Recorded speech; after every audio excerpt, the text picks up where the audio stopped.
never guess the places that I've been. You never guess the places that I've been. 'Cause everything is like a dream, yeah, but only in that dream that I live in. I'm never gonna let the day begin. Never gonna let the day begin. 'Cause everything is like a dream, yeah, but only in that dream that I live in.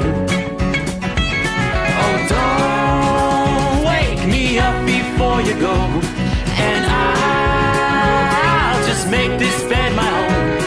Oh, darling, please just let me sleep. Give me my dreams.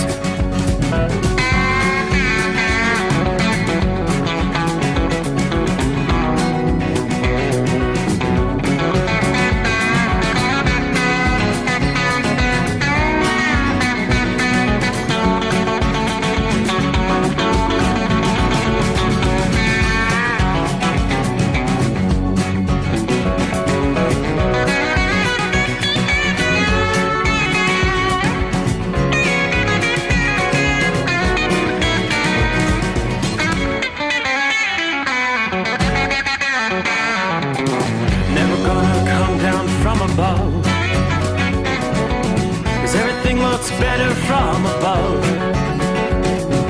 Nothing's ever as it seems, yeah, except in that world that I dream of. Never gonna lose the ones I love. Never gonna lose the ones I love. 'Cause everything is like a dream, yeah, but only in that world that I dream of. Oh, don't wake me up before you go, 'cause I can't face this day alone. Oh, darling, please just let me sleep. Give me my dreams. Give me my dreams. Give me my dreams.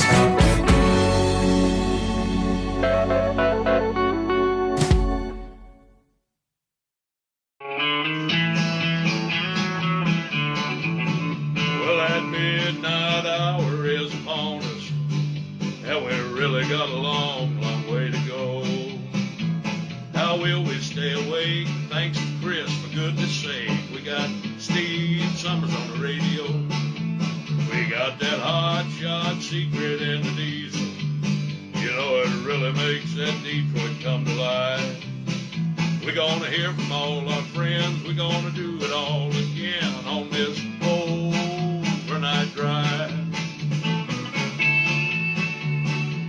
How about you, Big Ed? Are you with me? Break 1-9 for that Carolina monkey gouger. Negatory there, hillbilly. You clean clear to Flagtown. Let it roll.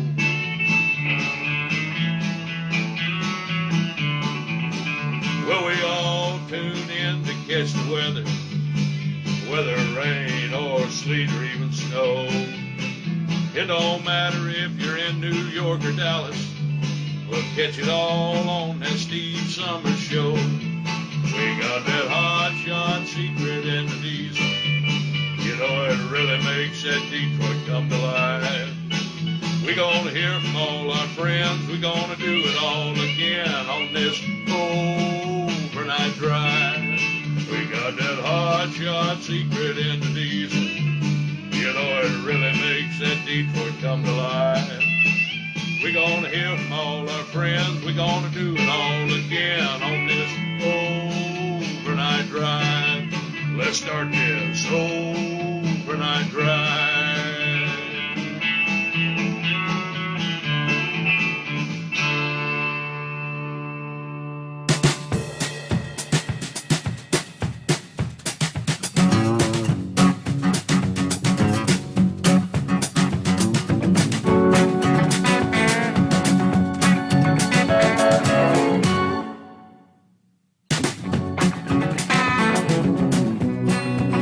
Looks like we made it to a Wednesday. Hump day in the books, in the Eastern time zone at least. So we'll welcome you into a Thursday. You made it through the first day of June, June 1. Hey, the Atlantic hurricane season officially underway. And as we were talking 24 hours ago, forecasters watching a storm. Hey, our friends in Florida, get ready. You may have a system. Could bring you a lot of rain coming up as we head into the weekend. Some of the models depicting maybe as much as 10 inches of rainfall. Hasn't come together yet. But potentially the first tropical storm of the season in a matter of days is the way they put it there on Wednesday. The budding storm expected to slice across the Florida peninsula. Torrential rain, rough seas, and surf. In other words, probably not going to be a good weekend to plan a visit to the beach, especially in certain portions of Florida. We'll give you the breakdown, the latest what we have from the National Weather Service. And of course, this time of year, the National Hurricane Center gets active, right? All right, welcome aboard. It is the Steve Sommers Overnight Drive coming to you live from the Hot Shot Secret Studios, our secret bunker where it's still relatively warm, humid outside the bunker at 72 degrees at this hour. Had a little shower come through over the past hour. Yeah, there's more rain kind of crawling up the Ohio River Valley. It looks like most of it, unless we see additional development, may stay south of our Cincinnati metro area. A lot of rain in central Ohio. You've got rain in Columbus. Soggy night for Rick Friend there in Columbus. Raining at the Hot Shot Secret official Mount Gilead, home 20 there.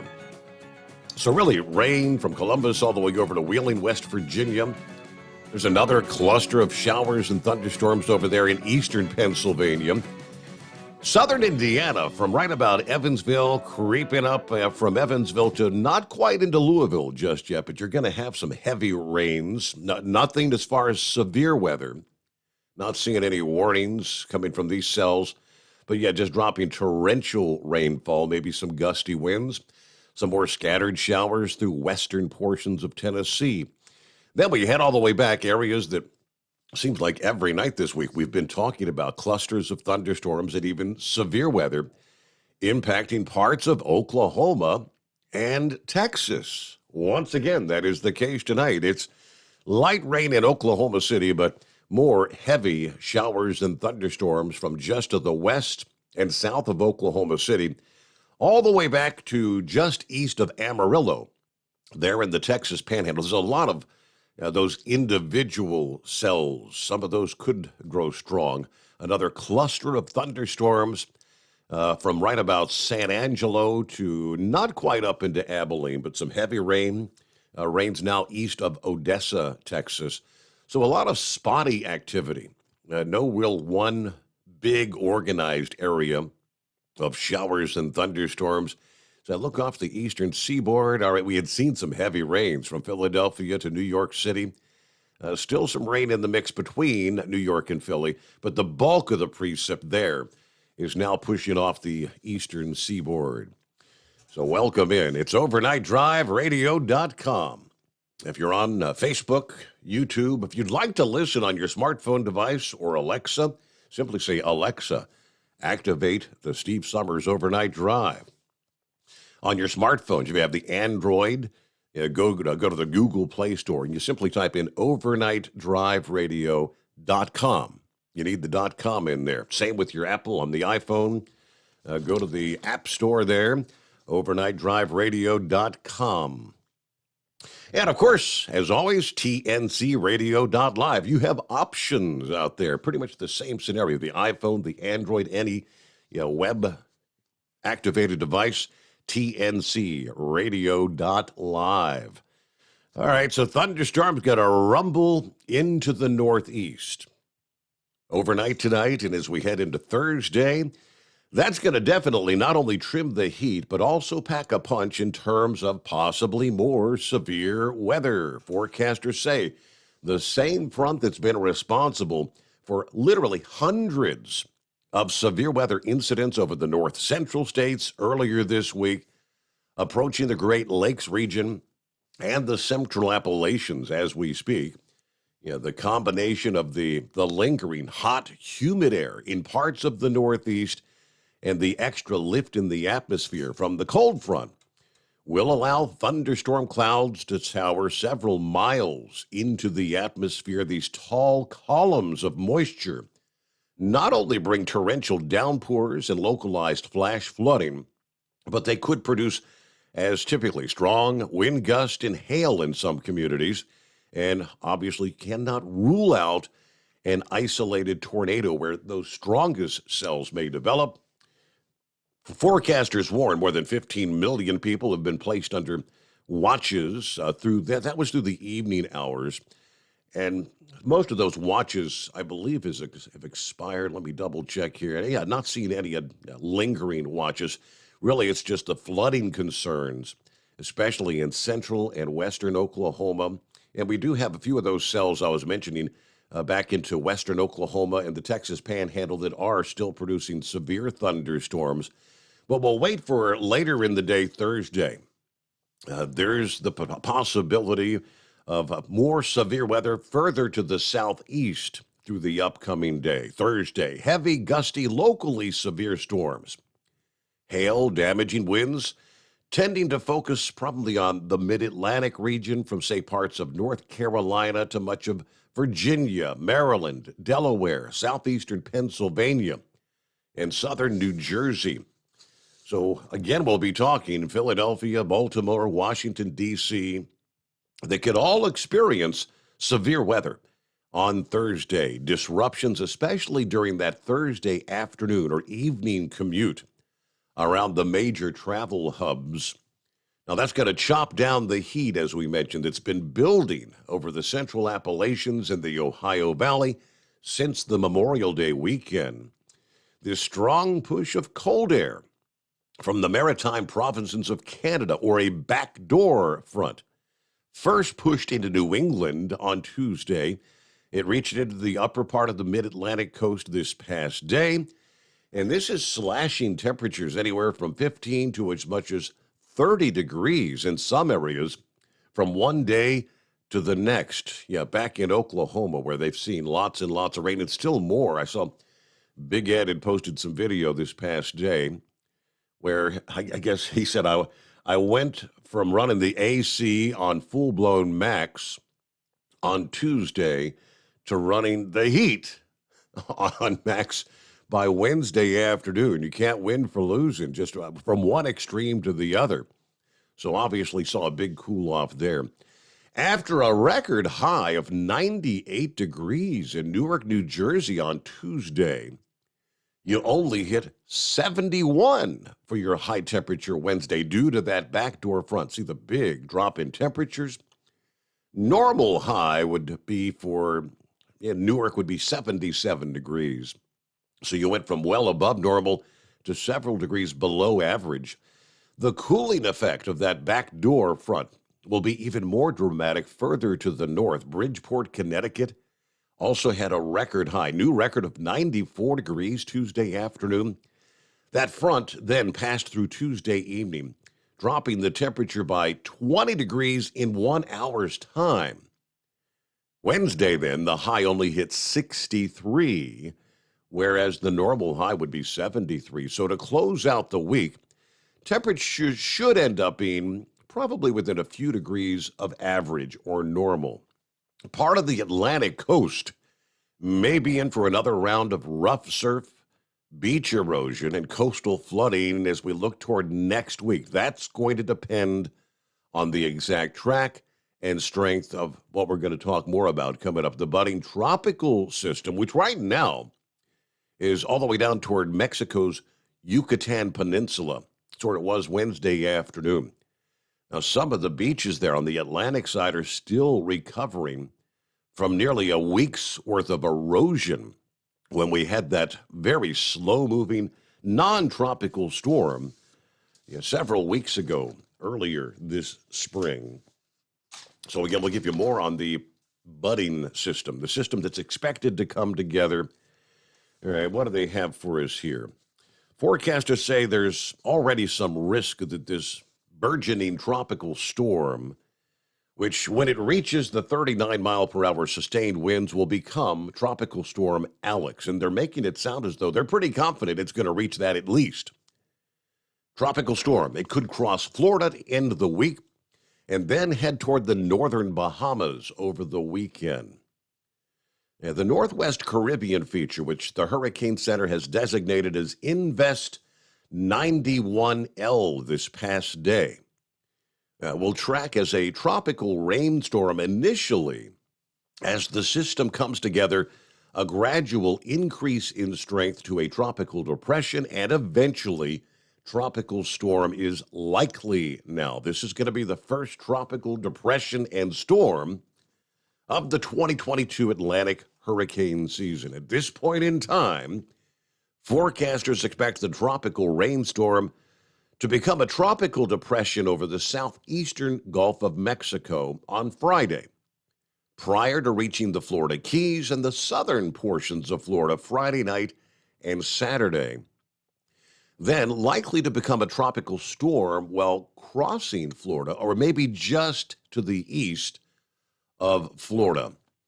Now, as of the update from 8 p.m. Eastern Time, just a few hours ago, the National Hurricane Center is giving this system an 80% chance that a tropical depression will form over the next 48 hours, with portions of western Cuba and southern Florida expected to be hit with some very heavy rainfall on Friday and then into Saturday.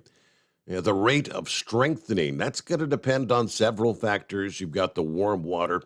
They're looking for the decrease in wind shear that'll put this system in the driver's seat.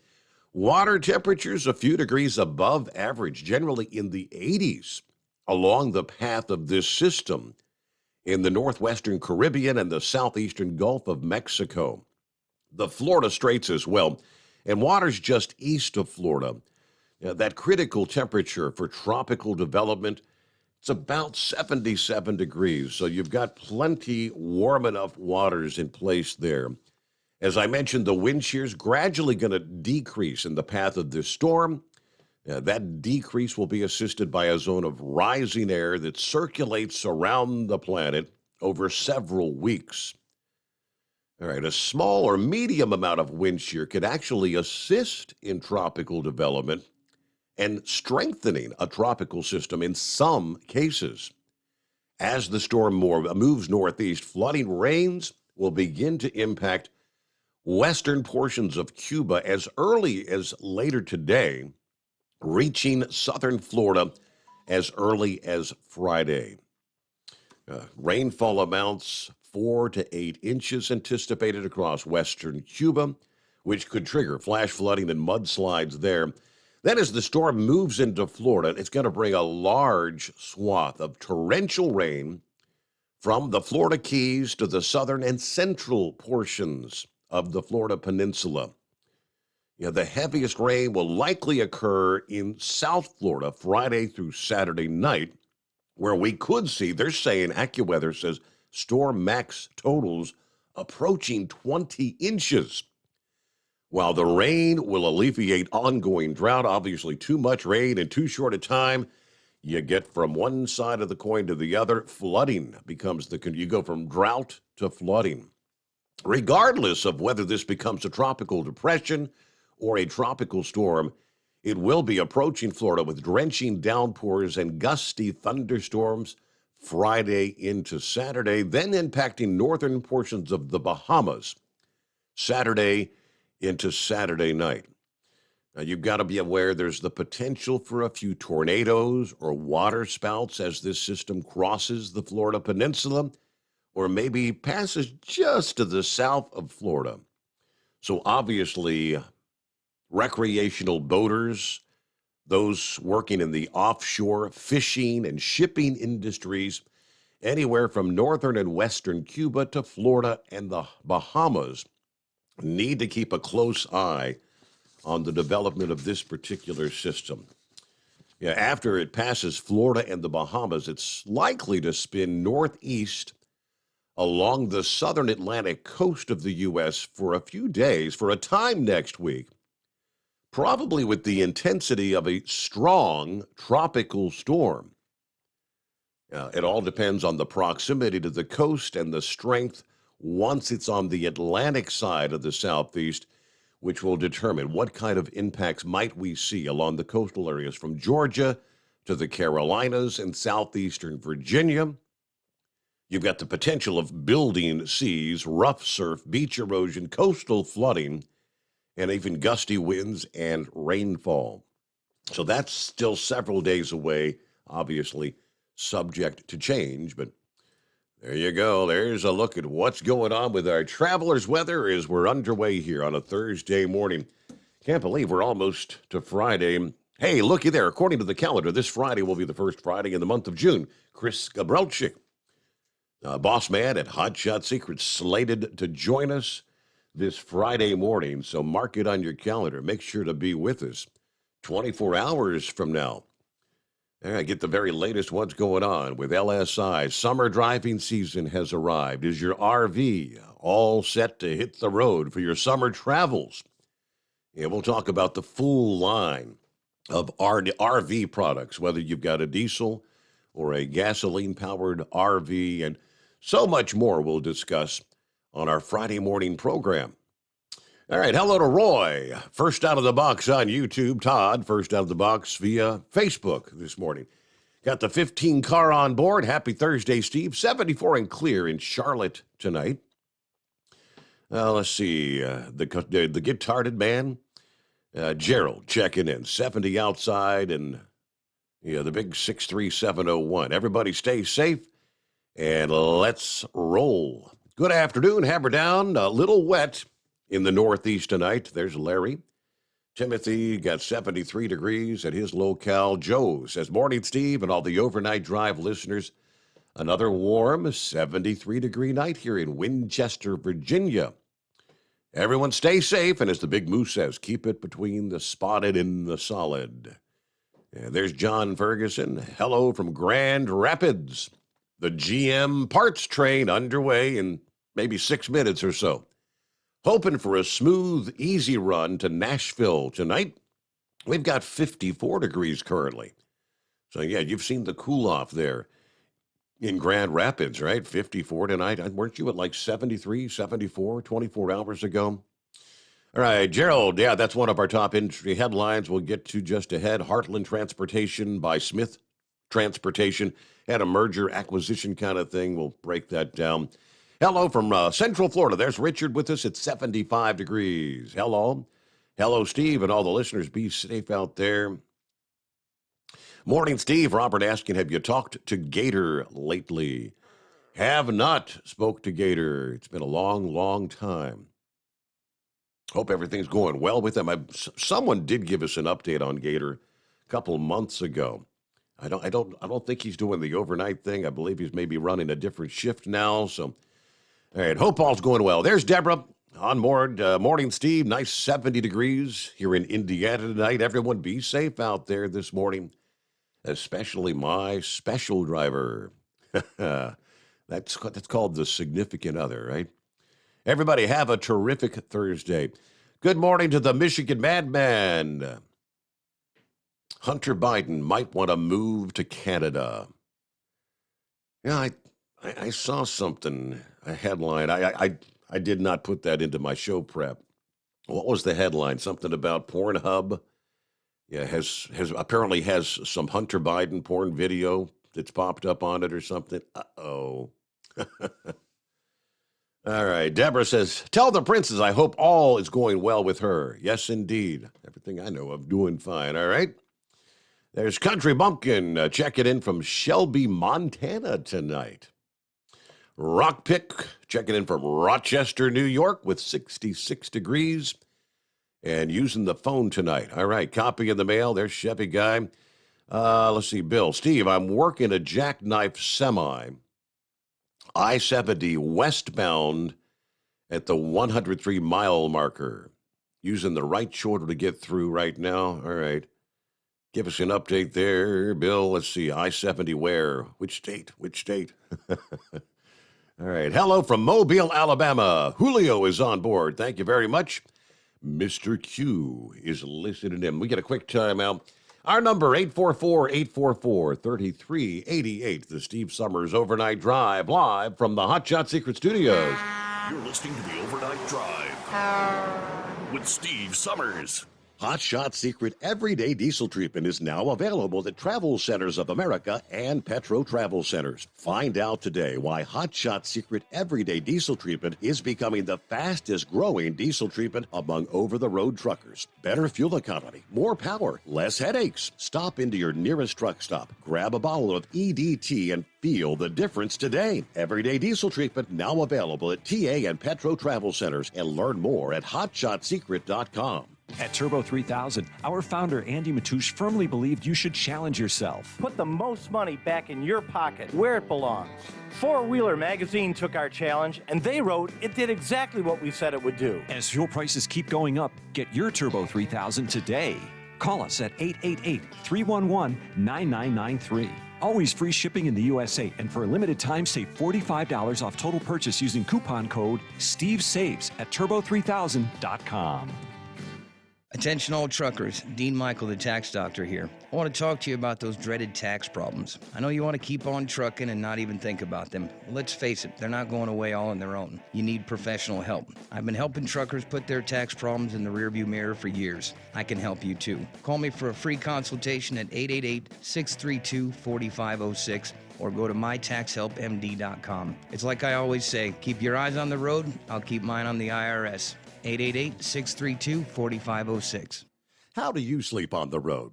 After downtime, do you wake up well-rested and invigorated, or tired, achy, and sore?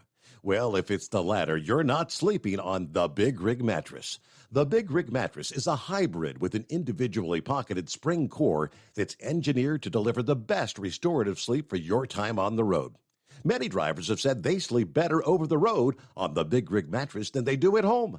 Learn more about the Big Rig Mattress at thebigrigmattress.com or call 877-736-4233. Most standard sizes ship within 72 business hours. The Big Rig Mattress, 100% made in the USA since 2009. Because Channel 19's a little congested. Call Steve now at 844-844-3388. The Overnight Drive. Yeah, dial us up. We'll get to your calls coming up here. See what's going on this Wednesday night, Thursday morning coming up. All right, thanks for the update. Bill, he's talking about the jackknife semi I-70 westbound at the 103-mile marker. That is in the Columbus, Ohio area. Gotcha. Amazon truck, apparently. Thank you for the update, Bill. Appreciate that. So again, he said they're using the right shoulder to get through right now. All right. Hello from Mobile, Alabama. All right. Thank you, Julio. Buckeye Boy checking in from Ackworth, Georgia with 74 degrees at this hour. It was one hot day today. Had to run out and get some oil and fuel filters for the truck. Yes, 3 types of filters, and 3 of each was over $500. 9 filters, $500. I also replenished my truck supply of everyday diesel treatment from my stock. I'll be loading up Monday for Davie, Florida for a Wednesday delivery. Have a great night, everybody, and be careful out there. All right, Mercury Man checking in from Yazoo City, Mississippi. A balmy 77 degrees. Yeah, sporadic lightning headed toward the Mississippi Delta. Let's go, Brandon. Okay, let's see. Dean is on board. Pappy with 69 degrees in Harrison, Ohio at this hour. Yeah, chance of rain. Let's see. The coil and furnace leaking Freon. Don't have any AC. Oh, boy, that went over. It was a hot day yesterday. Well, at least we're going to cool off a little bit. He said, I'm probably looking at needing a new furnace. Ugh. Oh, boy. That sucks. Yeah, the coil. I think that there are some places where the coils can be repaired. A lot of times, though, if you got a coil leak, yeah, it's replacement time more often than not. Let's see. Gilligan on board. Morning, Steve, and all the listeners out there. Another clear, warm night on I-81. Got 70 degrees in Dublin, Virginia. Everybody keep it shiny side up. 59 degrees here in Byron Center, Michigan. Okay, there's Steve. 68 in Lodi, getting ready to head back to Western New York. That's Dave on board this morning. Let's go, Brandon. It was good to hear from Eskimo Mom last evening. First time in about 2 months. Being out for surgery and recovery. Eskimo Mom back on the road. Howdy from Kentucky. I'm back on my usual run. Been kind of playing in and out of the rain since Troy, Ohio. All right, then good morning to Fred. Fred checking in. Good to have you all with us. Well, we've done it. Hey, for the first time in history, gas prices topping $4 per gallon in all 50 states. Prices jumped by an average of 48 cents per gallon. That's the regular unleaded during the month of May, leading to a record high national average of $4.67 per gallon, according to AAA, amid this unprecedented surge. All 50 states, again, now reporting average prices exceeding $4 per gallon. Oklahoma becoming the last state to actually topple that $4 mark for the average price. The state boasting the lowest unleaded gas right now, according to Gas Buddy, is the state of Georgia at $4.17 per gallon. Gas Buddy monitors the fuel trends in various markets and countries. 7 states, Washington State with an average of $5.23. That's not diesel, that's gas. Same for Oregon, $5.23. Illinois, $5.24. $5.25 in Alaska. Nevada, you're averaging $5.32 per gallon. $5.41 in Hawaii. California, average gas price, $6.19 per gallon. Now, all those states, of course, reporting average prices above the $5 per gallon mark. Digging deeper, according to the New York Post, there is a Chevron gas station in Los Angeles that right now has regular unleaded gas, $8.05 per gallon. For that particular station, Chevron said this station, along with the majority of our branded stations in California, are owned by independent business people who make their own decisions about the price that they charge at their stations. Chevron also cited a number of factors for the surging price there in California. They say, quote, competitive conditions in the marketplace, the higher cost to produce gas to the specifications required by the California Air Resources Board, then the costs associated with fuel distribution, then you add on your local, state, and federal taxes, California's carbon compliance costs, inflationary pressures, and the fixed costs of doing business. You go back to January 2021, the final month of Donald Trump's tenure in the White House. The average price of gas was $2.41 per gallon. Some states even reporting gas less than $2 per gallon. We see what's happened since then. Skyrocketing prices throughout the entire country. But keep in mind, Joe Biden and his policies have absolutely nothing to do with that. If you listen to what they have to say. It's not our fault. News break time, the Steve Sommers Overnight Drive. It is 844-844-3388 on a Thursday morning. USA Radio News. The White House has indicated it's nearing a decision on broad student loan debt forgiveness, zeroing in on canceling $10,000 per student. I am considering dealing with some debt reduction. I am not considering $50,000 debt reduction, but I'm in the process of taking a hard look at whether or not there will be additional debt forgiveness, and I'll have an answer on that in the next couple weeks. Meanwhile, the Biden administration canceled all outstanding federal student loans borrowed by former Corinthian college students. It shut down in 2015. Roughly 500,000 former students will receive $5.8 billion in loan cancellations. For the first time in history, gas prices have topped $4 per gallon in all 50 states. Prices jumped an average of 48 cents during the month of May. This is USA Radio News. Hey everyone, this is Mike. And this is Brian with Fellowship Home Loans. For years now, we've helped thousands of families live the dream of home ownership.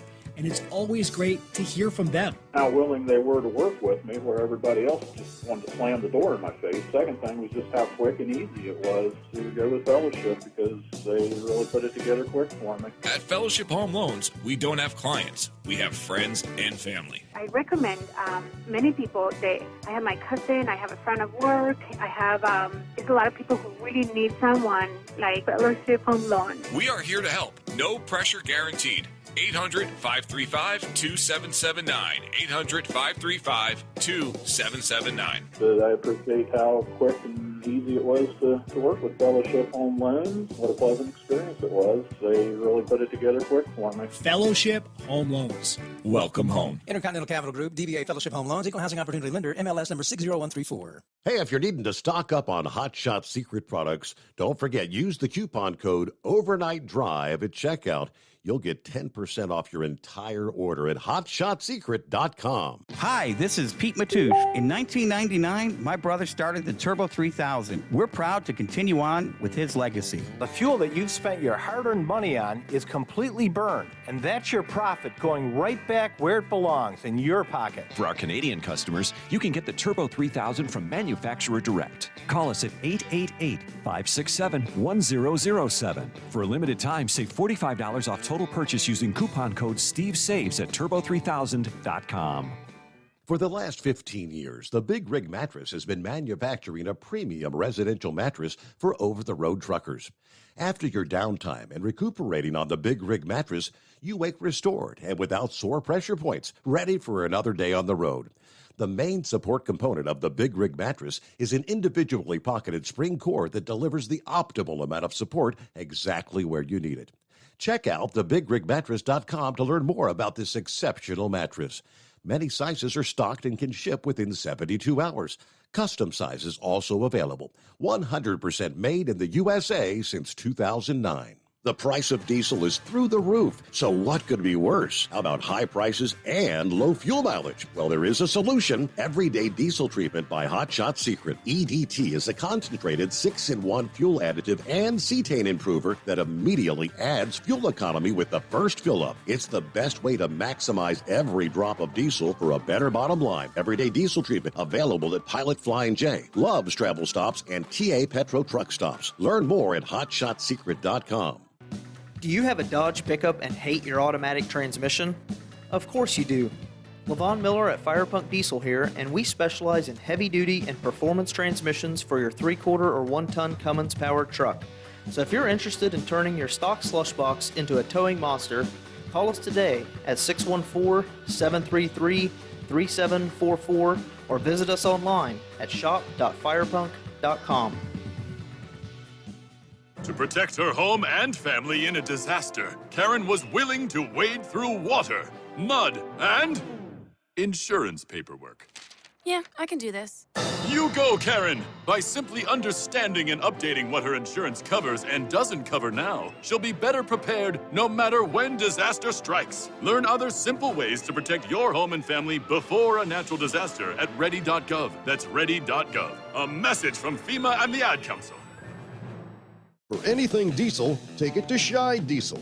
They provide a wide variety of services and diagnostics to determine what the problem is with the latest technology. From simple oil changes and preventative maintenance to fuel system diagnostics and repairs, engine rebuilds and cylinder head repairs, and rebuilds with our in-house machine shop.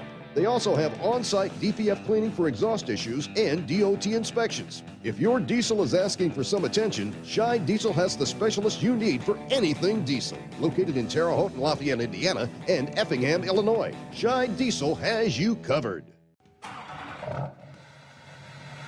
Pure Flow Air Dog, your leader in fuel air separation system technology.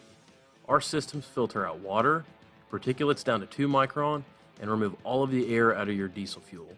This allows for nothing but pure, clean diesel fuel to reach the expensive injection system equipped in your vehicle. Not only do our fuel systems protect, they also come in a variety of flow rates to meet your performance needs. Our systems are compact and use OEM-style fittings for an easy installation. Learn more about our product at www.pureflowairdog.com and be sure to follow us on Facebook and Instagram. Protect your investment with Pure Flow Air Dog. And now, back to the Steve Sommers Overnight Drive, live from the Hot Shot Secret Studios.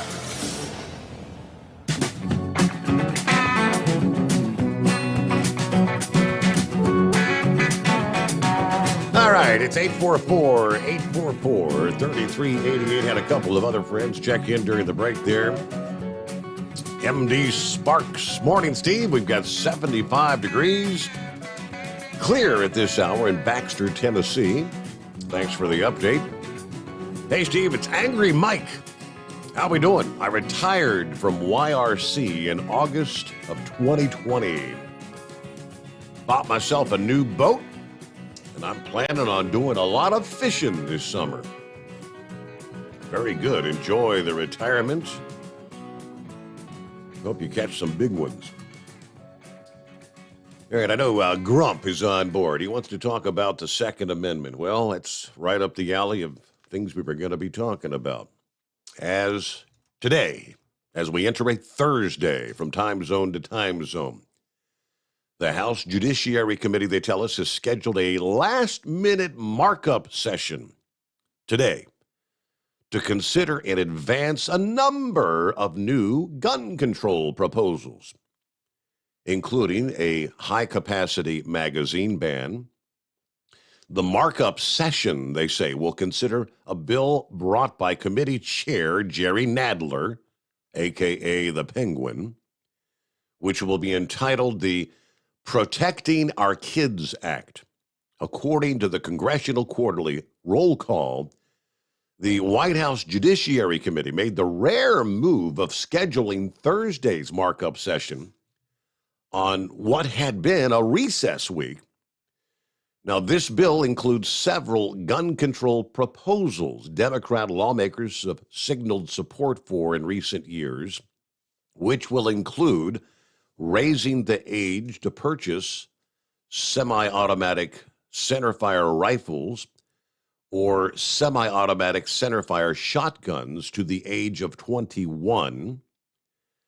In this atmosphere, I don't doubt that would have any trouble passing. I think they could probably get enough Republican support on that.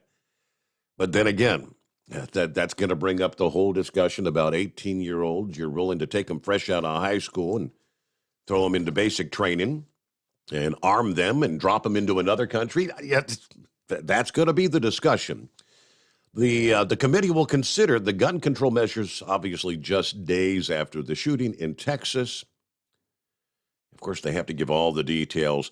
The bill also establishes a federal ban on the ownership of large-capacity ammunition feeding devices, which will include any magazine, belt, drum, feed strip, or similar device capable of holding more than 10 rounds. The bill provides an exclusion for an attached tubular capable of only accepting .22 caliber rimfire ammunition. The bill also provides an exception for qualified law enforcement officers. The bill also additionally makes it a federal offense to commit a so-called straw purchase of a firearm In other words, buying a gun on behalf of another person. Nadler's bill also includes provisions on safe firearms storage. One provision makes it unlawful for a gun owner to keep a firearm at a residence where they believe a minor is likely to gain access to it without their permission, unless they have a way of securing the firearm. Violations of that provision could result in a $500 fine and forfeiture of any improperly stored firearms. Now, that's all part of a bill, again, to be marked up today. Nancy Pelosi spoke in San Francisco this past day. More on gun legislation, that the House will propose legislation banning what they call assault weapons. So kind of going back to the so-called assault weapons ban.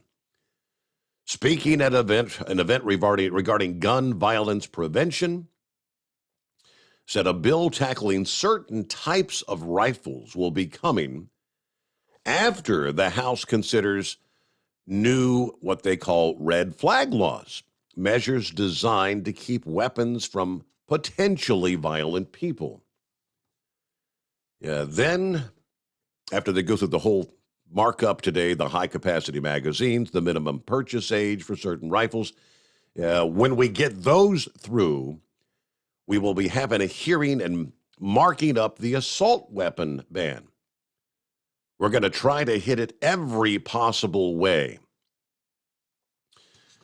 All right, Duke University law professor tells Newsweek this past day that a ban like Canada's ban, as extensive as Canada's ban in this country, is probably not able to happen under the confines of the Second Amendment.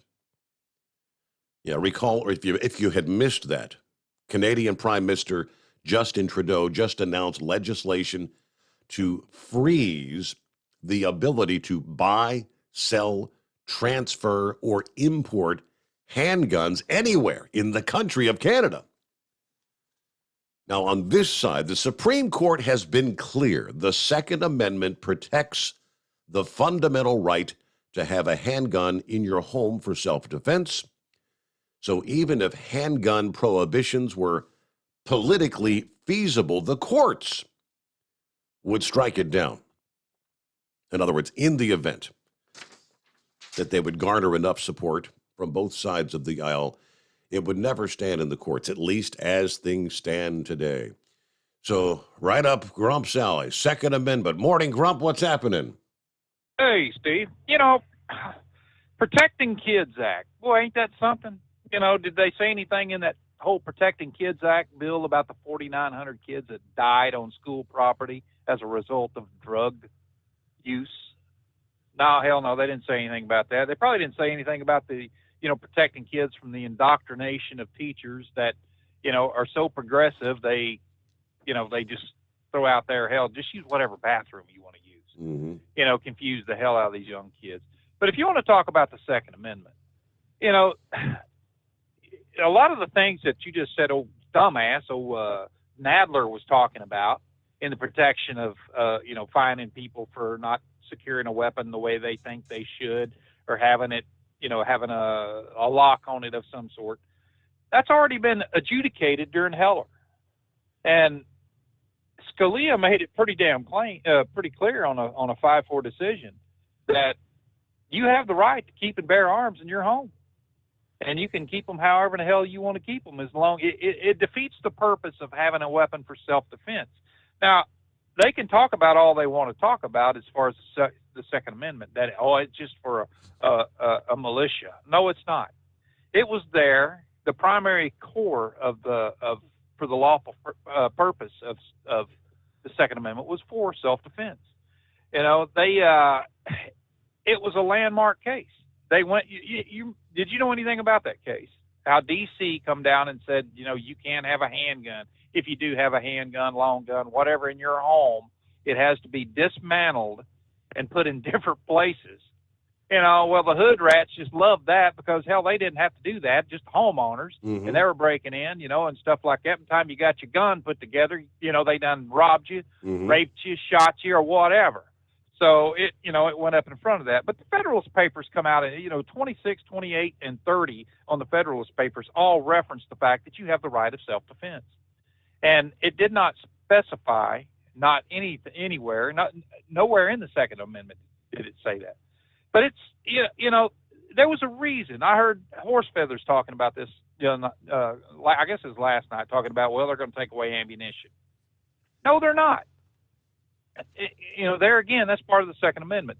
You'll hear these people talk about, well, there's nothing in the Second Amendment talking about. Right. That came up last night, ammunition. and someone brought that up. The right to bear arms, but there's nothing in there about the right to have bullets to put in your gun. Well, yes, there is, because it clearly states that the right to bear arms shall not be infringed. And what that talked about, when you look at the part that says infringed, it clearly stated in the Federalist Papers, and what the founders were getting at was the fact that weapon had to be operational, that you had the right to self-defense, and it meant having bullets in the damn thing, and that was one of the reasons. Now they can regulate, the size of magazines, but they're not going to be able to stop your bullets. It's just not going to happen. It just goes back to so many other cases that the reason why they put this in there, that the right to own and bear arms would not be infringed, was simple. Because if the government would have put that, they can't be denied. All right, if they would have stepped up in here and wrote it into the Constitution that your right to bear arms cannot be denied, that would have meant that the government would have had the right to regulate what type of weapon you used, whether it was functional or not. It was a weapon. That's all they had to say. But when they get to talking about it cannot be infringed, that means that the government cannot trespass on your right to own a weapon, an operational weapon. And it just goes to show you, Steve, how idiotic our government is. I mean, they're worried about the small amount of, look, AR-15s. I don't see any reason in the world why some 18-year-old needs to waltz into a gun store and buy 2 AR-15s and a bunch of ammo, number one, without some kind of a serious background investigation. And I don't give a rat's ass whether the person is, classed as an adult or not. He's still an 18-year-old kid as far as I'm concerned. If my son, 18 years old, when he was 18, said, hey, come here, Dad, I just went and bought this AR-15. And I'm going to say, look at this belt I just bought. I'm going to tear your ass up. You're taking it back. You don't need an AR-15 for whatever reason. He's an 18-year-old kid. But if you got individuals that are fighting in the military and, going in the service, as I did when I was 17 years old and went in on my 18th birthday, I would probably have something to say about that. If I'm old enough to go in, I mean, hell, I still couldn't drink a beer until I got overseas. But, it just goes to show you, man, how backwards this damn country has gotten. Now, who cares what the hell's going on up in Canada? You got Trudeau up there. He's an ass clown from way back as far as I'm concerned. That moron up there, Canada got what they paid for with that clown. And I got a feeling he's on his way out, just like Biden and all the rest of these fools are. But if they're going to set themselves up here in the United States and say we're going to start just regulating everything about guns, they're going to open themselves up to one adjudication after the other. And most of it is going to already be relived through the Supreme Court that's already come about, like Heller. That was a landmark decision. But it just, it blows my mind, number one, that you got somebody like Jerry Nadler that's, as far as he's concerned, that fat walrus-looking pain in the ass could tell every American that they don't need to have a weapon, just like dumbass up in Canada did. Said you don't need one for self-defense, hunting and sport shooting, things like that. But for self-defense, you really don't need one. Are they going to give up their private security? No. If that's the fact, You look at somebody like AOC, that little loudmouth tramp. She's out here running her face about everything under the damn sun. But in tow is 3 of her security guards that's paid for by the DNC or by the taxpayers. Look, I'm sick of paying for other people's damn security. I'm sick of paying every time. Look, take a good look at New York City. Right there at the United Nations. Them idiots get away with every damn thing under the sun, and who provides the security for them? The American taxpayer. They may sit there and say that it's reimbursed by their host nation, because where they live at and their embassies and things like that is sovereign property that belongs to that country. It's still here in the United States, and as soon as they walk out the damn door and get in their car and drive home, guess who has to provide security for them? We do. And I'm sick of it. Here they're going to tell us what we can and cannot do. I got 2 more AR-15s that I got to pick up when I get home. Why? Because I can. I can afford the damn things and I want them. The hell with Jerry Nadler and all the rest of them. I don't need to listen to their crap and tell me what kind of gun I can purchase and what kind I can't. I probably got 30 guns at my house. Hell, I collect guns just like I collect guitars and a lot of other stuff. I don't need to listen to that crap from them. But it's come to the point, Steve, where everybody in this country is doing this little go along to get along instead of saying, look, dumbass, it was a nutcase that shot up a school. Every time it was a whack job. And every time they bought a gun legally without too much scrutiny involved in it. The kid there that shot up Sandy Hook killed his mother after she bought him a damn AR-15 because he had a stomping fit for one. And she thought, well, he's, let's go ahead and get him one. Maybe it'll make him a better person. Mm-hmm. Oh, really? He's dead now. She's dead now. And a bunch of kids are dead now because that moron that she got that gun for was a whack job. It's just nuts. Number one, that government steps up here and they want to take away private citizens' weapons. And that's what it equates to. What do they think the idea behind the tyranny was? Behind a tyrannical government, a well armed militia.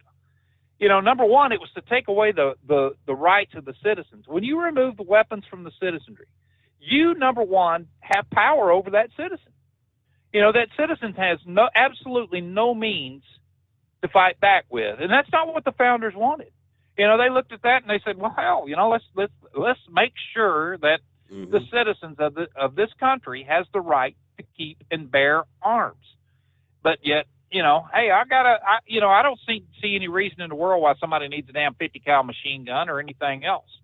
But an AR-15, Joe Biden run his mouth about a 22 bullet. What the hell does he think an AR-15 shoots? It shoots a 22 caliber round. It's bigger. It has more powder and everything to it, but it's still classed as a 22 caliber.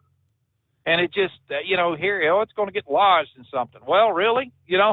Why don't he do a little research and talk to some of the Navy SEALs on some of the close support weapons that they use. Most of them are Ruger Mark 4s, Mark 5s, something like that has a silencer on it, and it shoots a 22 caliber round. Why? Because it's assassin's weapon of choice. It's quiet, ammo's easy to carry, and boom, hell, it's just a good round. It very rarely ever jams, things like that. And he's worried about these big bore rifles.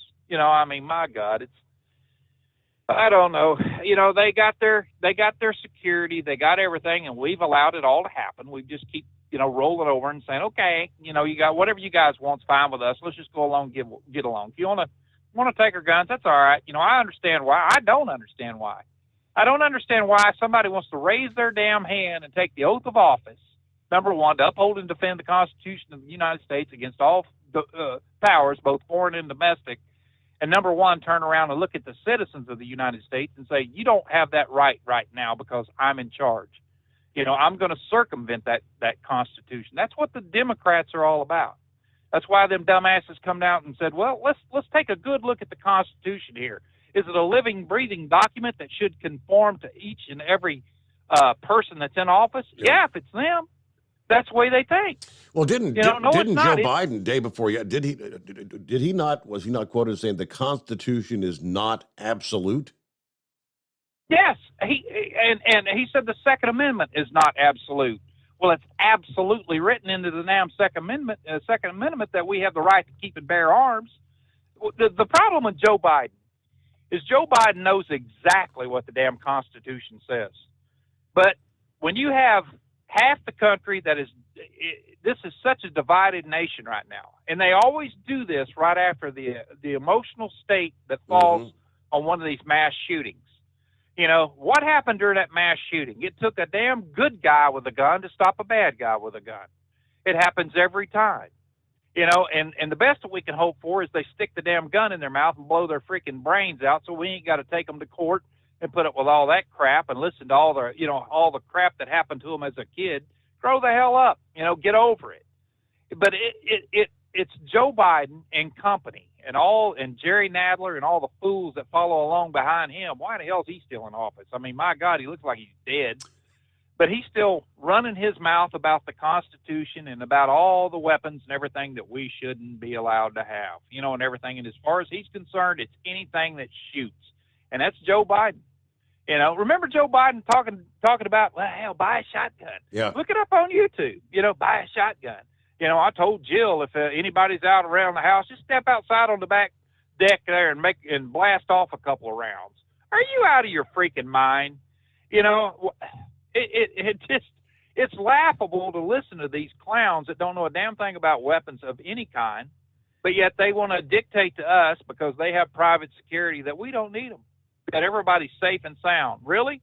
Go to Hood Rat Central in freaking Chicago and see if you don't carry a weapon. You know, I carry one wherever I go. The difference between me and them, I ain't going to die because some dumbass wants my car, my pickup truck. I earned that, Steve. I worked for it. You know, if they want to have a little shootout over it, then by God, let's get it on. But it's going to keep the keys are going to stay in my damn pocket. I guarantee you that. I'm not playing this game with these people. You know, it just amazes the hell out of me. You know, they think, hell, if somebody breaks into your house, just give them what they want. I am. They're going to get dog bit and shot. That's exactly what they want. If they didn't want that, they wouldn't break into my freaking house. But you're right. You know? You're right. The mentality of, well, it's just tangible things. They just want your money. They just want your jewelry. Just let them have it. No. No. All right, Grump, we're up to the top of the hour here. We got to get our news break. Country Boy, let me see, said when Nancy Pelosi was speaking, hey, did she say anything about banning drunk driving? Oh, wait, that's already banned. That's why no one does it, right? That's right. It's already illegal to go into a school with a gun. It's already illegal to shoot one person. Or how many laws were broken? It's already illegal. You can't legislate your way out of the evil that exists. There's no law that's going to stop someone that's evil. Simple as that. But we've already figured that out. All right, news break. The Steve Sommers Overnight Drive live from the Hot Shot Secret Studios. USA Radio News. Police in Tulsa, Oklahoma say a gunman killed at least 4 people at St. Francis Hospital on Wednesday before dying of a self-inflicted gunshot wound. Police spoke to reporters at the scene. I was very happy with what we know so far regarding the response of our officers. And as the mayor mentioned, the citizens of Tulsa, I think, should be proud. This parking lot was difficult to get to for some of those officers who were here just minutes after it came in. It was difficult due to the amount of cars that had responded from all sides of town. According to a Facebook post from the department, Tulsa police apprentice officers underwent active shooter training just days ago. A federal judge says John Hinckley Jr., the man who shot President Ronald Reagan in 1981, will be freed from court oversight this month as planned. This is USA Radio News. Wendy Bell here for my friends at Swiss America. Did you know the U.S. Constitution authorizes only 2 forms of legitimate money, gold and silver? That's right. But our government abandoned gold and silver a half-century ago. Meanwhile, Gold and silver prices have rocketed in recent years due to growing economic uncertainty. So, to help my listeners, Swiss America has a very special offer today. Silver Walking Liberty $50 at the amazingly low price of $12.50 each, delivered. You heard me right, $12.50. Call now to reserve your silver coins at 800-630-1490. That's 800-630-1490. Silver Walking Liberty $50 for just $12.50 each, delivered while supplies last. Put a silver lining in your financial portfolio now by calling 800-630-1490. 800-630-1490. Inflation prices are at a 40-year high, and many people say the Biden administration is not doing enough to rein it in. Reporter Tim Berg has the story. We can't take immediate action that I'm aware of yet to figure out how we bring down the price of gasoline. We can't do that immediately with regard to food prices either. President Biden's comments as more Americans are becoming increasingly concerned about rising prices for food and gas. Critics argued the president could lower gas prices in the United States by reversing some of his energy policies, restricting the production of oil and gas in the United States. One Michigan GOP gubernatorial hopeful lost a key ballot ruling on Wednesday. The ruling affects Perry Johnson, a wealthy businessman considered to be a leading candidate. The decision could also apply to 3 other candidates, including former Detroit Police Chief James Craig, who's also been scratched from the ballot for invalid signatures. This is USA Radio News. Hi, I'm Wayne Alaroot. If you like my radio show, you're going to love my podcast, War Raw. Each podcast, I present my top 10 most outrageous, salacious, and controversial stories of the week. I break down the best of the best raw truth stories for conservatives, libertarians, patriots, taxpayers, Trumpers, and deplorables. Anyone who appreciates God, guns, gold, and tax cuts will stand up and cheer for War Raw. Check out this week's War Raw podcast right now. It's available to download at iTunes, Spotify, iHeart, or wherever you listen to podcasts. War Raw. War Raw.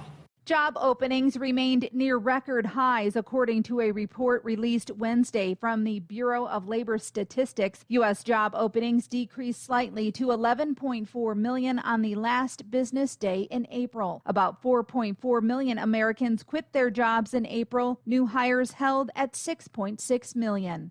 Remote work is a thing of the past if you work for Tesla. Reporter Lance Pry explains.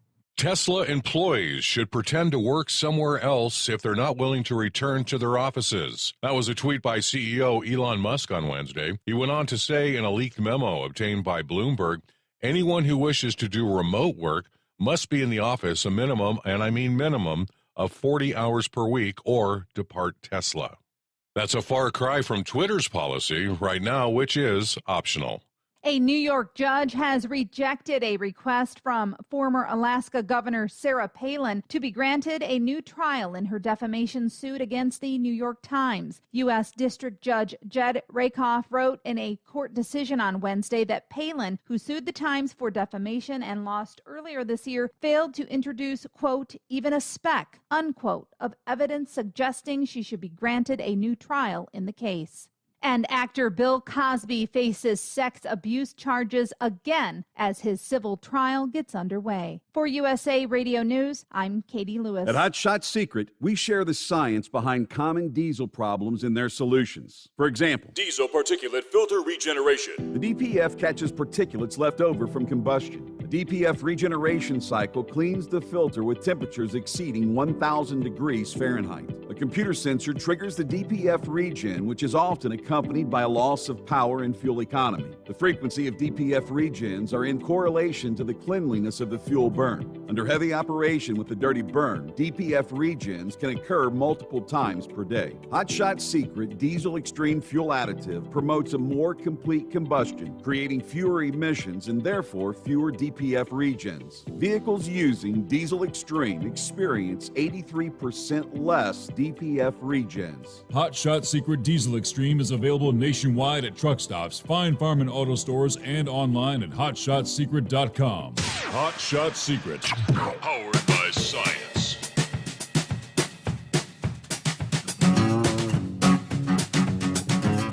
All righty, welcome back. Hour number 2 here on a Thursday morning. Second day of June. There we go. In our number, 844-844-3388. Of course, Memorial Day weekend, last weekend, kind of kicked off the unofficial start of summer, as they call it, the summer travel season.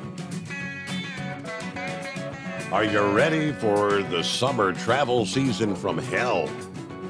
Oh boy. That's the way it's being described. Welcome to the summer of travel hell. Canceled flights, surging airfares, a rental car shortage, record gas prices, and rising hotel prices. Airlines have said they were prepared to avoid the service problems that plagued much of the industry last year, but yeah, what we witnessed over the Memorial Day weekend between Friday and Monday, airlines canceled 2,653 flights, nearly 3% of the scheduled collective flights, according to the tracking service FlightAware. Now, that's more than they canceled for the same holiday weekend the previous 3 years combined. What happened? In 2019, before the pandemic, airlines canceled just 1.2% of their scheduled flights, despite having 6,600 more flights on the schedule. Experts said passengers are right to be nervous that they're going to see more of the same pretty much all summer long. And this does not bode well for the summer travel season, as we expect a repeat through the summer months as more people will be flying. An airline analyst with Cohen says in a note to clients this week that this was a chance for airlines to show that last summer's delays would not be repeated this summer, yet it was not to be. Now, the airlines do have significantly fewer employees, especially pilots, than they did before the pandemic. But of course, they got $54 billion in our money, taxpayer assistance, to prevent involuntary layoffs. But most airlines offered buyouts and early retirement packages to trim their staff and save cash, while air traffic at the time had ground damn near to a halt. But it takes years to get certification for pilots and some other airline employees. So airlines are operating with very little room for error right now when they hit bad weather, air traffic control problems, or employees that call out sick. That's what they said happened over the past weekend. But more than any time in history, the various factors that are right now impacting the operation, weather and air traffic control, vendor staffing, increased COVID cases, are all contributing to higher than planned, unscheduled absences in some working groups. And that's resulting in an operation that isn't consistently up to the standards that, say, Delta has set for the industry in recent years. So says the Delta Customer Experience Officer. Airlines do say management should not have been caught by surprise. They knew they did not have the margin of error. After problems throughout the year 2021, it's especially the end of the year, the holidays, Thanksgiving, Christmas, New Year's, the airline should have anticipated these issues. According to the Allied Pilots Association, which is the pilots union at American Airlines, when you stress test the airline operation model, that's when you see the same results. You've got flights that are already booked to capacity. So one flight being canceled doesn't just cause a cascading effect, it causes a tidal wave of problems. And we just witnessed deja vu all over again for the Memorial Day weekend. Oh boy. And then, of course, if you were planning to drive, you just get ready to pay a whole hell of a lot more. All right, back to the phone. Sundance Kid, what's happening this morning? Oh, not much. Just across I-10 here, big old Florida. 72 degrees, clear skies. Good night for trailer trucking, huh? Oh, yeah. All right. Yeah, okay. So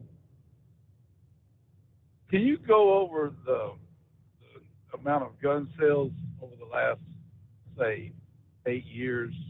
I can't look it up right now, but I just wonder, have they been declining or have they No, hell, I can recall because I shared the stories, the FBI background checks month after month, going all the way back. Yeah, when it was Hillary Clinton versus Donald Trump, they were selling record numbers. Right. And even through the 8 years of the Obama administration, every month was setting new records because the fear was more gun control was coming. A massive rush to buy weapons and ammo before the election in 2016, another rush before the election in 2020, and I could only imagine the current numbers. Maybe I'll pull some of those up. Well, I guess they're not coming for the guns, or they kind of probably stopped the sale of them. But that's one. Number two, I sent you a article I come across from April of 2020. It was a deal that Mr. President Donald J. Trump made with Mexico, Russia, and Saudi Arabia to cut U.S. oil production by 300,000 barrels per day. I was wondering, could you read that on the air to the class? Because I think that might be part of the problem. Now, did you sent that to me? I sent it in Facebook. Yeah, Facebook on Messenger. Facebook. Okay, I'll have to see if I can pull that up. Yeah, because could you accept my friend request again?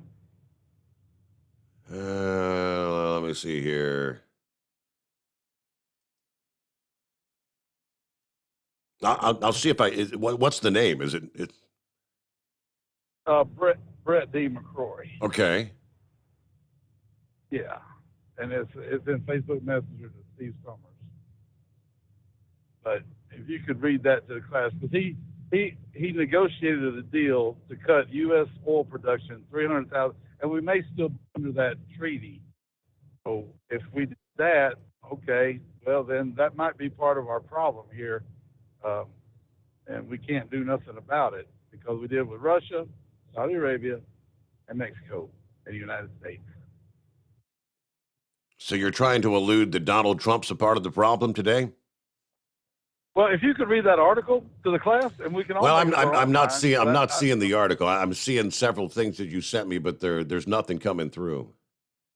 It says Donald Trump oil deal with, and it shows him and a picture of the Saudi prince. It should be. I just sent it like 30 minutes ago.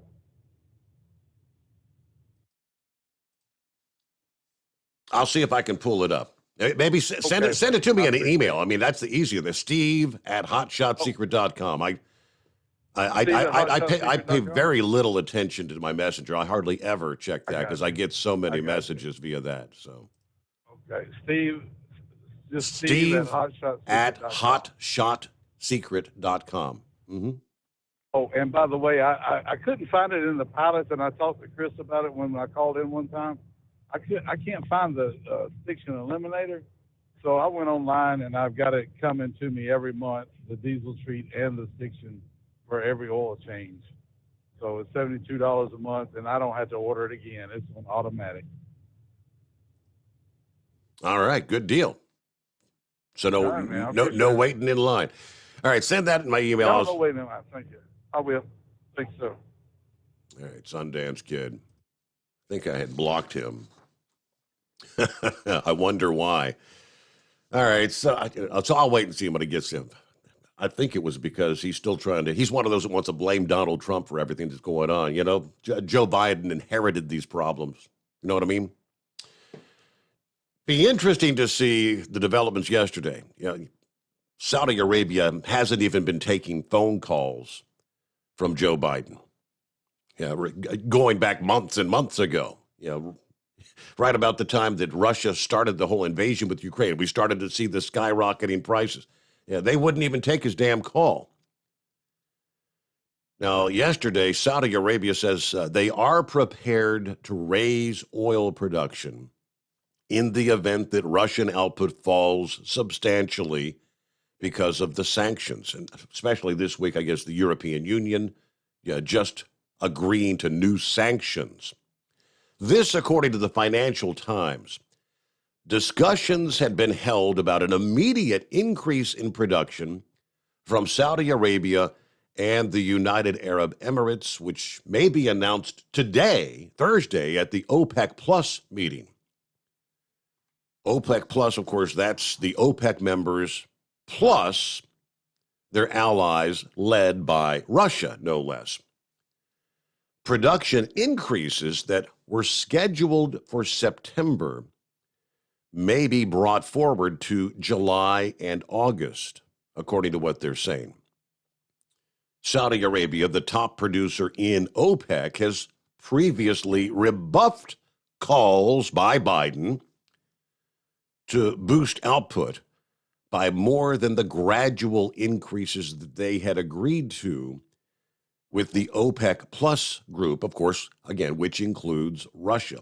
Saudi Arabia agreed to shift their stance and raise output to calm oil prices as part of a rapprochement with the Biden administration. Now, they've also assured, the country also assured to eventually respond by raising production should a supply crunch hit the oil market. We'll see what kind of an impact with that particular. The official announcement hasn't been made. Once it is, if that does come out today, might we see a response from the oil markets? Will the price per barrel begin to come down a bit? Because that will kind of obviously reduce the tensions about impending shortages on a global scale. But Sundance Kid, I don't know. I'll share that story when you get it sent to me. Donald Trump made a deal to cut production. Let's see, somebody, is that Deranger? I think Deranger found that story. Let's see, the headline says, Trump says the United States will cut production to secure a global deal. This is, let's see, April of 2020. President Trump said the U.S. will reduce production to move forward with the tentative deal limiting global output as part of an effort by the administration to address sinking prices that at the time were affecting American oil producers. Now, do you recall the point in time where oil actually hit $0? There was a glut of oil globally. This was a time when inventories there in Cushing, Oklahoma, our big storage hub, if memory serves, we were pretty much at capacity. We didn't have anywhere to put oil. There were oil tankers parked offshore around the country just sitting there storing oil. An agreement outlined Thursday's meeting of the Organization of Petroleum Exporting Countries, a.k.a. OPEC, and other oil-producing nations known as OPEC Plus would cut production by 10 million barrels a day, a 10% drop in production. That deal was stalled by Mexico, whose president at the time said he was hesitant to cut production levels following campaign promises to boost Mexico's industry. The United States will help Mexico along, and they'll reimburse us sometime at a later date when they're prepared to do so, Trump said. U.S. would cut production levels by 250 to 300,000 in order to assist Mexico in meeting the parameters outlined by OPEC Plus. Could not provide any details on how Mexico would reimburse the U.S. for cutting production. There's no real cost because you're saving it for another day. How Trump would force the domestic production cut was not clear at the time. U.S. antitrust law prohibits oil companies from coordinating their production and there's no direct mechanism for the government to dictate production levels to private oil companies. U.S. production had already been cut because we're a market-driven economy, and oil is very market-driven. They've been cutting oil all over the place. Now, that was at the time. The deal Trump was trying to shepherd across the finish line would stall a trade dispute between Saudi Arabia and Russia, with both countries increasing production as the coronavirus pushed demand for oil to drop by 30%. U.S. production had already fallen amid sinking oil prices. That's we go back to the number of rigs.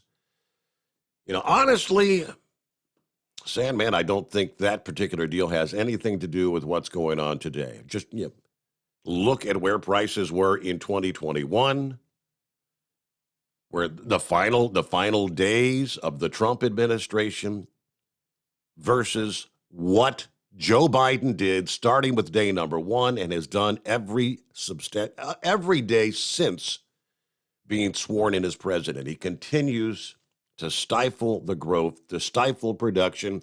On one side of his mouth, he tries to say, we're trying to persuade the oil companies to produce more.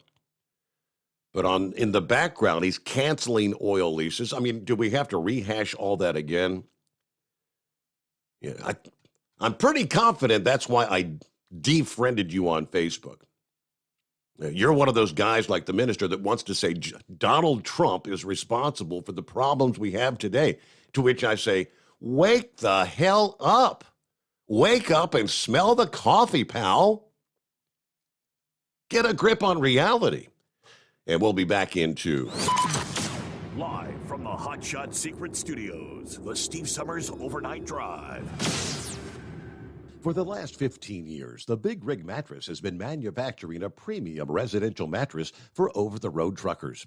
After your downtime and recuperating on the Big Rig Mattress, you wake restored and without sore pressure points, ready for another day on the road. The main support component of the Big Rig Mattress is an individually pocketed spring cord that delivers the optimal amount of support exactly where you need it. Check out thebigrigmattress.com to learn more about this exceptional mattress. Many sizes are stocked and can ship within 72 hours. Custom sizes also available. 100% made in the USA since 2009. Over $5 a gallon for diesel? Wow, it's the highest it's ever been. Now what if you could get paid to use a fuel additive? Hear me out. Hot Shot Secret Everyday Diesel Treatment, EDT, will improve your miles per gallon enough that the fuel economy savings will not only pay for the cost of the product, but also keep more money in your pocket. Think about it. At $5 a gallon, you're paying over $1,200 to fill up and going 1,500 miles on a full tank. Well, Hot Shot Secret Everyday Diesel Treatment will increase fuel economy up to 3%. That's an extra 45 miles per tank, $37 worth of diesel, and a savings of 2 cents every mile. EDT is so strong, it only takes $12 worth of EDT to get these savings, and you get all the other benefits of this 6-in-1 treatment. Take the EDT challenge today. If you're not completely satisfied, we'll refund your purchase. EDT is available at Pilot Flying J, Love's Travel Stops, and TA and Petro Stopping Centers. Learn more at hotshotsecret.com. At Turbo 3000, our founder Andy Matouche firmly believed you should challenge yourself. Put the most money back in your pocket, where it belongs. Four Wheeler magazine took our challenge, and they wrote it did exactly what we said it would do. As fuel prices keep going up, get your Turbo 3000 from manufacturer direct. Call us at 888-311-9993. Always free shipping in the USA, and for a limited time, save $45 off total purchase using coupon code STEVESAVES at turbo3000.com.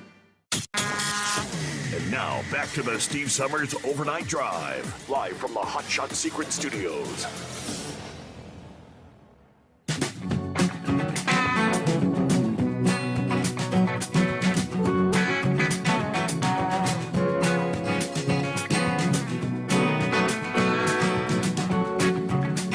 All right, jump over to the email bag here. A couple of quick comments. Craig says, why would Biden want OPEC to increase oil production? Wouldn't that add to climate change? Yeah, Craig. If you're going to burn the oil, doesn't matter if we produce it or they produce it. You're going to burn the same amount. Yeah, he wants them to increase production because on this side of the pond, it garners brownie points with AOC and the tree huggers and the new Green Deal people that he's trying to reduce our reliance on fossil fuels. But as much as they wish we would reduce that reliance, the reliance is there. It hasn't gone away, and it ain't gonna go away. But it's killing him as far as his approval ratings. He's really wanting OPEC to kind of bail his ass out to bring prices down. Prices at the pump. Deranger said, hey, remember at the time, if you remember, Big Ed was actually working in the oil fields, and he didn't know from one day to the next if he was even going to have a job. They were actually paying people to take the oil and store it. There was a glut. Okay, about a minute before a news break. So, yeah, well, hang in there. Eskimo Mom will get you right out of the break. Eagles Online. Who else we got checking in? Horse Feathers. And it's 844-844-3388. I mentioned one of the top headlines. Publicly traded Heartland Express has bought the dry van truckload carrier Smith Transport Incorporated and related entities. North Liberty, Iowa-based Heartland reported in a news release they'd acquired 100% of the equity of Smith and related companies for a cash-free, debt-free enterprise value of about $170 million. Smith Transport is an asset-based truckload carrier with terminals in Pennsylvania, Georgia, and Indiana. Founded in 1982, Smith primarily provides dry van transportation and other specialized services in the eastern U.S. Smith's customer base includes Fortune 500 companies, including expedited transportation integrators, retailers, beverage manufacturers, and home supply companies, several of which have been customers for over 20 years. Smith operates a fleet of about 850 company tractors and an average age of less than 3 years, and approximately 2,000 dry van trailers. The modern fleet is not expected to require any out-of-cycle investment.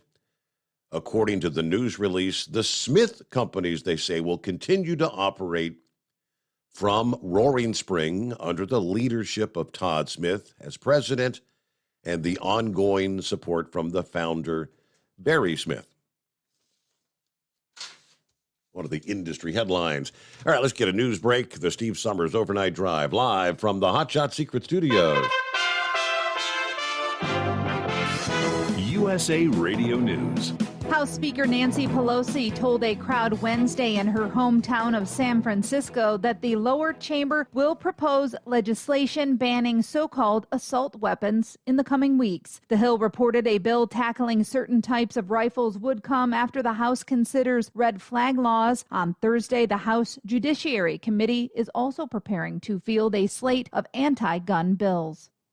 Meanwhile, the school district police chief who served as on-site commander during last week's deadly shooting in Uvalde, Texas, says he is talking daily with investigators. This contradicts claims from state law enforcement that Uvalde Consolidated Independent School District Police Chief Pete Arredondo stopped cooperating. 19 children and 2 teachers died in the attack.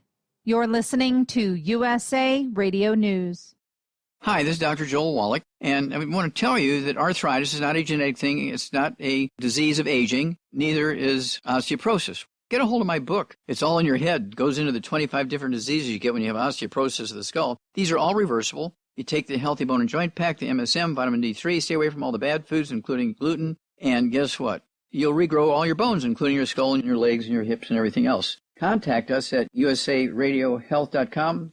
That's usaradiohealth.com. Bingo fun fact number 6. Americans spend over $90 million weekly on bingo. Why? When you can play Bingo Treasure for free. Go to bingoRadioUSA.com. Play from any device, your smartphone, tablet, or computer. The account is free. The play is free. Play one card. Play more. Chat with other players. Meet new friends. All free at bingoRadioUSA.com. That's bingoRadioUSA.com. Bingo from any device. Hurry. Free accounts are limited. You're listening to the Overnight Drive with Steve Summers. Over $5 a gallon for diesel? Wow, it's the highest it's ever been. Now, what if you could get paid to use a fuel additive? Hear me out. Hot Shot Secret Everyday Diesel Treatment, EDT, will improve your miles per gallon enough that the fuel economy savings will not only pay for the cost of the product, but also keep more money in your pocket. Think about it. At $5 a gallon, you're paying over $1,200 to fill up and going 1,500 miles on a full tank. Well, Hot Shot Secret Everyday Diesel Treatment will increase fuel economy up to 3%. That's an extra 45 miles per tank, $37 worth of diesel, and a savings of 2 cents every mile. EDT is so strong, it only takes $12 worth of EDT to get these savings, and you get all the other benefits of this 6-in-1 treatment. Take the EDT challenge today. If you're not completely satisfied, we'll refund your purchase. EDT is available at Pilot Flying J, Love's Travel Stops, and TA and Petro Stopping Centers. Learn more at hotshotsecret.com. PureFlow Air Dog, your leader in fuel air separation system technology. Our systems filter out water, particulates down to 2 micron, and remove all of the air out of your diesel fuel. This allows for nothing but pure, clean diesel fuel to reach the expensive injection system equipped in your vehicle. Not only do our fuel systems protect, they also come in a variety of flow rates to meet your performance needs. Our systems are compact and use OEM-style fittings for an easy installation. Learn more about our product at www.pureflowairdog.com and be sure to follow us on Facebook and Instagram. Protect your investment with PureFlow Air Dog. For anything diesel, take it to Scheid Diesel. They provide a wide variety of services and diagnostics to determine what the problem is with the latest technology. From simple oil changes and preventative maintenance to fuel system diagnostics and repairs, engine rebuilds and cylinder head repairs, and rebuilds with our in-house machine shop. They also have on-site DPF cleaning for exhaust issues and DOT inspections. If your diesel is asking for some attention, Scheid Diesel has the specialist you need for anything diesel. Located in Terre Haute and Lafayette, Indiana, and Effingham, Illinois, Scheid Diesel has you covered. Hey, don't forget, as a listener to this program, you get 10% off your entire order at hotshotsecret.com by using the coupon code Overnight Drive. Plus, CDL drivers, military, and first responders get an additional 10% off. Do you have a Dodge pickup and hate your automatic transmission? Of course you do. LaVon Miller at Firepunk Diesel here, and we specialize in heavy-duty and performance transmissions for your 3/4 or 1-ton Cummins-powered truck. So if you're interested in turning your stock slush box into a towing monster, call us today at 614-733-3744 or visit us online at shop.firepunk.com. You went car shopping, you meant business. You ace vehicle history searches and test drives. You out-salesmaned the salesman. Now you've got your wheels. If you manage that, you can get your retirement plan on track. Visiting aceyourretirement.org can help. With 401k tips and smart savings strategies, you'll have the info you need to get more for your future. Go to aceyourretirement.org, because when it comes to speeding past financial challenges, you're an ace. Brought to you by AARP and the Ad Council. Whether you're a diesel pickup performance enthusiast or just looking for a small upgrade, when selecting common rail fuel system components, look no further than Exergy Performance. At Exergy, you'll find injectors, pumps, and more, engineered like no others on the market using state-of-the-art equipment run by people that have been in the business for decades. So if you're in the market for common rail components at any power level, contact Exergy Performance or one of the many dealers listed on our website at exergyperformance.com. Because Channel 19's a little congested.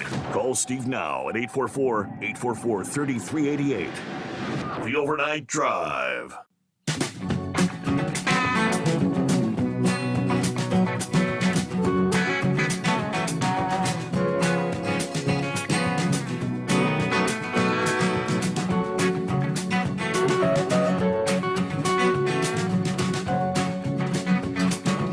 There you go. It's 844-844-3388. In the hopes of getting more drivers to comment on the proposed speed limiter mandate, Owner-Operator Independent Drivers Association sent out a call to action notice. We're all familiar with the proposal for the speed limiter mandate on commercial vehicles. I'm not going to go through the whole background. Will it be 60, 65, 68? We just don't know. Initially, it was a 30-day comment period that would have expired in like 2 days. Last week, the FMCSA announced they granted the request of an additional 45 days. So the comment period is extended until Monday, July the 18th. OWIDA encourages all professional drivers to submit your comments on the mandate. Notice we unequivocally oppose any action that would mandate speed limiters, according to the call of action. Now, on their website, they've actually put several, dockets together to help you prepare your comments. And they've got links to that information. Maybe I can share a link to that via my Facebook page if I can find the link. But we'll check that out. So get those comments. And they've heard from more than 12,000, with an overwhelming majority of responses thus far opposing speed limiters. All right. Hello, Eskimo Mom. Hi, Steve. And for that call to action, I've already submitted my 2 cents in to the FMCSA and letting them know my opinion. And it's a piece of cake. But what I wanted to talk to you about was all these new laws that Congress is proposing about the guns. How are they going to be enforced? Because 99% of these shooters out here, a lot of them have already broken other laws, or there are so many red flags up there that they should have been arrested, or something should have been done by their parents, by their schools, by somebody else before they got to that point. And if you look at all these if you look at all the court logs in some of these local papers, my local paper still has them in there, that this person had a gun under disability, and he committed a couple of other crimes here in the process. Well, the sentence may be 5 years. Well, guess what? That charge of weapons with disabilities is dropped for these other charges, and he might get off with maybe a couple of years. Mm-hmm. And we may have to fill the jails up, but that's the only way is to nip it in, and we got to nip stuff in the bud when it's small. When if a kid's carrying a firearm, if a kid's carrying a firearm in a public place and he's not allowed to carry it, prosecute him. Get him help, get him treatment, get him whatever. Because that's the thing with these kids is that you start when they're small, and you let them go too long, and then you get that shooter in Uvalde. And some of these other shooters that are going on, they break somewhere, and then now we're at the emotional phase where we're not going to make any good rational decisions now. Like Grump said, though, as far as the Democrats go, they've been pushing this. This has been an agenda going back not just a year or two, but decades. Anytime there's a crisis situation, they try to capitalize on that. Now, like you said, yes, it's the emotional phase where, well, suddenly more people, obviously, you feel your heart breaks for the families that lost kids or the teachers that were killed. Yeah, you feel emotional about that, but you got to pay attention to what you're out. What will the actual outcome be of this? What would the unintended consequences be? Because the bad guys, the criminals aren't going to get rid of their guns. The criminals aren't going to turn over their magazines that hold 30 rounds or their 100-round drums. Those aren't going anywhere. Nope. No, they're not. And the thing about it is, if you go, and if as somebody who's gone through a severe loss, is that what they will tell you when you're grieving, you do not make any rash decisions for at least 6 months. Mm-hmm. or any major decisions. And this is something that we should wait, give it 6 months, let the investigation play out, and then see what we need. And we don't need, the gun laws, we don't really, if we're going to do anything, let's enforce the ones currently on the books. And ones and maybe tweak the ones that we need to tweak, but get these kids the mental health help. Tell these parents that, hey, you're raising your kid in a fatherless home. You're not taking them to church. You're not taking them out. They're getting lost, and you're the ones that are responsible for these kids. And we need to start helping get these kids help before they pick up that firearm. Yeah. Or even when you're a 50-year-old man picking up that firearm and walking into a convenience store because you want your cigarettes and you don't have any money to pay for them, for example. But you need to just get people the help they need, so we don't need the firearm laws. Always good to hear from you, Eskimo Mom. In the case of the Uvalde shooter, that sounds like that kid was, as far as getting help, that was pretty much a lost cause, right? If the mother was a drug addict, she had no involvement in his life. There was an update. As a matter of fact, one of the neighbors of because he was at the grandmother's house, the grandmother that he shot in the face before he ultimately went to the school. They interviewed one of the neighbors dispatch. I think I've got that over here in my show prep. We'll pull up what the neighbor had to say. But they did kind of confirm the kid didn't know how to drive. Yeah, when he ran out the door with his duffel bags and his guns and threw them in the truck, he couldn't even get the truck started, apparently, initially. Hello to Rick checking in from Columbus. Rick's on board this morning. Tree Frog checking in. Good to have you with us.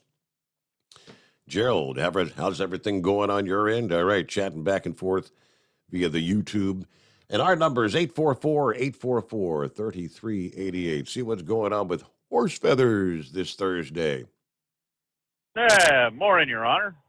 I'm up here in a different area from what I normally am at. I'm up here in the Allentown, kind of north of Philly, up around 78. 78 is just a wonderful road to drive on. I don't know, Spaceman, you like going back and forth to New York City all the time on this there from Carlisle there, dragging his yellow trailers back and forth. I don't know. It's just, I don't know why anybody would even want to drive this road. Begin with, it's so rough. Like you might as well be driving down train tracks there. It's really so rough. Oh, yeah. Smooth sailing. Yeah, you spend more time in the air than you do on the concrete. So, but anyway, I got a question for you there. I was kind of looking at my truck back when I'm looking at if I end up driving back, and I'm probably going to be trying to hit up the Costco's there for gasoline on the way back. And I see there's one there. It's supposed to be like around the Chattanooga area, but it looks like it's down into Georgia. Do you know anything about that area at all right there where kind of Georgia and Chattanooga are there, and where there might be a Costco? It looked like a little town called Ringgold. You ever hear of Ringgold at all? Yeah, I've heard of that. Yeah, I know exactly where that is. Yes, sir. All right. So I take it the Costco is down in Georgia, across out of Tennessee there. Is that what I was looking at? Kind of on the. I was trying to. I didn't have a big enough map to blow up. The Costco app wouldn't blow it up big enough to show me where exactly it was. Did give me the address so I could try to get plugged into another map, but I didn't know if you've been there. But is that's kind of where you were there, right? Down. Oh yeah, it's on 2. They call it 2A. That's the 2A highway. Got the Costco. Okay. There's a Home Depot. There's a Lowe's. There's the Walmart. Yeah, the 2A. So how much of a trek is that off of 40 back up there in Chattanooga? What does that take? A few minutes to get down there, or 20 minutes, half an hour, or? No, if you're coming up 40, or wait a minute, 40. Well, it wouldn't be 40. 40's way high. It's not 40. It's something else that runs across there. What is it, 20 something? I don't know. I was trying to remember off the map. But I'm going to end up going from Chattanooga over to Knoxville, and I guess Knoxville is where I pick up 40 to get to 81. I don't know, something like that. I got to get it more figured out a little more when I get down there. But anyway, so that's the plan, to kind of come back through that way. But I thought that was kind of interesting there. I come across that Costco there, and I didn't realize it looked like it was in Chattanooga, and then I got blowing up a little more, and it was in Georgia and in Ringgold. I'm like, I think I remember somebody that lived there. That's correct, yeah. But anyway, so I don't know what else we got going here. Did you hear that our fearless leader there? He didn't realize that there was a baby formula shortage until, I don't know, sometime in April. They finally told them. Yeah, they finally told them in April what was going on. And shouldn't the fearless leader shouldn't he have, been informed maybe when the FDA was involved in having the Abbott plant close, that something that produces 40% of the formula for the country, that wouldn't you think they'd kind of inform the government at that point? But I tell you what, have you seen this new press secretary much? Have you watched her very much? I have not. I'm yet to see her doing anything live. All I've seen is that she has no ability to communicate. She doesn't know what she's talking about, and she just kind of. Remember when Peppermint Patty when she was first getting started, she became the circle back girl. Maybe the new press secretary needs to start saying, well, we'll have to circle back on that, because that was your way of saying, I don't know how to respond to that question. We'll circle back on that. Yeah, she certainly needs something, but she seems kind of meek and mild-mannered and just not very authoritative. Just doesn't stand up there and project. She's kind of seems kind of quiet and shy, and so it's. Anyways, I just and her answers, as you say, she doesn't even I think she needs Jen Psaki to give her that notepad that she used to keep that Rolodex index cards, box index cards or whatever. She needs to have something to read off of or something. But it's been pretty sad. But yeah, I'm looking forward to seeing a whole live, where she's there supposed to answer questions and everything. That's what I'm waiting for. But I don't know. Maybe they're going to keep her on a short leash too, and not try to get off script from the teleprompter. But anyways, so but yeah, somebody said something about gun sales, and geez, I seem to remember all the way, even back when George W. Bush there was in office, even before Biden was there.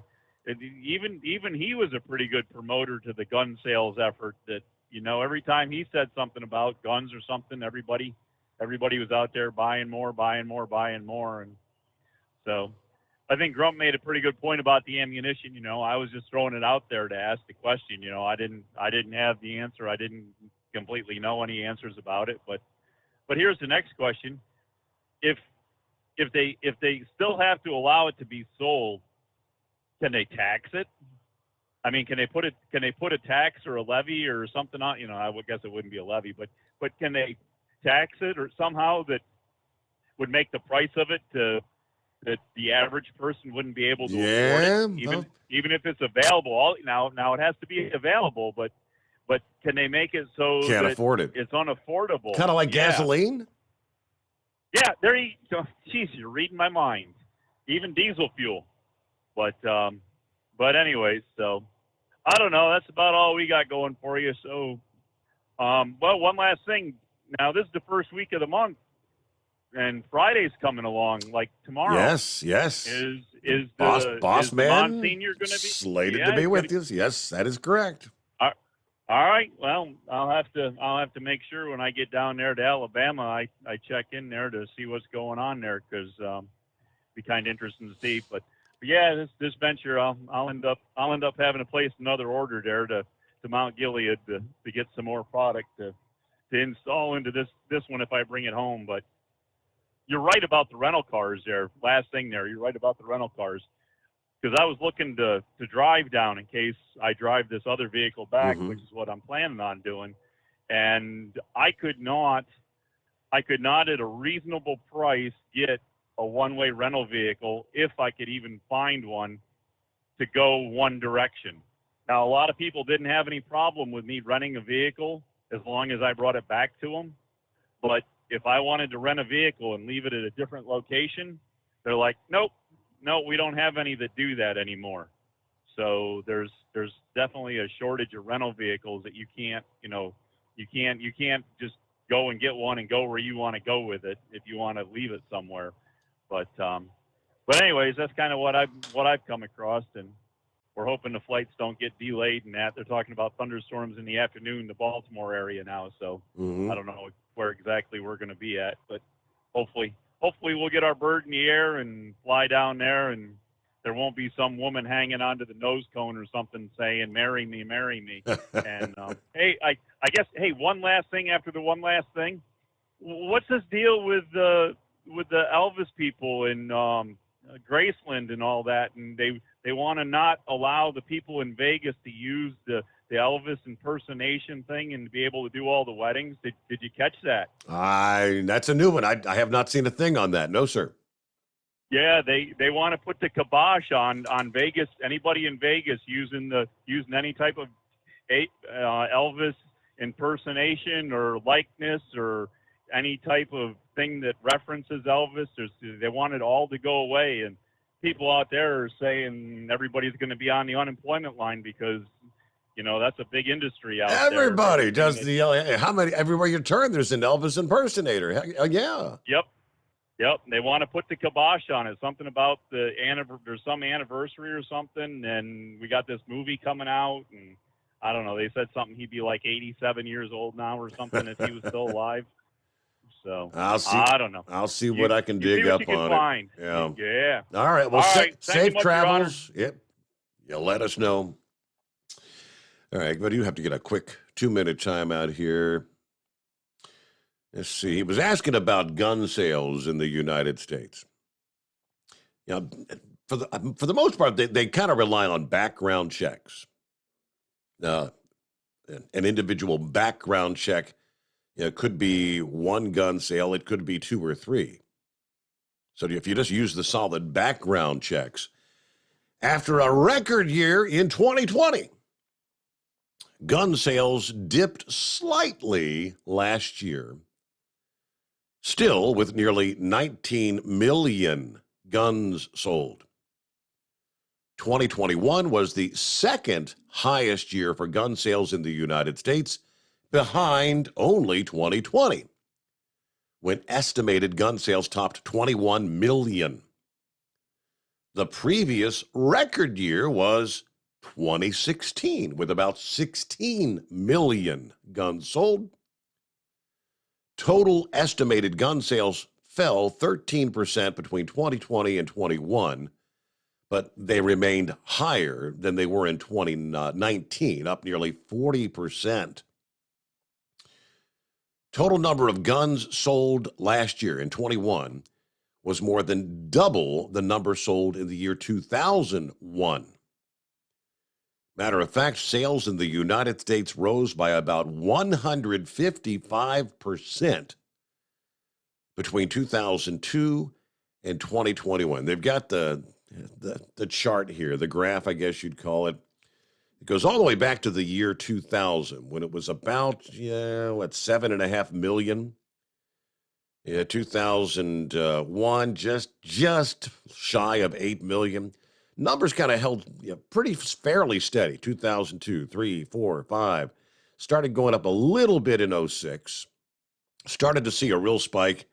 By the year 2008, it was just shy of 10 million. 2011 jumped up well over 11 million. Look, from 2011 to 2012, jumped well over 14 million. Closer to 16 million by the year 2013. So you saw some ups and downs. 2016, 16 million. 2020. There was a pandemic. Everybody was beginning to wonder if the world was coming to an end.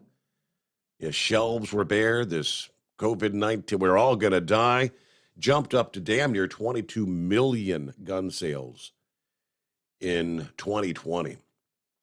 As we said, just dropped off a little bit last year, but You see the trend. Big jumps, especially when you head toward those presidential election years. Not surprising. All right, tell you what, let me jump on down, see what Eagle's got on his mind here. Good morning, Eagle. Happy Thursday. Okay, yeah. Yeah, how you doing tonight? Listen, Steve, I don't want to say, like I say, I think in the future I'm going to be saying this a whole lot more. You know, I'm not one of those kind of people who like to say, I told you so. But guess what? I'm going to say I told you so. Yeah. Guess what happened today? What did we happen today? A lot of people said, well, last week down in Texas, well, that's going to be the last mass shooting that we have in 2022. Well, what do you know? We have another shooting again today. I don't know if you updated it yet, in Tulsa, Oklahoma. 4 individuals got shot. Man, here's a damn shame, Steve. I never even thought of this scenario. I thought that these shooters had covered all bases.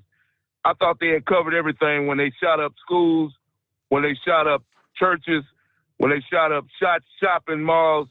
But never in my life, Steve, I forgot, never in my life did I think somebody would actually walk into a hospital and shoot people. That actually happened today in America, Steve. Somebody walked into a hospital and shot hospital people. Can you believe that? I have not heard any reasoning, what the motivation might have been, why this individual went into if I understand correctly, it was kind of like more of a rehab kind of center.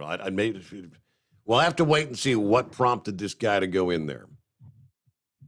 That's what I'm saying. It's a damn shame, Steve.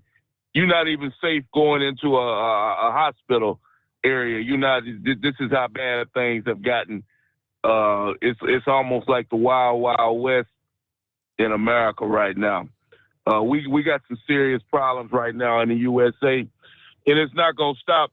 But I think another problem that people are not addressing, Steve, and you do a pretty good job, and you notice I don't say these people's names. We got a lot of copycat people out there, Steve. I think that they're broadcasting these shootings way too much. CNN, MSNBC, all the Fox, 24 hours a day, 7 days a week. That's all they've been talking about since the school. There's too much of this going on. People see this, Steve, and these losers sitting at home right now, and they see that's the only way that they can make a name for themselves. Their life is that miserable that they figure that's the only way they can get their name in the spotlight is to do something like this. I think that we need to stop. The news media needs to stop talking about this stuff so much, Steve, because it's creating a bunch of copycatters, people that want to be, especially with this punk down there in Texas. I guarantee you there's a punk kid somewhere in America right now that actually admires what this guy did, and he's planning the same type of attack. And it's a damn shame that that's going on. But like I told you, Steve, it's going way too far. When when it's bad enough, you about as low as you can go when you go into a church and shoot somebody. But then you had a nerve to go into a hospital or something like a hospital. That they taking it a little bit too far. Now let me get back to this Texas situation, Steve. Here, somebody needs to be in some serious trouble. I don't know if they're gonna release these audio tapes. There's a guy that I was listening to yesterday. He claims that there are audio tapes where some of the kids had cell phones, and they were making 911 phone calls. And as they were making the phone call, they saying that they were told to stand down, that the shooting was over.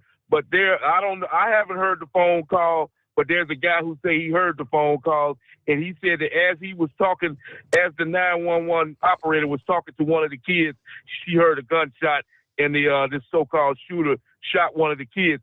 So the shooting definitely wasn't over from what this guy is saying. What'd you say? Yeah, that is correct. I think it would. Pappy he's on hold. He sent me a link this past day from People magazine about some of the officers that were on the scene. It's just, let me share the little blurb because we got to get our news update. The quote was, "We felt like cowards." A police officer talks about the decision to delay officers' response to the Uvalde shooting. But not all officers agreed with the decision to stand down. One of the officers who was standing outside the school said that he and his colleagues were actually talking about whether just to go in anyway.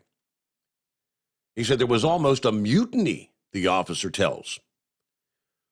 "We were like, there's an effing gunman in the school. We hear gunshots, and we're just going to stand here with our thumbs up our asses? We wanted to go in and save lives. It was the most frustrating situation of my entire career." That was a quote from one of the officers outside the school.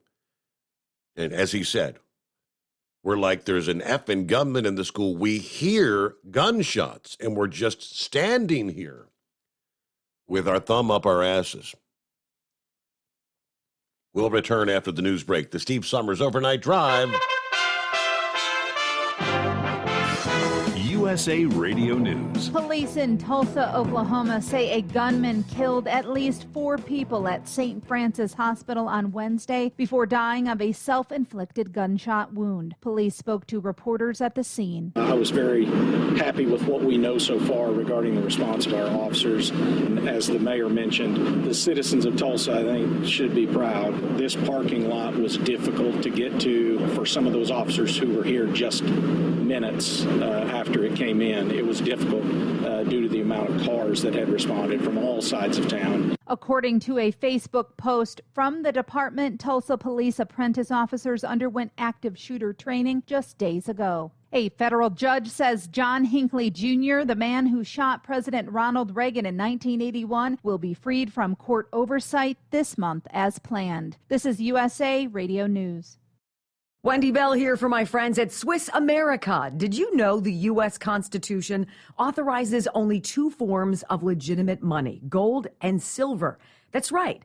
But our government abandoned gold and silver a half-century ago. Meanwhile, gold and silver prices have rocketed in recent years due to growing economic uncertainty. So, to help my listeners, Swiss America has a very special offer today. Silver Walking Liberty $half at the amazingly low price of $12.50 each, delivered.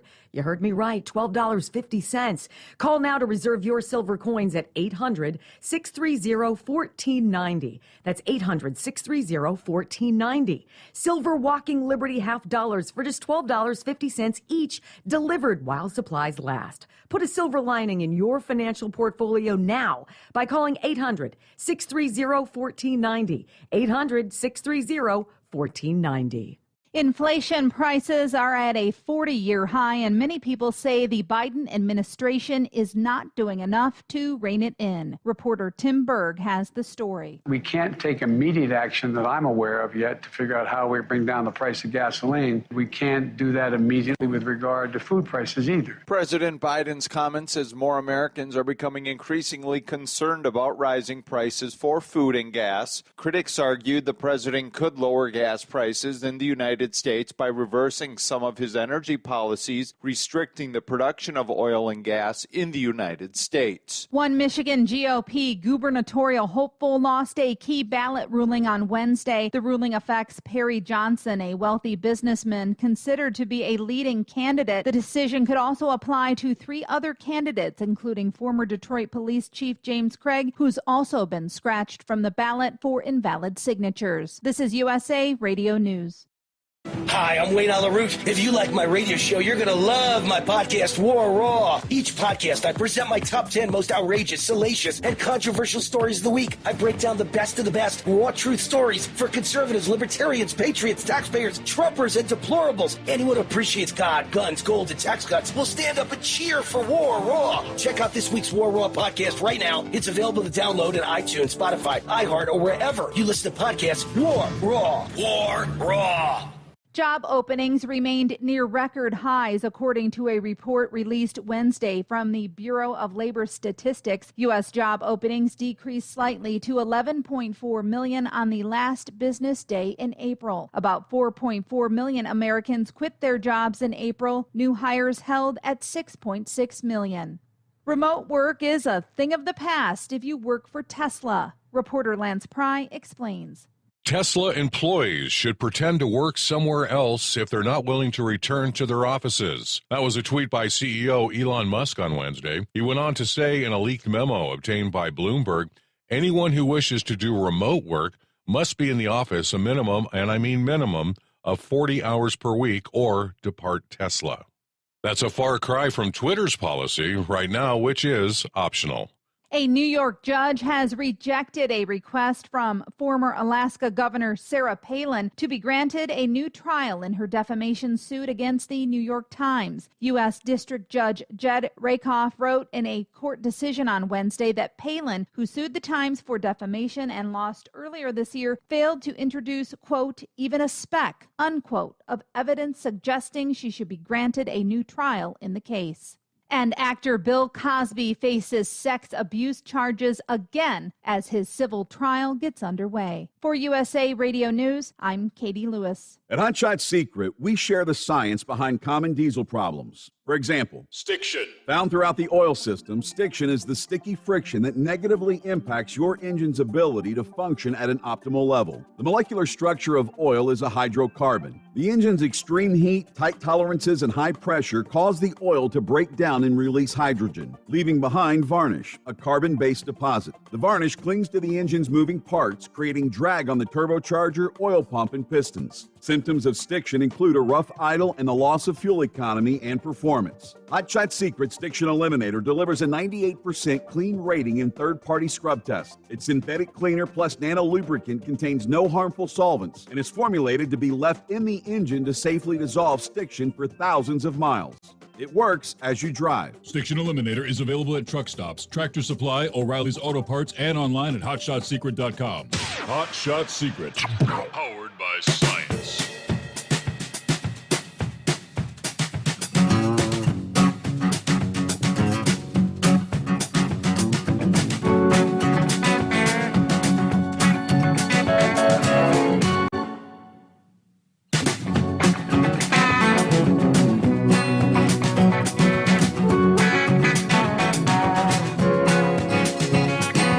Back at it here. Let me see. On a Thursday morning, good to have you with us. Hope your week's going well. Yeah, for most, a short work week, right? Coming off the Memorial Day weekend. Been bouncing around, so many things to get to. Let me jump back to the update yesterday. The neighbor who lives across the street from the Texas shooter that shot his grandmother before going to the school said the 66-year-old woman came running out of her home covered in blood, said, look at what he did to me. Gilberto Gallegos was the neighbor, recalled that he was out gardening with his wife in the front yard. They heard gunfire.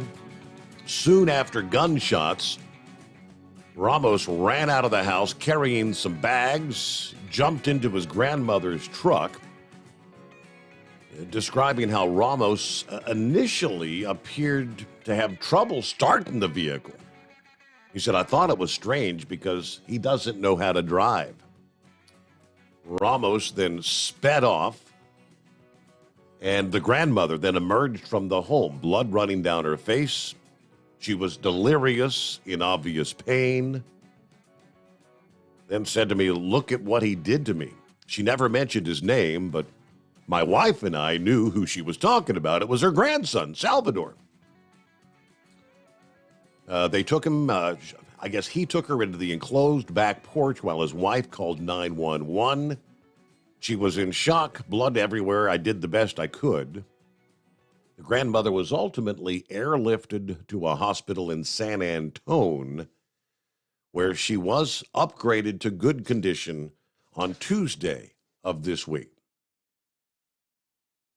Maybe we can get some answers from the grandmother, you think? At some point in time.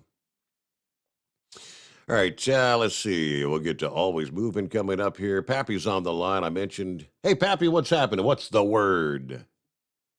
Mr. Steve Sommers, what's happening, man? Happy Thursday. We got a work night or an off night? It's an off night. How about that? Off night, sitting here chilling.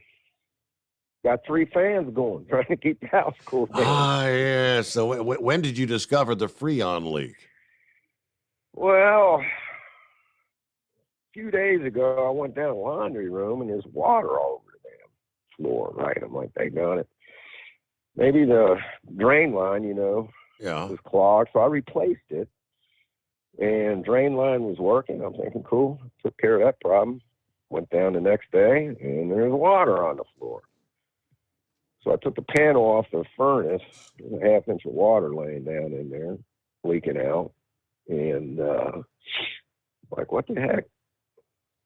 Didn't know what was going on, man. And then came home from work the other night, popped the panel off, and the copper coils coming out of the coil, copper pipes, right? Covered in ice? Or covered in ice. Yep. And some of the coil is too, and I'm like, oh, man, I either got a leak, they're low in Freon, and that's what was going on, is all that ice is freezing up and then thawing out, yeah. Yeah, dripping down the bottom of the furnace. So he's supposed to be here about 9 o'clock in the morning, take a look at it. I got a feeling I know what the answer is. Uh-oh. All right. I just replaced a condensing unit 2 years ago, so I guess if I replaced the furnace, I'm probably good to go for the rest of my life. So do you have like one of those homeowner warranty things so you can go through a 2-year ordeal like Heat Wave? Nope. Don't mess with them things. Gotcha. You've had the pleasure of dealing with. I did. With one of them too. Yeah. But man, Steve, one of your callers made a good point. I mean, we made this comparison about drunk driving and guns, right? The old statement, if it saves one life, we got to do it, Steve, there's more children killed in automobile accidents in this country per year than there is by gun violence. I guarantee you that. So if we go with the left line of thinking, I say we ban cars, man. Right. I say driving privileges are a privilege, not a constitutional right, like the Second Amendment. So we should be able to yank them like real easy, right? If it saves one life, Steve, let's inconvenience 330 million people. I mean, that's their way of thinking, Steve, right? So why don't we do that? Deranger sent me an email here a bit ago that pretty much says, in regards to the gun law, when I was talking about Pelosi and all what Nadler's going to introduce today, he said, well, all right, just asking on behalf of the sane adults in this country. So if a Chevy, a Ford, a Dodge, or a vehicle runs over X number of people, is it considered an asset vehicle? And what's the number that keeps it under that? Steve, it wasn't, a month or two ago where a dude ran over a bunch of people? A few months ago. Yeah. There was a parade going on, right? Yes, sir. That was kept hush-hush real quick. That wasn't 24/7 news coverage, like Eagle was saying. It's because it didn't fit their narrative. They couldn't,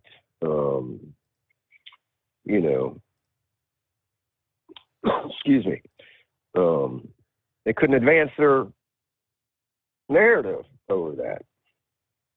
They couldn't come out and say, oh, we got to ban cars, man. And while we're at it, let's sue the GM, they produce that vehicle, so they should be sued. Man, I'm a little disappointed in Grump, man. Listen, he had a great call, but he made one comment that kind of stuck out with me a little bit. Why in the world would anybody need a 50 cal? Maybe because I want one. Right? Okay. Just like he said he wanted his ARs. He contradicted himself. God love you, Grump, man. I love you, brother. But when you make that statement, that's the left making a statement. Why in the world would anybody want an assault rifle? There is no use for them. Steve, I don't believe in the Constitution. Biden's a flat-out liar when he comes out and says that there's no absolutes when it comes to the Second Amendment or any amendment. Mm-hmm. Steve, I don't recall anything in the Constitution or any of these amendments at the end saying, and this amendment is not absolute. Where does he come up with this, Steve? It's a flat-out lie. Flat-out lie. Then you talk about cannons. Steve, if you want a cannon, you can go out and get one. Kind of like talking about ammunition, right? Mm-hmm. If you can afford it. If you can afford it, a civilian can obtain the permits, the Class 3, the what you need to get from the ATF. And if you can afford it, you can go out and buy a cannon or a tank. There are civilians that own these things. There's a guy on YouTube, can't think of his name. He's always taking his firearms out in the desert. He shoots different things to see, what bullet will go through this and all this ballistic stuff. And he's got his Class 3 permits where he's allowed to purchase all this stuff. And he decided, well, let's take a frag grenade and tape it to the refrigerator and see what it does. He's got a permit to do it, and he's got the money to buy this stuff, Steve. Yeah.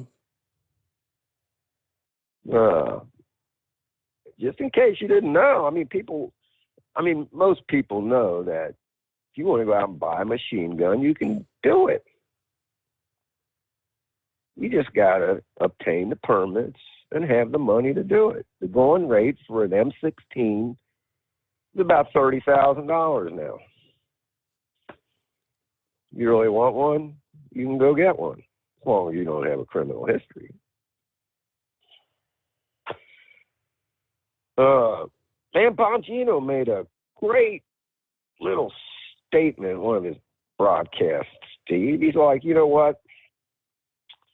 If these laws work, next time Biden comes to town and he talks gives a speech in the Coliseum or whatnot, even though you might get 10 people to show up.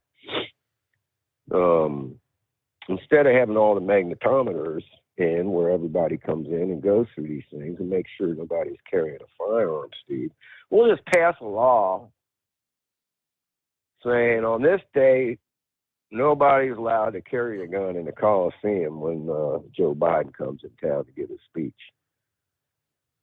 Right? Solves the problem, Steve. We passed a law. Nobody's allowed to do it. So nobody's going to do it then. Absolutely. Nobody's going to do it. No problem. Secret Service be tickled pink. Steve, I used to get the Guns and Ammo magazine back in the 80s, early mid-80s, Guns and Ammo magazine. And I think I told you this before, a long, long time ago. Every magazine that came out that month, there was articles in there called The Armed Citizen, going back as far as in the 80s. And in every article, they would give one or two examples where an armed citizen stopped something bad from happening.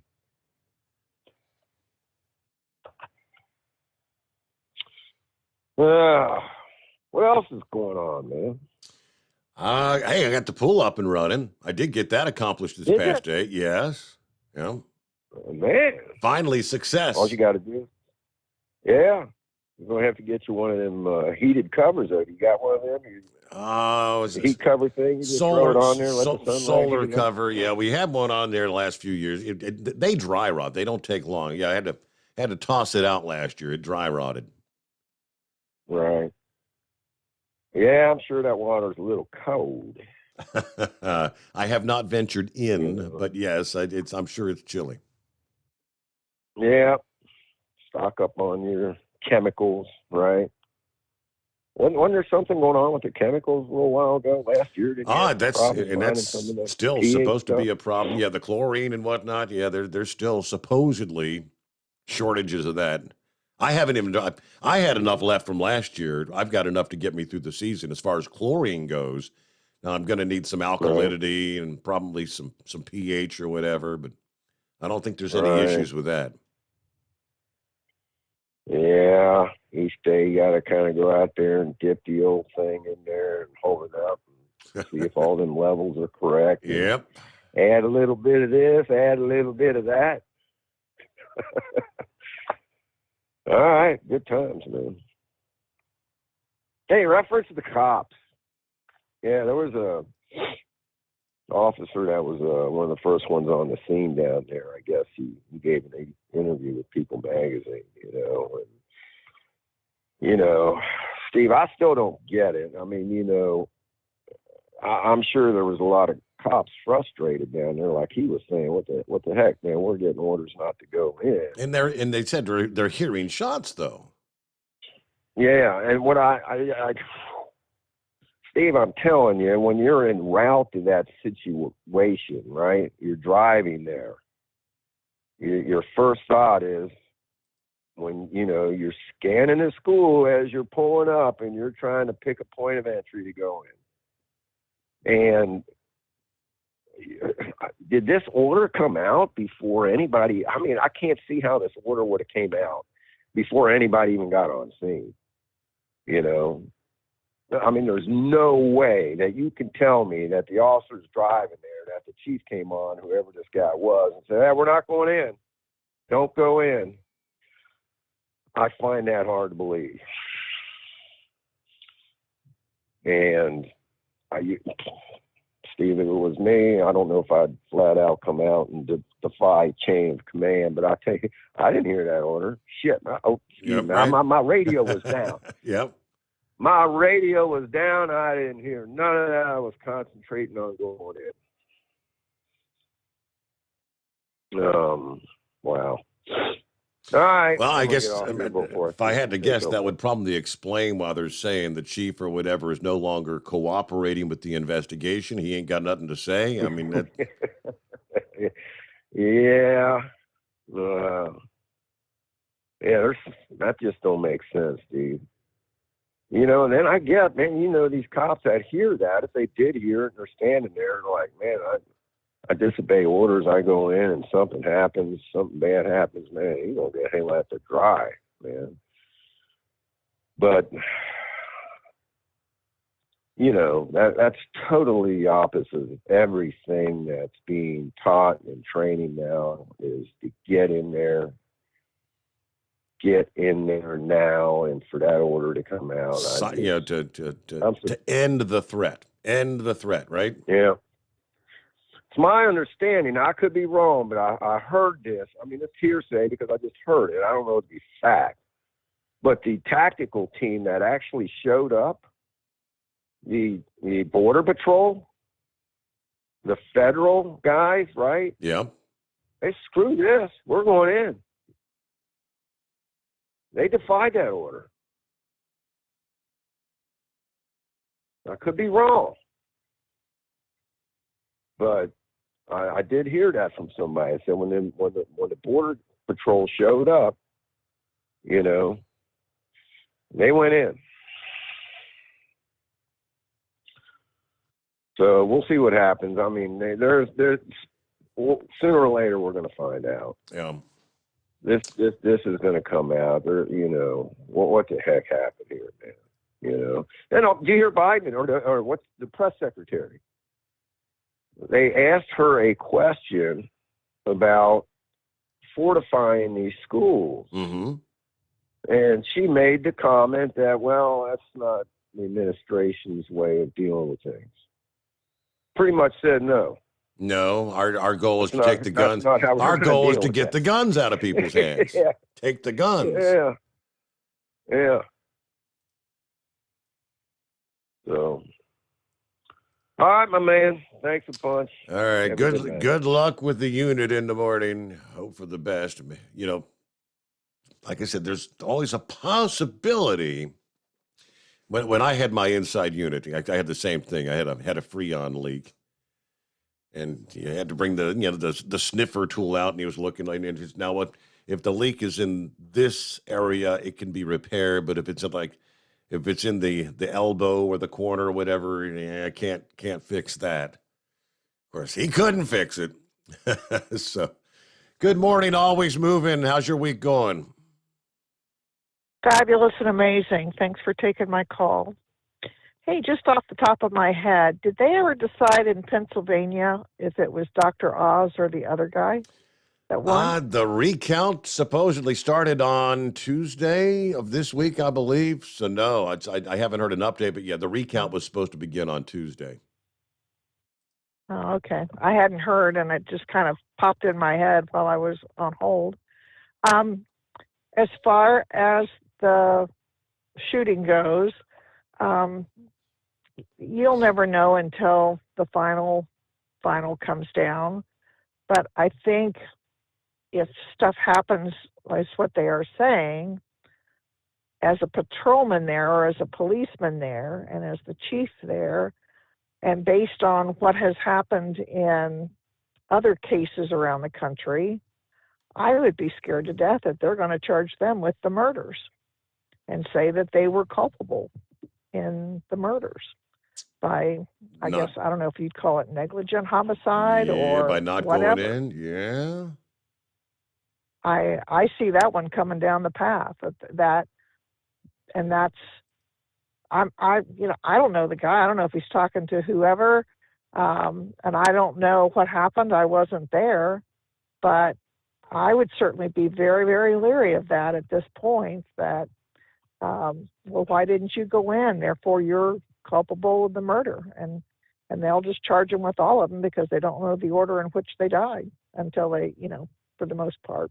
So I would be being a police officer today, you are second guessed, you are shot at, you are damned by the public if you do your job right, and you are damned by the public if you don't do it right. And that split-second decision or the training that you get, if you follow your commander, if it's true that the commander said, don't go in, look at the public ridicule. If you had broken that and you went in, then they're going to get you that way. It is such a catch-22 to being a police officer today.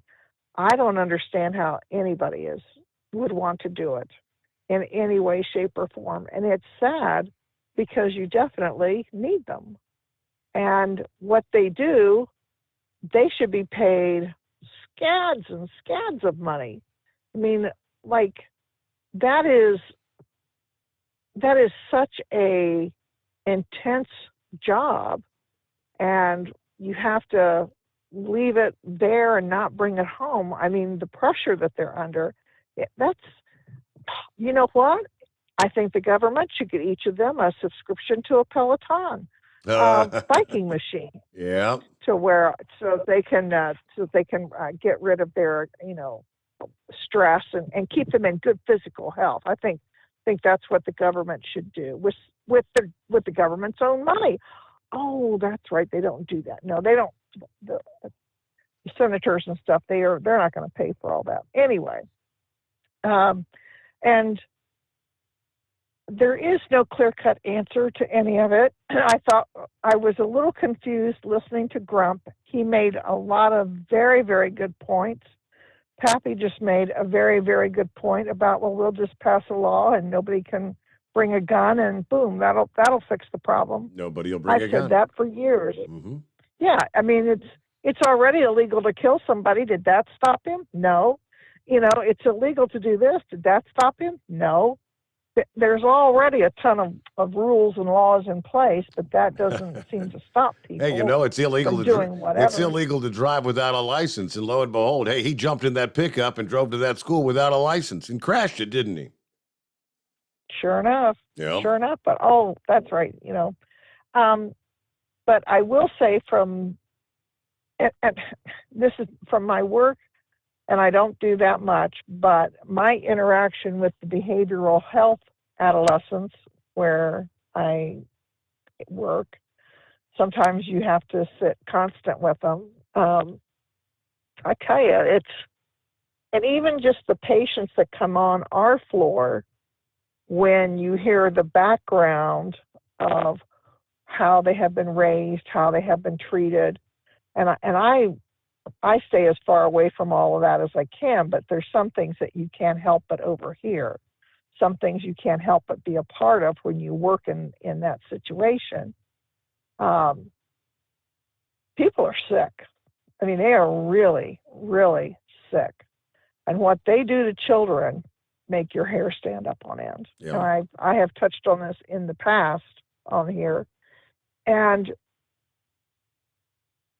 the problem, too, with being mentally ill is you don't know you're mentally ill, so you're not going to go get help. So, yeah, you have an adult that was out there in Tulsa, Oklahoma, and they probably have a free mental facility there somewhere around that's available, a hotline that he could have called, but instead took his aggression out with a gun. You have, I'm sure, probably down in Texas, they have hotlines for mental health. There's hotlines all over the place for it. And yet, that is not the option. So maybe, and I'm just throwing this out here, maybe in the schools, things like teaching coping skills would be something. I don't know that having both parents in the home is the only answer. They say that like the mothers are all the wonderful ones and the fathers, need to be there to correct them. I don't buy that one way at all. It's the person, and it's easier if you have two people as a united front, but you can have two really bad people together, and that's not going to make that child any better. True. And that's proven time and again with the abuse that they do. So that isn't the answer, but teaching coping skills, things like that might be helpful in class.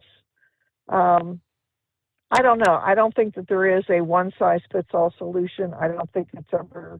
I think the whole thing is you're never going to get the toothpaste back in the tube at this point, and that's sad. And unfortunately, I don't have any answers to it, but I know that what I hear children go through and the role models that they have are really not parents. I mean, there's a lot of people that are absolutely sick, just sick. And, you could stretch it out all over the place. But anyway, that's all I have. I had a wonderful weekend. I had a really good run through the woods, still in training, and I got 30 some days to go here until the big run. So I'm on the last push, really trying to get through here on this training and watching and studying and learning. I'm bound and determined to make it to that finish line. So that's about all I have, and I enjoyed decorating the graves. I got to 4 cemeteries. Didn't make it to all of them just because of the weather and my work schedule and stuff, but I did make it to 4 different cemeteries, decorated, I don't know, probably 80 graves, but took my time to think about them, thought about the others. So that's all I got. I hope everyone has a great week, and we will talk to you later. Thank you for checking in. Always moving. All right. Yeah. Okay. So the word is what always moving was alluding to. Yeah. Might the officers actually, who's going to be in trouble for not going in? Dereliction of duty would be the term, apparently. The officers were following their orders. That's going to come down to either the chief or the sheriff, whoever made that call to stand down or not go in. That individual may be in some real doo-doo. So, always moving? Maybe you are correct. We'll get our news break here on the Steve Summers Overnight Drive.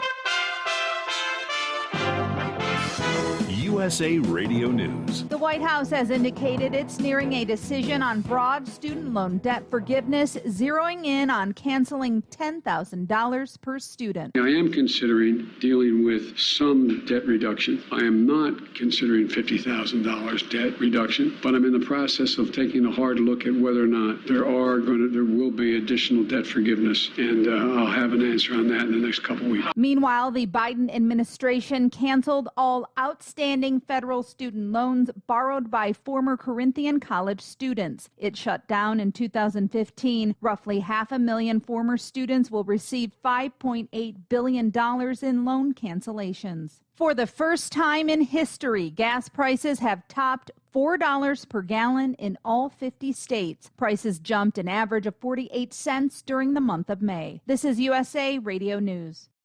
Water. It's essential to life, but it's also something that so many of us here in America take for granted. Imagine how different your life would be without access to clean water in your home. What if you had to walk to the nearest creek, stream, lake, or pond to get water?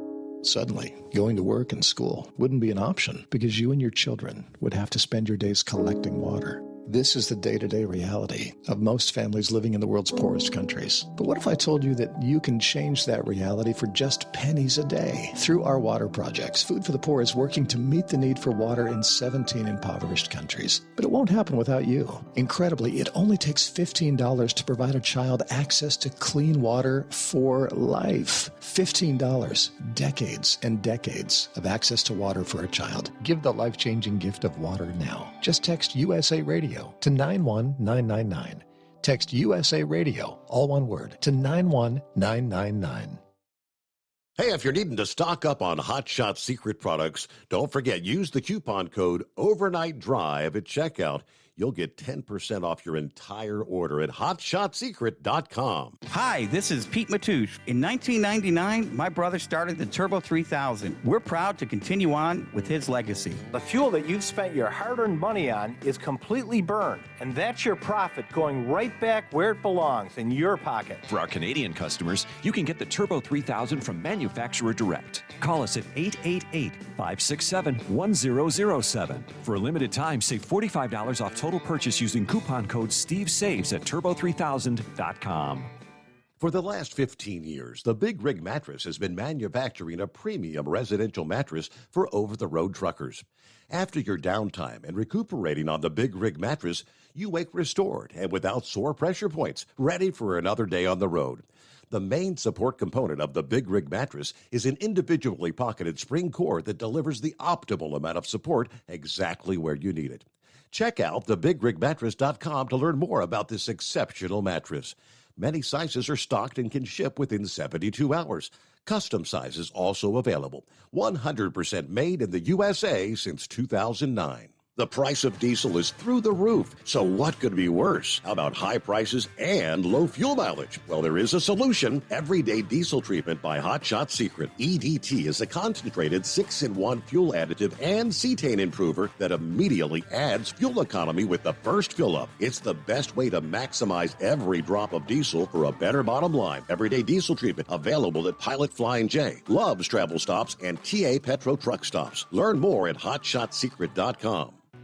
Do you have a Dodge pickup and hate your automatic transmission? Of course you do.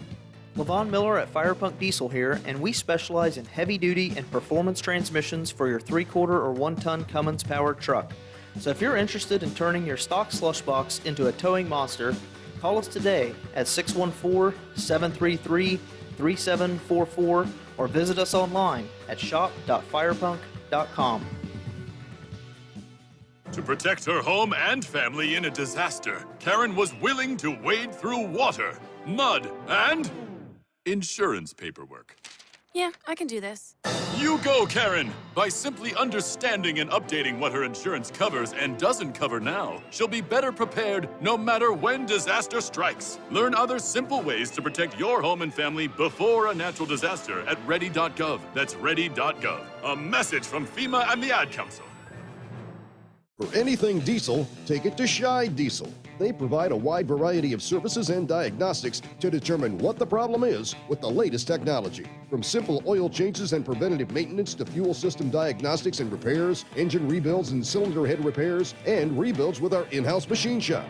They also have on-site DPF cleaning for exhaust issues and DOT inspections. If your diesel is asking for some attention, Scheid Diesel has the specialist you need for anything diesel. Located in Terre Haute and Lafayette, Indiana, and Effingham, Illinois, Scheid Diesel has you covered. PureFlow Air Dog, your leader in fuel air separation system technology. Our systems filter out water, particulates down to 2 micron, and remove all of the air out of your diesel fuel. This allows for nothing but pure, clean diesel fuel to reach the expensive injection system equipped in your vehicle. Not only do our fuel systems protect, they also come in a variety of flow rates to meet your performance needs. Our systems are compact and use OEM-style fittings for easy installation. Learn more about our product at www.pureflowairdog.com and be sure to follow us on Facebook and Instagram. Protect your investment with PureFlow Air Dog. And now, back to the Steve Summers Overnight Drive, live from the Hot Shot Secret Studios.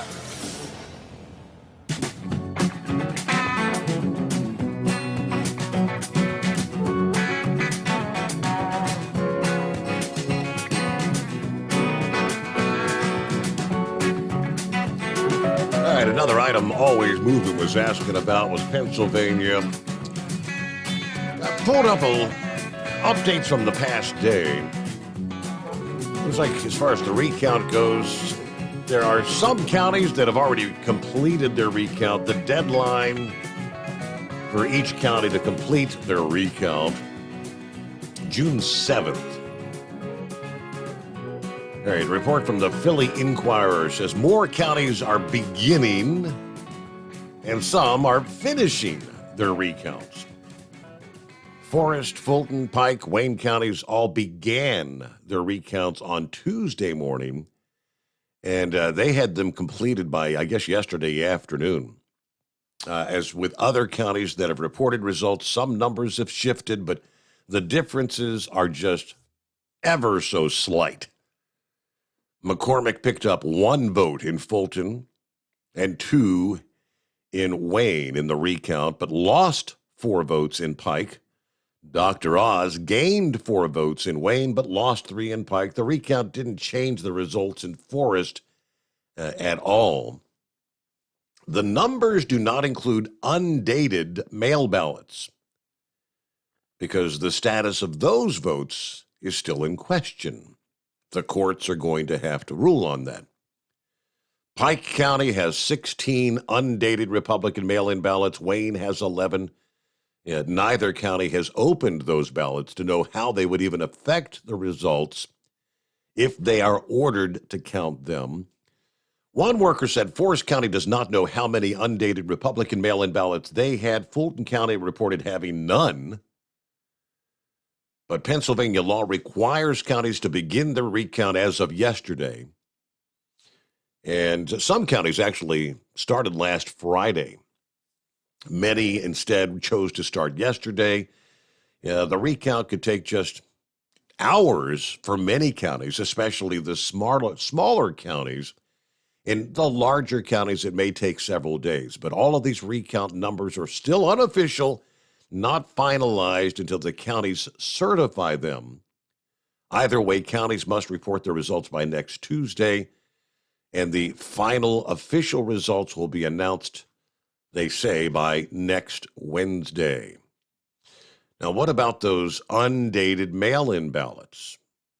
The courts scheduled a hearing on McCormick's lawsuit seeking a hand recount of ballots in 12 counties. Should the court grant the request ordering the labor-intensive process of recounting ballots by hand, that would maybe disrupt the tight timelines established under state law for how long the process should take. So I believe that's separate from the lawsuit that he had already filed about trying to. The rules in Pennsylvania say if it's not signed and dated, the outside envelope, it's not a countable ballot. As tight as things are, McCormick had filed a lawsuit to allow those undated ballots to be counted. So things are still in flux there in Pennsylvania. All right, back to the phones. Is this Marty? Hey, Steve, how are you? Doing well. What's happening? Not a whole lot. On this oil, I remember back and I'm kind of going back and forth on the year. It was either, I know it was at the end of George Bush's term or close to it, 07, 08, somewhere along that, 09. Oil was trading, the high point was $140 a barrel on the stock market. And I remember Goldman Sachs was one of the big traders in the oil market back then. At any rate, for it being higher then per barrel, it never got, I mean, the most I paid for it was out in Pennsylvania. I paid $4.60-some a gallon for it. And it didn't stay up there very long. It went up, and then, within, a few months, it was back under $4 and continued to fall.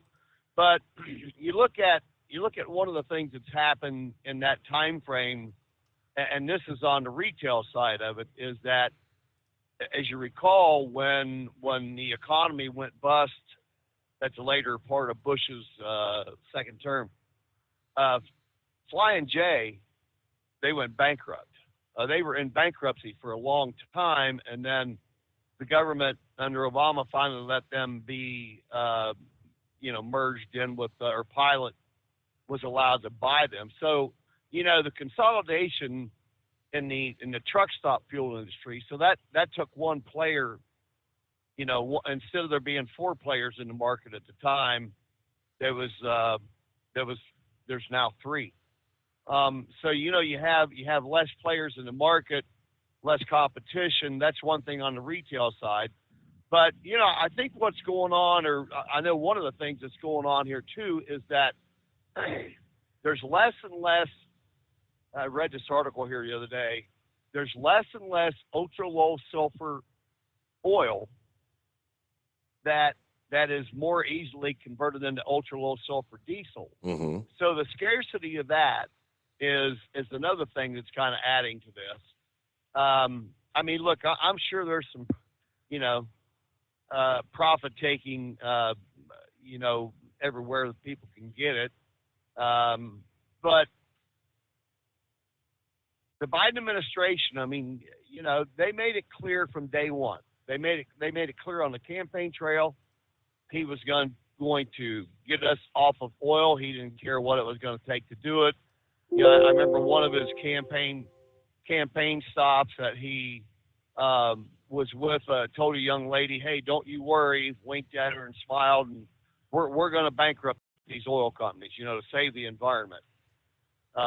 So it's what they've done is that they've done on purpose. That nothing that's happened has been on accident, Mm-hmm. Or that they couldn't help. So I don't know, and I've heard some other stuff there. One of the guys that I follow on Twitter lives out in Texas. He had put some articles up that the EPA under the Biden administration have tightened up some of their restrictions on refineries to where, whatever pollution they were allowed under the Trump administration, they're no longer allowed to create that volume. So they've had to cut their refining capacity back to stay within those numbers of the pollution that they're supposedly allowed. Mm-hmm. So, it's, and when you look at, everything that they've done, Steve, has all been about, green this, green that. It doesn't matter how much pain is caused by it. I mean, this is the most anti-American administration ever to set up there in the White House. I mean, you know, we all thought things were bad under Obama, and you know, maybe didn't think the greatest of Bill Clinton. But I mean, looking back on those guys, they were gold. You know, now maybe everybody says this is kind of Obama's third term. I don't know. Maybe it is. Maybe it ain't. But pretty sure that Joe ain't the one in charge. I mean, you would agree with that, wouldn't you? Absolutely. There's no way he could be. Well, I mean, did you see the interview? And it might have been yesterday or today, but the interview where the reporter asked him, said, why didn't you realize this baby formula shortage sooner than like 2 months ago or a month and a half ago or whatever? And he said, did you realize that when the Abbott CEO told you that closing down this plant was going to take 40% of the product off the market? You know, Biden was just, yeah, he told us that, but I didn't think that. I mean, you know, it just keeps going on and on. I mean, every day when you think you've had something else that is, you know, that you think it can't get any worse, it gets worse. So that's my take on the oil. I wanted to say one thing about this Texas shooter thing, and you know, Steve, when we've had legal abortion in this country for 49 years. Roe v. Wade. I think it was 1973. 73. Yep. And yeah, on an average, 1 million babies a year are aborted on an average. So there's 49 million babies. Now, I'm not saying that if they hadn't had Roe v. Wade, because some of the states would have, you know, it's like I read something here that if they do overturn it, that places like California and New York, they're going to give women bus tickets to get there or whatever it takes to get them there to get an abortion, you know. So, but my point is that, you know, for these deranged individuals, like this guy that shot up the school in Uvalde, when you have cheapened life to the point, and the Democrats are just going full bore ahead with it, you know, right up to the point of birth, that you can go ahead and slaughter the baby. Yep. Why should anybody think that life is precious? I mean, if you don't think the most defenseless and helpless is the most precious, then there's no hope for you. And I mean, this is where, you know, I'm not saying it's the only thing, but I'm just saying that it plays into that. And I mean, these people don't have any conscience. I mean, it's, you know, it's kind of like Tim Ryan, the guy that's going to run against J.D. Vance for Senate. You know, I didn't happen to see it. My wife taped it and I watched it. But they had Tim Ryan and I think Brett Baer, who it was interviewing, and he kept asking him about abortion and stuff and all like that. And Tim Ryan was always kind of a moderate, you know, blue collar, you know, Youngstown, steel country type guy and all like that, Northeast Ohio. Used to be fairly common sense, but now I guess in order to curry favor with the left, they've just got to go full bore. So, but that's a couple things that I had to you know, talk about there on the topics tonight. So thanks for taking my call, Steve. Monty, it's been a long time. I didn't realize it's been about November last we heard from you, right about just before Thanksgiving. I think everything been going all right otherwise. Well, let me just, so in December I renewed my driver's license, you know, and I go to the registrar's office and everything, and I get my license renewed, and, you know, they got the thing where they mail a license to you now. But, you know, they always tell you, hey, check your address and make sure that's all correct, all this type of stuff. So I'm looking at all that. Yeah, it's fine. And so at any rate, the only restriction that I knew I had was I have to wear glasses, corrective lenses. Mm-hmm. But at any rate, back in, so, you know, let's fast forward to March. I'm going up through Indiana. I get pulled over for a random roadside, you know, road check. Mm-hmm. And the guy asked me, you know, if I had anything on my license. No, my license is great. I haven't had a speeding ticket or nothing in a long time. So he comes back to the truck with the papers, and he goes, hey, I'm going to have to put you out of service. And I said, what are you talking about? And he goes, well, you've got a restriction on your license. You're only good for intrastate in Ohio. And I said, well, I don't know how that can be. And he said, well, maybe, did you self-certify your physicals, which I've done for years? And I said, yes, I've always done that. And he goes, well, maybe you just checked the wrong box and all like that. So he takes me to the truck stop, puts me out of service. And so when Doreen come in the office, I said, hey, pull my file out there and look at because I always send her that when I self-certify. She goes, no, you checked the top box. And I thought, well, somebody in Columbus has screwed my stuff up. So my license, I've been just kind of running local, pretty much daytime stuff ever since March, because it took me that long to get this thing squared away. Wow. With the back and forth. Yeah, it was a mess. It was a mess. So, so did it turn out to be was it a clerical error in Columbus, or did they said that you didn't pass? They said you didn't pass the vision test. When you push your head into that thing and you take the vision test and all. Said you failed. I said, well, nobody said anything to me at the time about it. Nobody said anything. So the guy at the registrar's office, he said, we just took this place over about 3 weeks ago because it wasn't being run the way it ought to be. And I said, well, what was my test score? He said, I don't know. I can't see it. He said, that's been way too long ago. But at any rate, I had to go through all the rigmarole with, of trying to get in, see the doctor, have my eyes checked, that type of stuff. And I got new glasses. My prescription changed a little bit. But I get back in there and take the test, and the lady at the which I actually had to go to we had, like, there in town, they've got the registrar's office at the strip mall, and then right next door they got where you actually go and take your test to drive the car.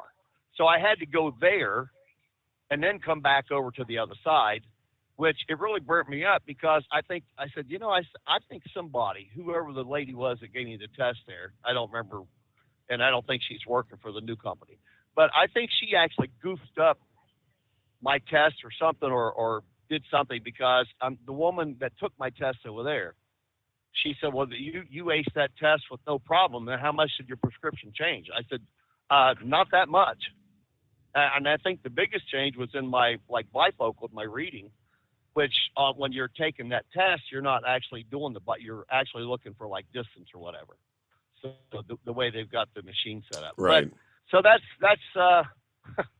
that's where I've been. The government at its finest, which, I mean, just riddle me this, Steve.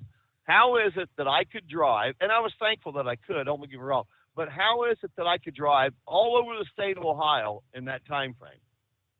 But yet I couldn't go across the state line. I mean, am I not going to read the road signs the same way as in Indiana or Kentucky or wherever as in Ohio? And I mean, all the signs are standardized. I mean, it's just, to me, it's kind of it really didn't make any sense to me. I couldn't figure out how that was legit. And as I recall, I think the standard for the FMCSA is 2040, and I'm pretty sure that's what I thought the state standard was for Ohio was 2040. But at any rate, I just been, ever since March, been kind of running local. I just got it squared away here all within the last 2 or 3 weeks, and got a chance to be out on the road tonight. Still haven't been doing a whole lot of nighttime trucking, but I have caught your show or looked at some of it, on YouTube, look at some of your past shows and stuff and all like that to kind of keep up with what you guys are doing. So, I'm glad to hear sounds to me like you're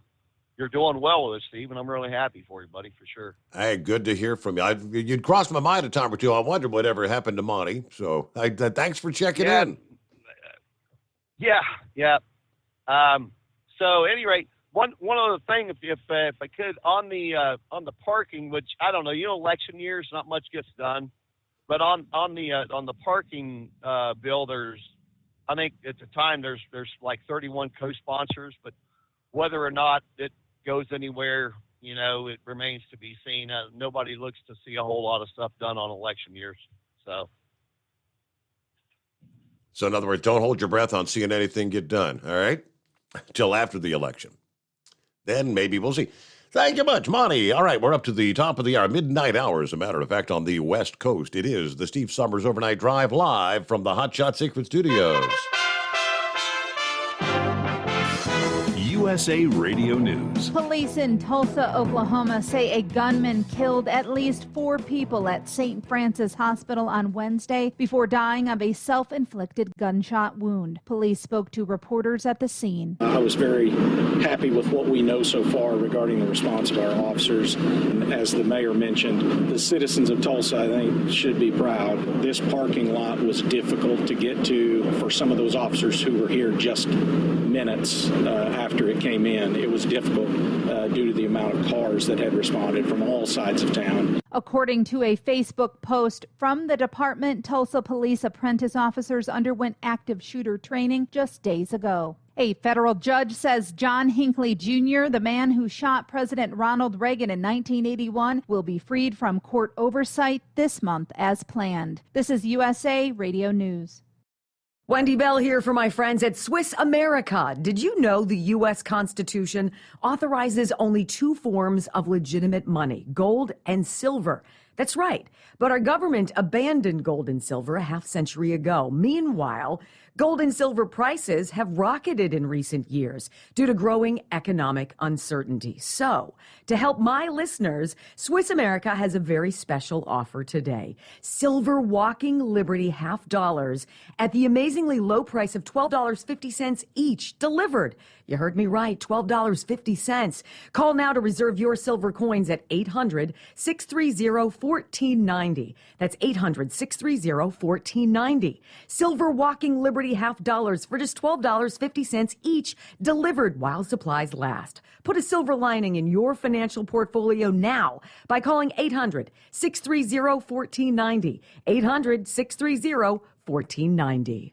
Inflation prices are at a 40-year high, and many people say the Biden administration is not doing enough to rein it in. Reporter Tim Berg has the story. We can't take immediate action that I'm aware of yet to figure out how we bring down the price of gasoline. We can't do that immediately with regard to food prices either. President Biden's comments as more Americans are becoming increasingly concerned about rising prices for food and gas. Critics argued the president could lower gas prices in the United States by reversing some of his energy policies, restricting the production of oil and gas in the United States. One Michigan GOP gubernatorial hopeful lost a key ballot ruling on Wednesday. The ruling affects Perry Johnson, a wealthy businessman considered to be a leading candidate. The decision could also apply to 3 other candidates, including former Detroit Police Chief James Craig, who's also been scratched from the ballot for invalid signatures. This is USA Radio News.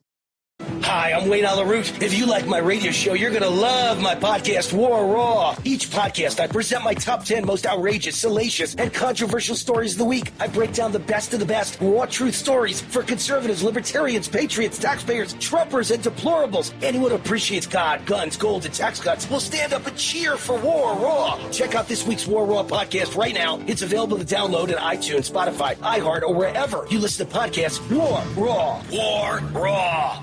Job openings remained near record highs, according to a report released Wednesday from the Bureau of Labor Statistics. U.S. job openings decreased slightly to 11.4 million on the last business day in April. About 4.4 million Americans quit their jobs in April. New hires held at 6.6 million.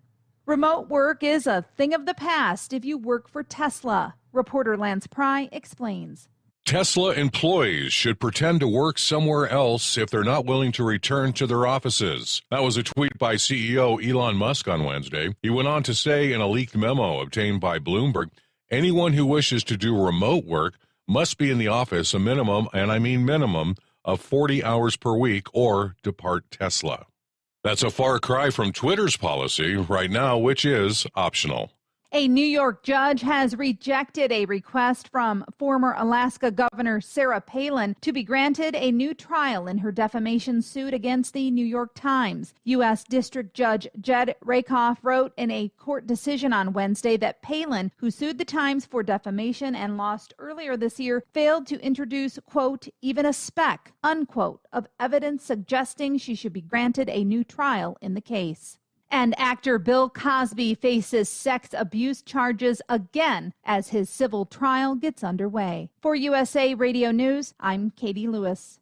At Hot Shot Secret, we share the science behind common diesel problems. For example, Stiction. found throughout the oil system, stiction is the sticky friction that negatively impacts your engine's ability to function at an optimal level. The molecular structure of oil is a hydrocarbon. The engine's extreme heat, tight tolerances, and high pressure cause the oil to break down and release hydrogen, leaving behind varnish, a carbon-based deposit. The varnish clings to the engine's moving parts, creating drag on the turbocharger, oil pump, and pistons. Symptoms of stiction include a rough idle and the loss of fuel economy and performance. Hot Shot Secret Stiction Eliminator delivers a 98% clean rating in third-party scrub tests. Its synthetic cleaner plus nano lubricant contains no harmful solvents and is formulated to be left in the engine to safely dissolve stiction for thousands of miles. It works as you drive. Stiction Eliminator is available at truck stops, Tractor Supply, O'Reilly's Auto Parts, and online at HotShotSecret.com.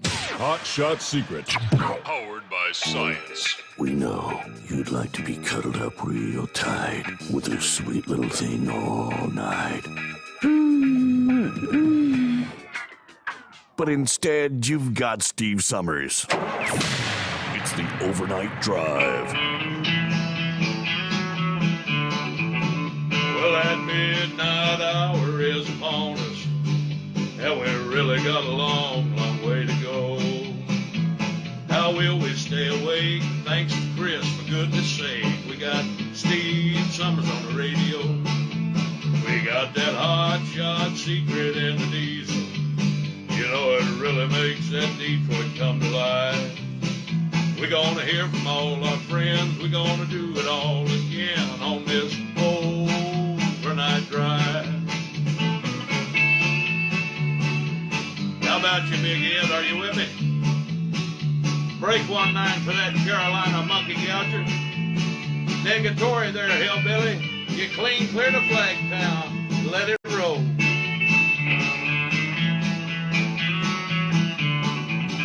Well, we all tune in to catch the weather, whether rain or sleet or even snow. It don't matter if you're in New York or Dallas. We'll catch it all on that Steve Summers show. We got that hot shot secret in the diesel. You know, it really makes that Detroit come to life. We're gonna hear from all our friends. We're gonna do it all again on this overnight drive.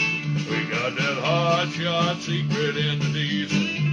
You know, it really makes that Detroit come to life. We're gonna hear from all our friends. We're gonna do it all again on this overnight drive. Let's start this overnight drive.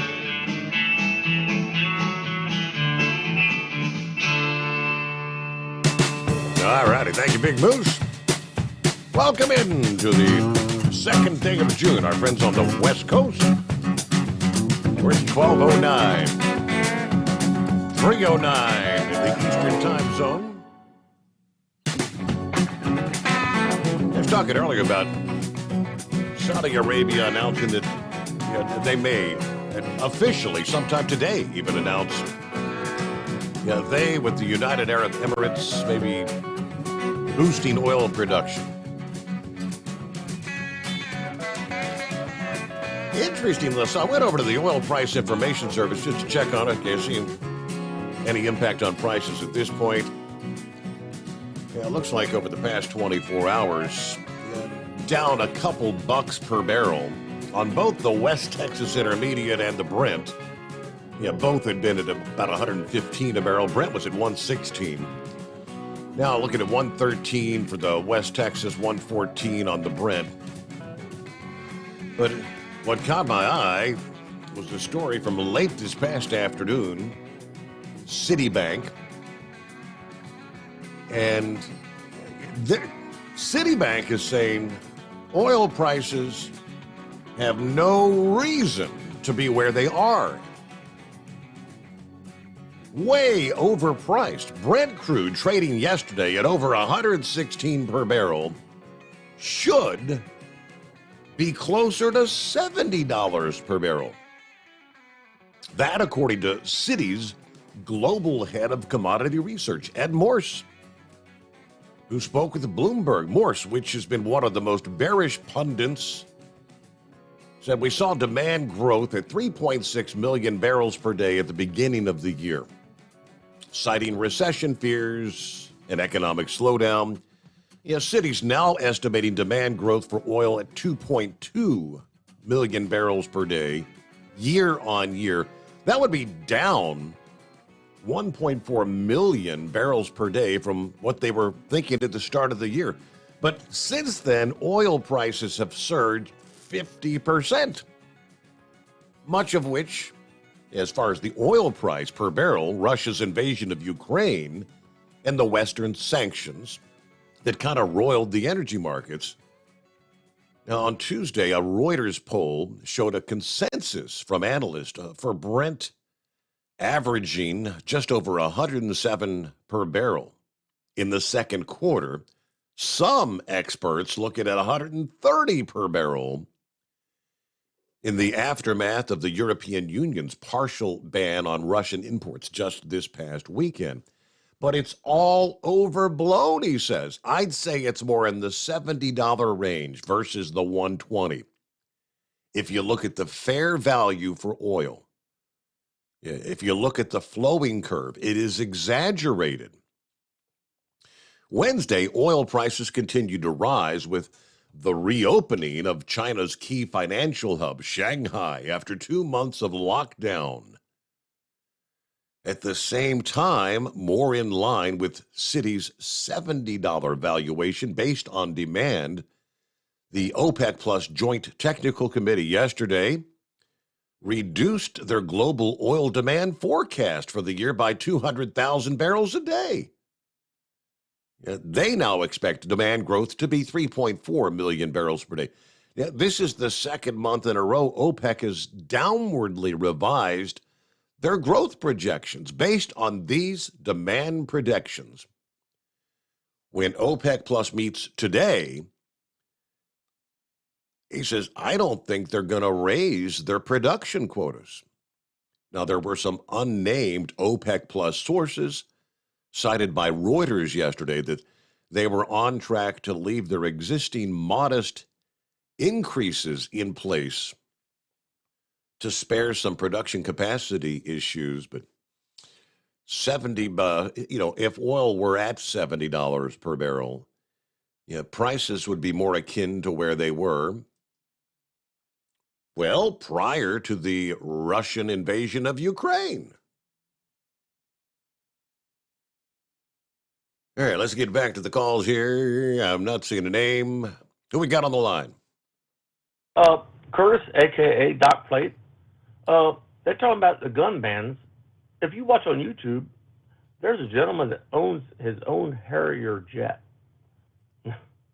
So if you can own your own Harrier jet, then I don't think it really matter. I guess he's got the Harrier jet. He just doesn't have the ability to get all the munitions or the rockets and the missiles he can launch from them.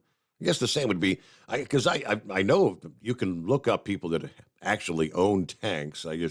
They can't be active as far as firing rounds. But that is correct, Curtis. Yeah, because I'm thinking to myself, hey, how much destruction could you do if you had a Harrier and it was locked and loaded? No doubt, yes. Very lethal. Yes, sir. Well, I thought I'd just throw that out there and to kill the gun peoples going, hey, guns kill people. No, people kill people. That is true. All right. Well, thanks for hanging in there with us this morning. Curtis, have a great day. When you head out to Yellowstone National Park, I don't know, year after year after year, they always clearly present the message, stay away from the wildlife. It's not a petting zoo at Yellowstone National Park. Even if the bison appear to be calmly approaching you, stay away. This woman got the message, gored by a bison and tossed into the air, like 10 feet into the air, according to park officials. The 25-year-old who was from Ohio, not identified in the news release, but the woman approached the female bison Monday morning after the bison had come up close to the boardwalk at the Black Sand Basin, right there near Old Faithful Geyser. According to the park, the park rules require visitors stay more than 25 yards from the animals.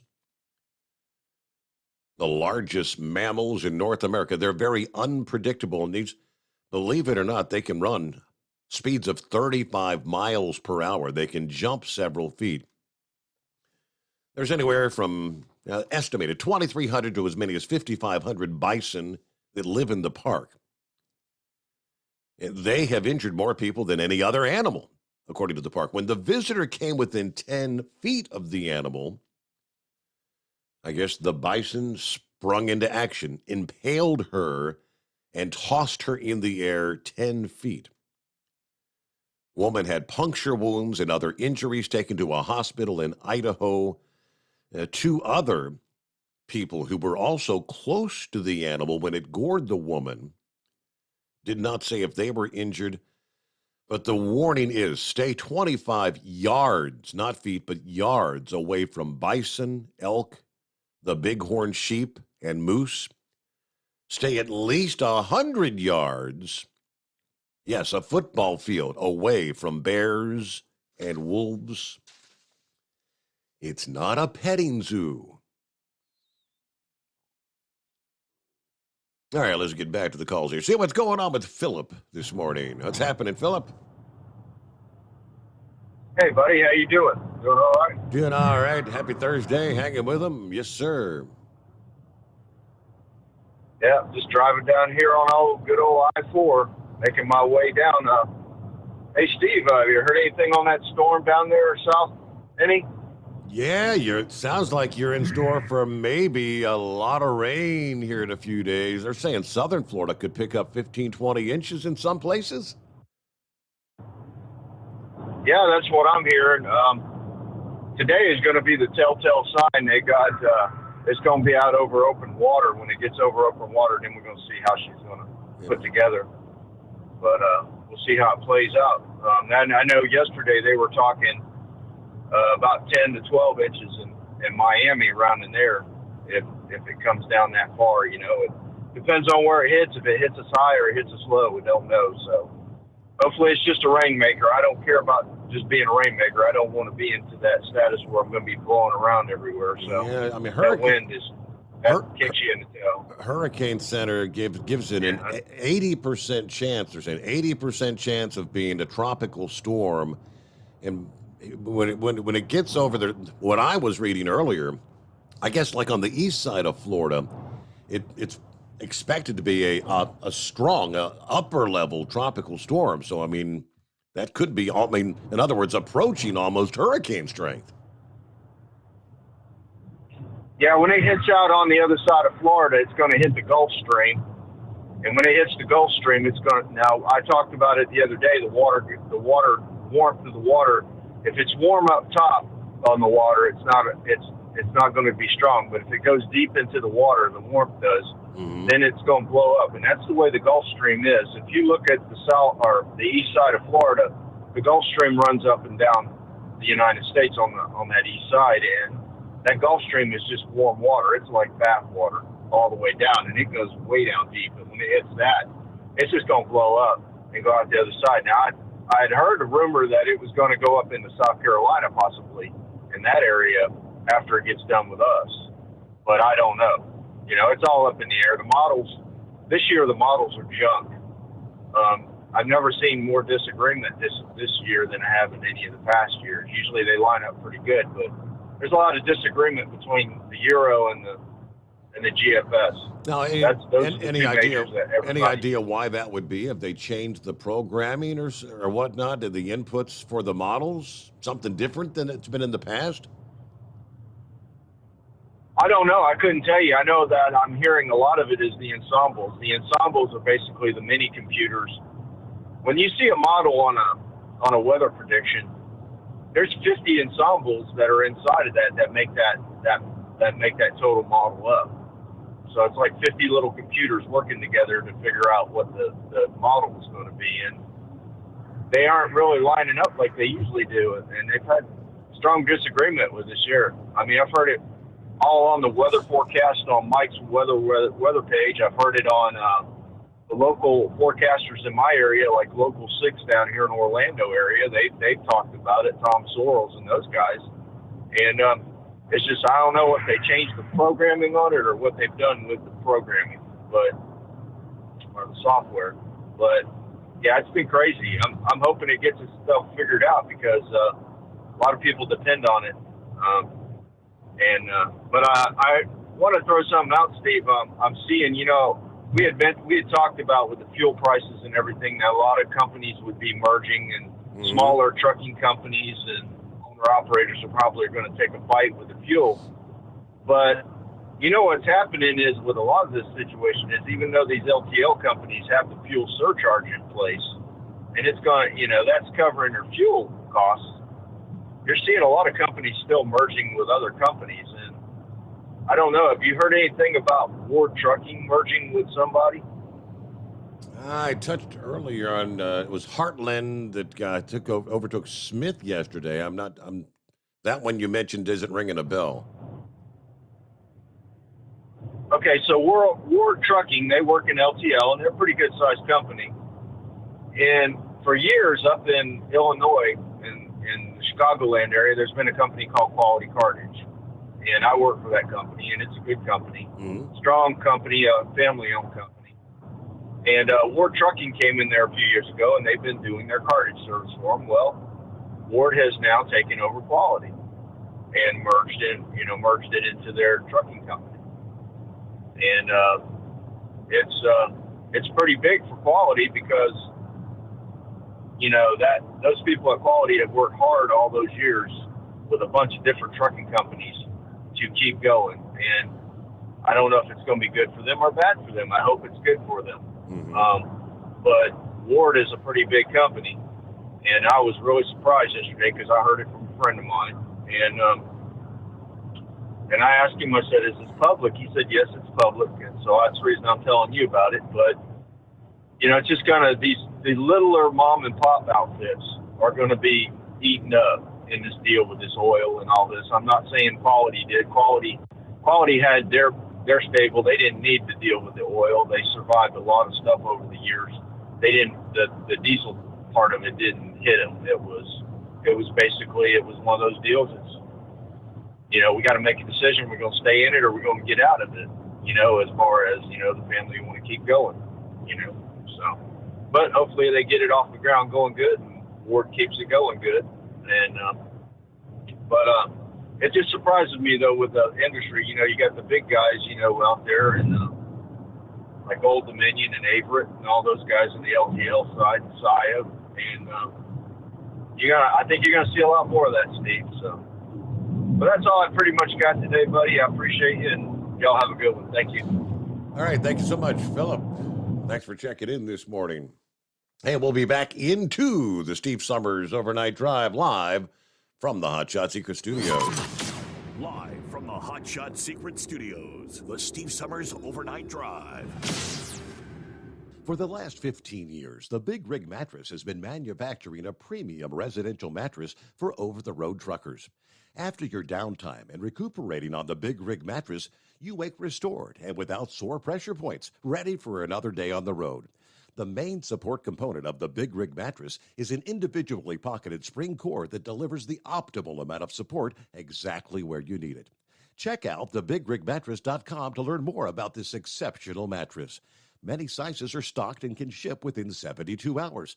Custom sizes also available. 100% made in the USA since 2009. Over $5 a gallon for diesel? Wow, it's the highest it's ever been. Now what if you could get paid to use a fuel additive? Hear me out.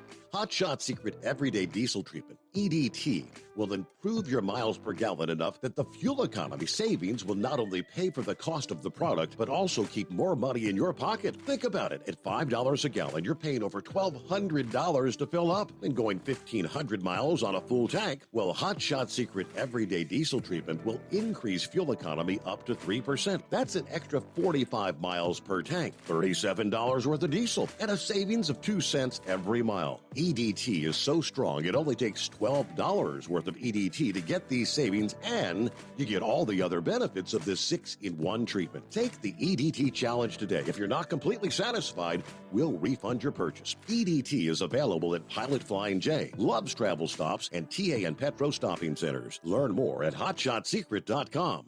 At Turbo 3000, our founder Andy Matouche firmly believed you should challenge yourself. Put the most money back in your pocket, where it belongs.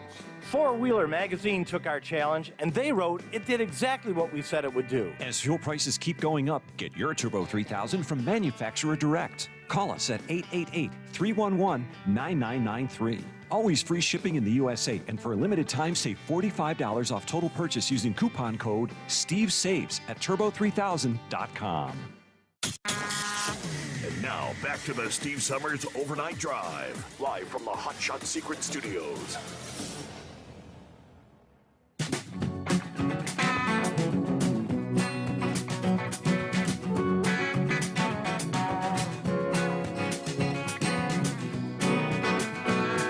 Let me see. Shorty just posted a picture here a bit ago from Ormond Beach, Florida,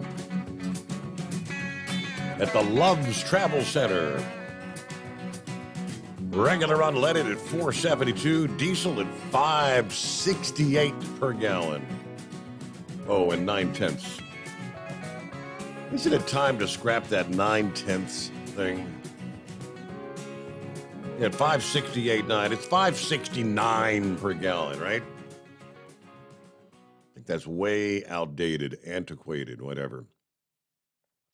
Who else did we have here? Meanwhile, it's 844-844-3388. Of all the things we've talked about this morning, we've not even touched on the biggest story in the world this past day. The Johnny Depp Amber Heard lawsuit. It's over. Now, I've followed about 5 minutes worth of this, right? But the earth-shattering story. Johnny Depp won his defamation lawsuit against Amber Heard, with a Virginia jury returning a verdict that stunned millions. Johnny Depp wins $15 million in damages from Heard, with the jury accepting his arguments that his ex-wife defamed him through accusations of domestic abuse and physical violence. Amber won one count of her countersuit against Depp, receiving $2 million. Both stars releasing their own statements reacting to the verdict.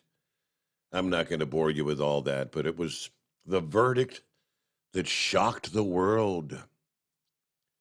Yeah, so Johnny Depp's vindicated. I don't know about that.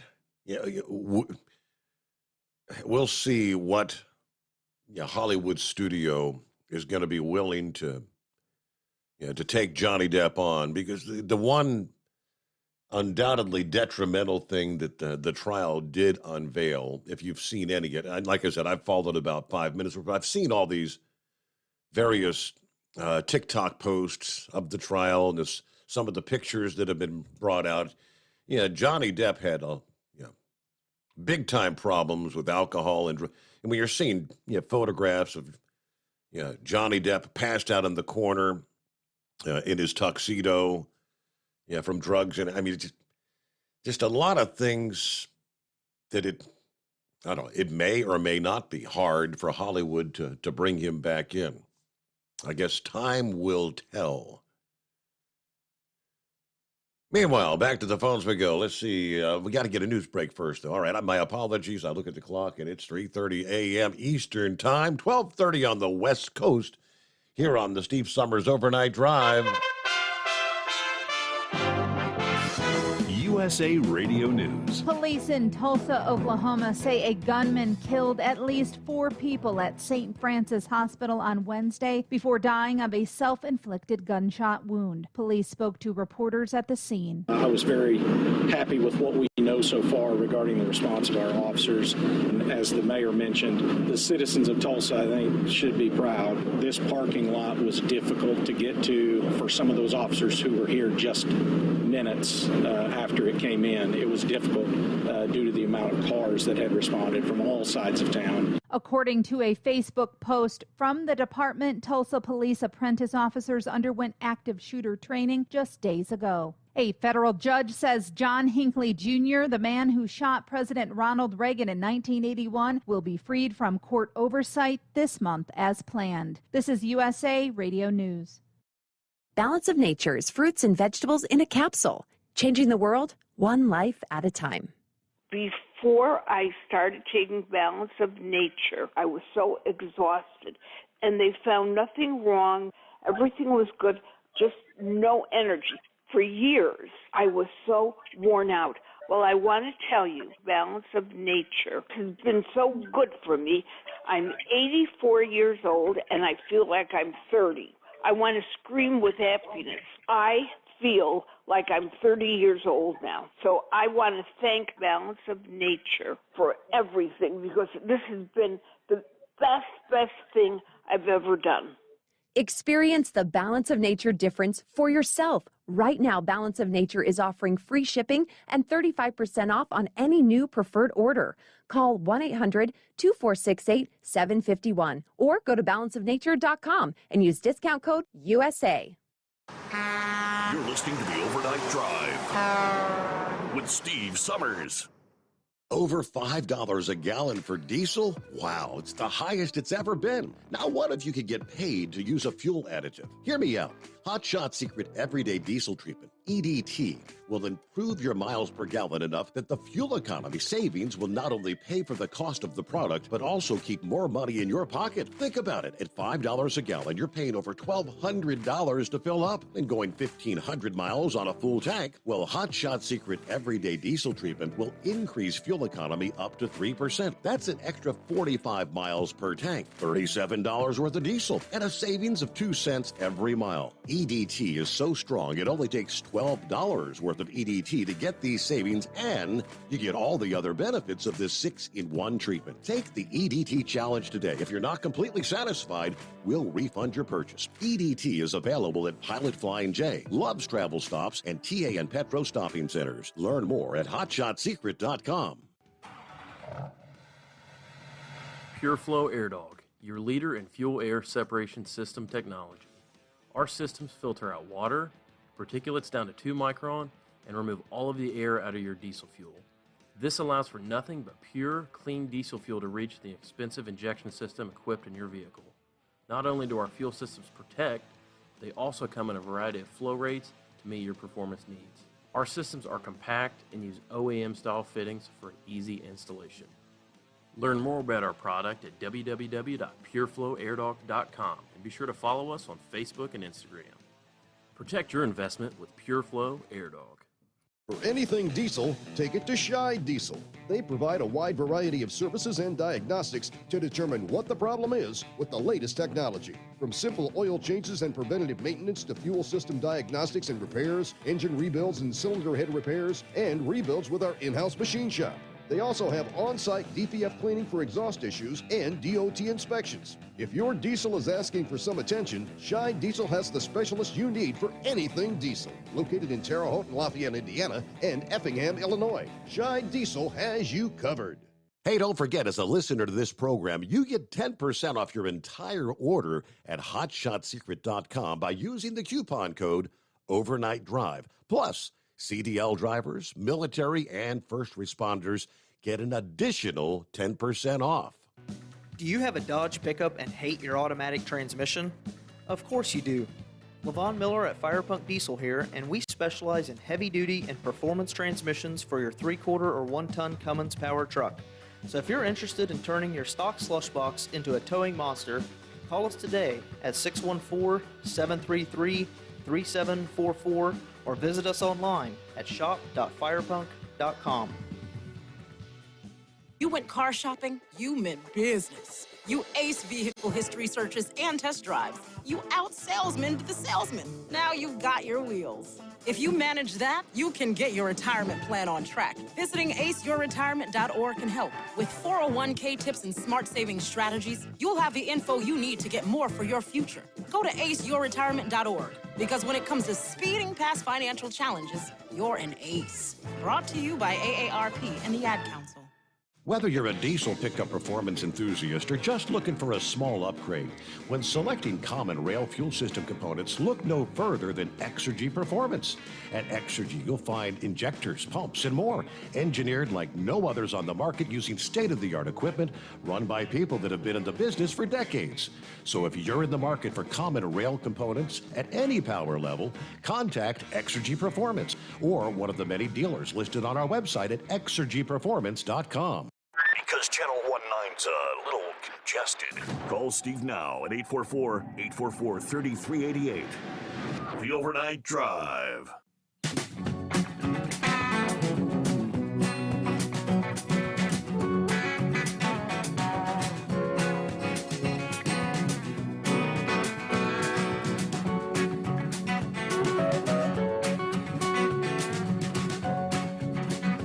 And before we get back to the calls, one tidbit. Horse feathers. He didn't bring it up this morning. He did bring up the ghost guns. They're on our Wednesday morning show. Story out of Baltimore, where they banned ghost guns, eh? At the same time, the ghost gun manufacturer known as Polymer 80 being sued by the city of Baltimore. Sued for, in their words, causing a public health crisis, flooding the city with untraceable firearms that are being used in crimes, according to the mayor this past day.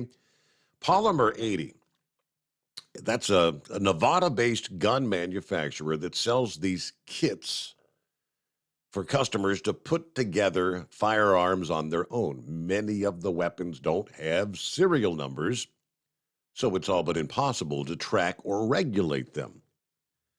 The mayor's office issues a statement saying ghost guns make up about 19% of the firearms seized by the police there in Baltimore.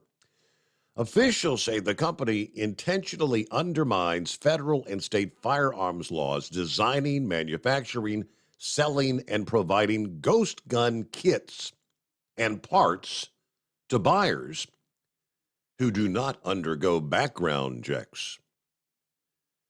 They're seeking compensatory damages for the cost of policing to the city, punitive damages, and injunctive relief, requiring Polymer 80 to stop the flow of ghost guns into Baltimore City. During a press conference, they said the city has to crack down on the companies that are profiting off this destruction, and the death.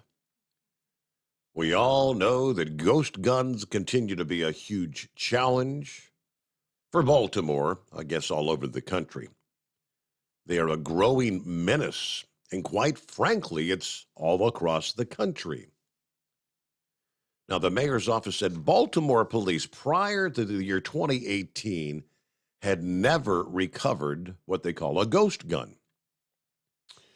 I guess that's changed dramatically. 19% of the firearms seized in this day and age in Baltimore. Now, the mayor said, quite frankly, if a young person cannot drink or buy alcohol from a liquor store, if they cannot rent a car, they should not be able to go online and purchase a ghost gun. Which, that kind of makes sense. See where that goes, maybe. Polymer 80. Some of these ghost gun manufacturers, they may be out of business in short order. All right, back to the phones we go here. Let's see. Eagle, you hanging with us? Yeah. I wanted to finish up on what I was talking about earlier on my first call. Listen, Steve, after all these shootings, man, it's the same old deal with the Democrats. Especially this loser, this fake, as we call him down here in Texas, this fake Mexican Beto O'Rourke. This guy here is one of the biggest jokes. For him to even have the nerve to think that he could possibly be governor of the state of Texas is a complete embarrassment. Greg Abbott is way better than this man. And, last week he tried to, I didn't get a chance to talk to you about that. He had the nerve to try to sneak his way into a press conference. Mm-hmm. I don't know if you've seen that. Yeah, we did. And then he tried to start a confrontation with Greg Abbott and his people last week. Yeah, this guy here is nothing but a typical Democrat. He's talking about he wants to take your AR-15s, your AK-47s. This guy here still is not looking at the real cause of the problem. Just a typical loser that we have out there right now. And this guy here, he's trying to use that any way he can. But people in the state of Texas is not going to even waste their time with a guy like him. He's going to have to go to another state if he wants to be governor, because I guarantee you, the minute that he said that he wanted to take guns away from Texas, that disqualified him from ever possibly being governor of the state of Texas. So he can forget about that. He's just a complete embarrassment at this point. He needs to go somewhere and hide, as far as I'm concerned, because he's just a joke. Now, let me go back to what I was saying earlier, Steve. Somebody is trying to hide something right now in this Texas situation with the school. Like I said, I don't know if there are audio tapes. Well, guy, he made mention of it last week, that there was some audio tapes and you could hear gunshots on 911 calls. Now, that tells me that those kids were possibly alive. Maybe not all 19 of them. Maybe it might have been 9 or 10 of them that were still alive. Maybe 6 or 7, 8 of them. Maybe some of those kids could have came out of that school alive if the police would have went in, or if they would have been given the go ahead. But if it's found out that there are kids on a 911 call and they hear gunshots after this kid made the call, then somebody needs to pay the price for that, Steve. Somebody needs to pay the price for that, because that's just totally unnecessary for kids to lose their life like that. I was talking to somebody the other day, Steve. You know that a kid, parents are not supposed to bury their kids. That's got to be the most heartbreaking thing. They got a guy down in Texas right now that's building. They showed him on TV. He's building homemade caskets for these kids, putting different Superman and Batman, whatever these kids like. He was putting them on these people's casket before they put them under the ground. It's a bad deal. And like I said, I'm glad one thing they decided. I asked you that question last night. They have determined that they're no longer going to operate this school in Uvalde. They're going to tear the school down. And what they're going to do then, I don't know. But like I said, if I was a kid, or if I was a parent of a kid, I wouldn't want my kid to go nowhere near that school, just because of the bad, just what transpired there. Yeah. So they need to go ahead and tear the school down and maybe rebuild it, put it in another area or something. But like I said, Steve, unfortunately, the Democrats, and like I said, they're not accomplishing anything anyway, Steve. These bills and stuff that they try, it just takes time and time and time. Meanwhile, like I said, a whole week has transpired and ain't nothing happened. Now we got another mass murder, and these guys are still arguing over something that's not the problem to begin with. I told you this story. I'm gonna say this one more time, Steve, and you know the story. You can put a gun, you can put an AK-47 on your kitchen counter tonight when you go to bed, and guess what? When you wake up tomorrow morning, that gun is still going to be sitting on the counter. That gun is not going to get up off the counter and walk into a school and shoot 19 people. The problem is the person behind the gun. And when the Democrats and these losers up there in Washington, D.C. figure it out, maybe the mass murders will stop, and they'll start getting these people in mental institutions and getting these people in behind bars where they belong. instead of trying to take the guns away from our hardworking American people. When they realize that the gun is not the problem, then we might be able to stop the mass murders. Until then, guess what, Steve? Probably this time next week, we'll be talking about another mass murder in America, and that's a damn shame. And I thank you for taking my call tonight. Eagle, well said on that one. Very good. Yes, sir. 100%. And he's right. It's you put that gun on the counter, you put it on the nightstand right there next to you, and it's not doing anything. Gun does not fire itself. Somebody's got to pick it up and pull the trigger. And see what's going on with. Well, hello, Gilligan, rolling up the interstate, eating Reese cups, I suppose. Yeah, roll up 81. I'm back on 81. I got out of North Carolina earlier. Yeah. Steve, I sent you a story.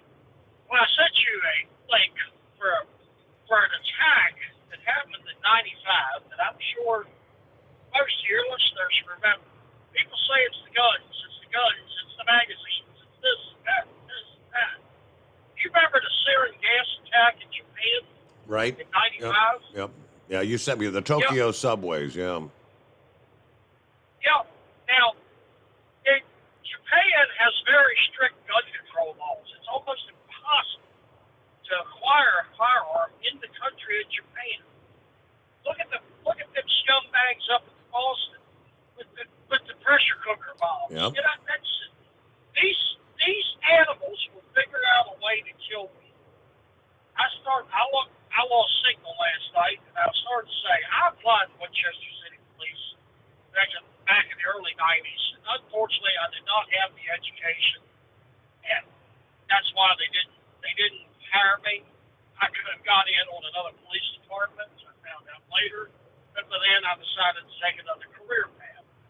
But when I was in the police station there in Winchester, they had a display case there of guns that they had confiscated, used in robberies. There was homemade guns. I mean, pieces of pipe made with had a rope like a matchlock that could be fired and stuff. A criminal will figure out a way to kill people. No gun control law will stop these animals. That's been proven time and time and time again. That was the point that I was trying to get to last month. Okay.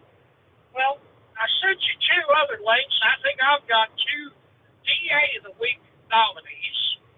Did you get the one about the woman running her truck into her boyfriend's trailer? Yeah, I'd seen that in the industry headlines. I don't think I ever touched on that one. Yeah, just a dumbass of the week nominee. Yes.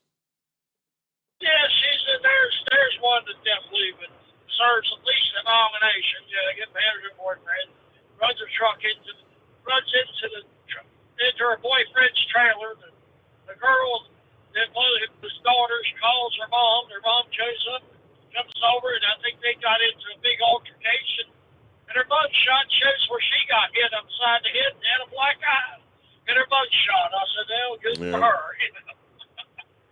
The other one I sent you, did you see that woman that got in a fight with her sister and hit her eye? Come on now. Did a person's eye get a fight with your sister? I mean, how crazy is that? Well, I guess taking the Mike Tyson approach, Bingo. She missed the ear and got the eye. What do you think? All right, well, that's about all I got for now, Steve. Thank you for taking my call. Gilligan, have a good morning. There you go. Yeah, bit the woman's. A headline said bit her eye off. I guess the flash. I think her tear duct. She's gonna have to have plastic surgery to have the tear duct replaced or something. Yeah, I don't know. Drunk on White Claw and vodka was the story. All right, now I'll be honest. I've never ordered from like a McDonald's or a Wendy's. What do they call it? The DoorDash, that kind of thing. I order a lot of pizzas for the pizza delivery. Now, this is a story out of, it was out of London, but it's pretty much the same scenario. And I guess if it's happening there, it's probably happening elsewhere around the world. If you're ordering takeout, it might be a good idea to pick it up yourself. Survey finds 8 out of 10 food delivery workers actually admit to eating part of their customer's order. Poll of more than 500 delivery drivers. Stealing a customer's fries or putting their sticky fingers on someone's chicken may not be the most disgusting thing happening on the way to your front door. 1 in 4 drivers confess they've hooked up with someone in their vehicle. 1 in 10 have actually urinated on or near a customer's home.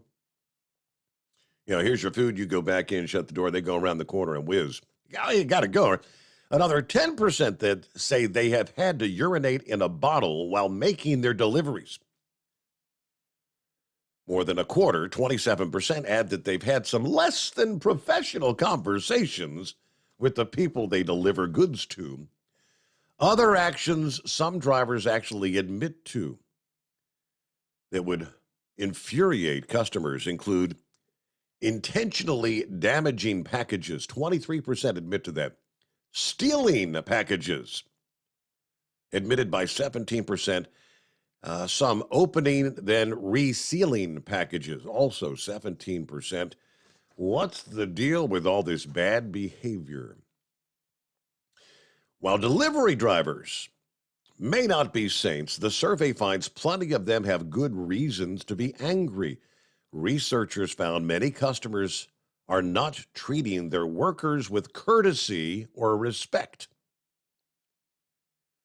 Now, here's a good one. In fact, nearly 3 out of 4 delivery drivers, 73%, say the biggest reason they don't like their customers is because they give bad tips. 3 out of 10 accused customers of something called tip baiting. You use a service like Instacart. It's a scheme where you place an order online, you type in how much you're planning to tip them when they arrive, usually a generous amount, and then you zero out the tip after you get the delivery. Well, you know, if you've zeroed out a tip, trust me, these delivery people remember when they've been to your home. Be honest, I typically give the pizza guy $10. Wife said, that's way too much. My daughter worked in food service for a number of years. She said, Dad, you wouldn't believe how horrible some of these people are. I mean, they'll sit there and they'll run you ragged. You have a problem with the food, you'll fix it or whatever, or even maybe comp something, and they'll leave you a damn $1 or $2 for a $50 order. It's like, when I place a pizza order, the La Rosa's people, I think they're actually fighting over who's going to make the delivery because they know they're going to get a $10 tip. I don't have any issues, no problems with getting my order. All right, there you go. Don't be a cheapskate, and especially if you're going to put down how much your tip's going to be. That would piss you off. Somebody says, I'm going to give them an $8 tip, and they get there, and then you zero it out on them. You get nothing. Go about your business. We'll return into the Steve Sommers Overnight Drive. You're listening to the Overnight Drive with Steve Sommers. Hot Shot Secret Everyday Diesel Treatment is now available at Travel Centers of America and Petro Travel Centers. Find out today why Hot Shot Secret Everyday Diesel Treatment is becoming the fastest growing diesel treatment among over-the-road truckers. Better fuel economy, more power, less headaches. Stop into your nearest truck stop, grab a bottle of EDT, and feel the difference today. Everyday Diesel Treatment now available at TA and Petro Travel Centers, and learn more at hotshotsecret.com. At Turbo 3000, our founder Andy Matouche firmly believed you should challenge yourself. Put the most money back in your pocket, where it belongs. Four Wheeler Magazine took our challenge, and they wrote it did exactly what we said it would do. As fuel prices keep going up, get your Turbo 3000 today. Call us at 888-311-9993. Always free shipping in the USA, and for a limited time, save $45 off total purchase using coupon code SteveSaves at turbo3000.com.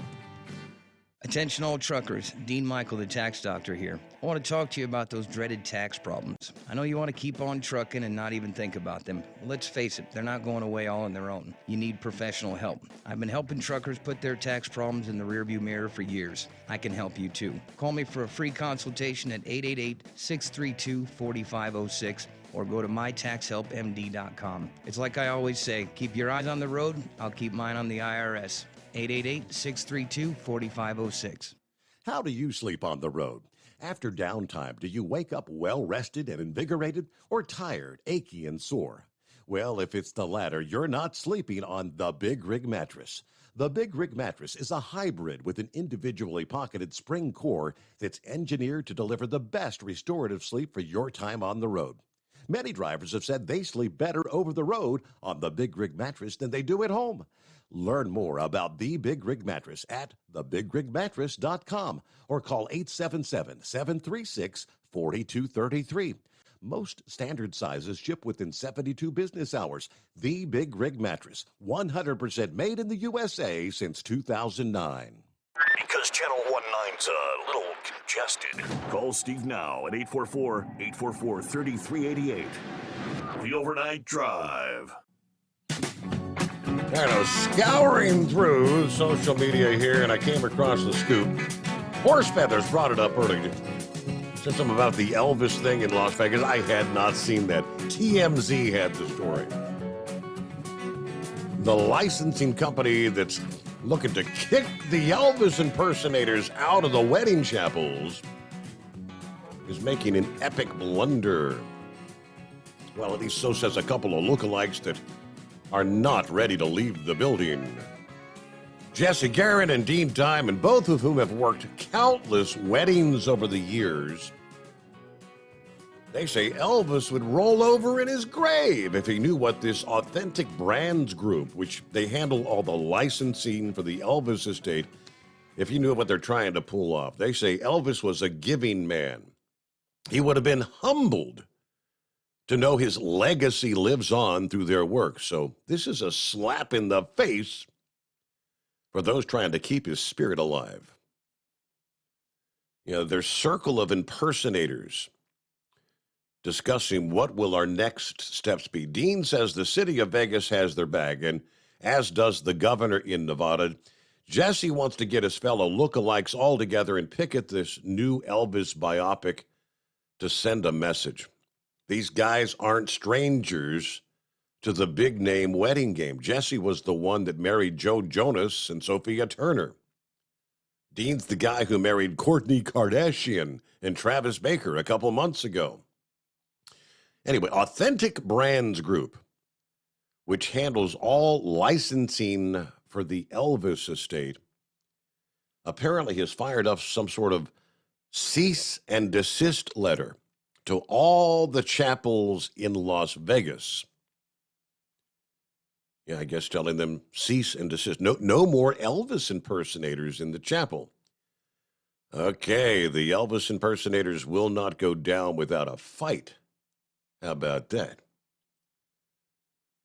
What do you think there, Knucklebuster? Hunka burning love? Yeah, well, Elvis has left the planet, see. Morning, Mr. T. Summers.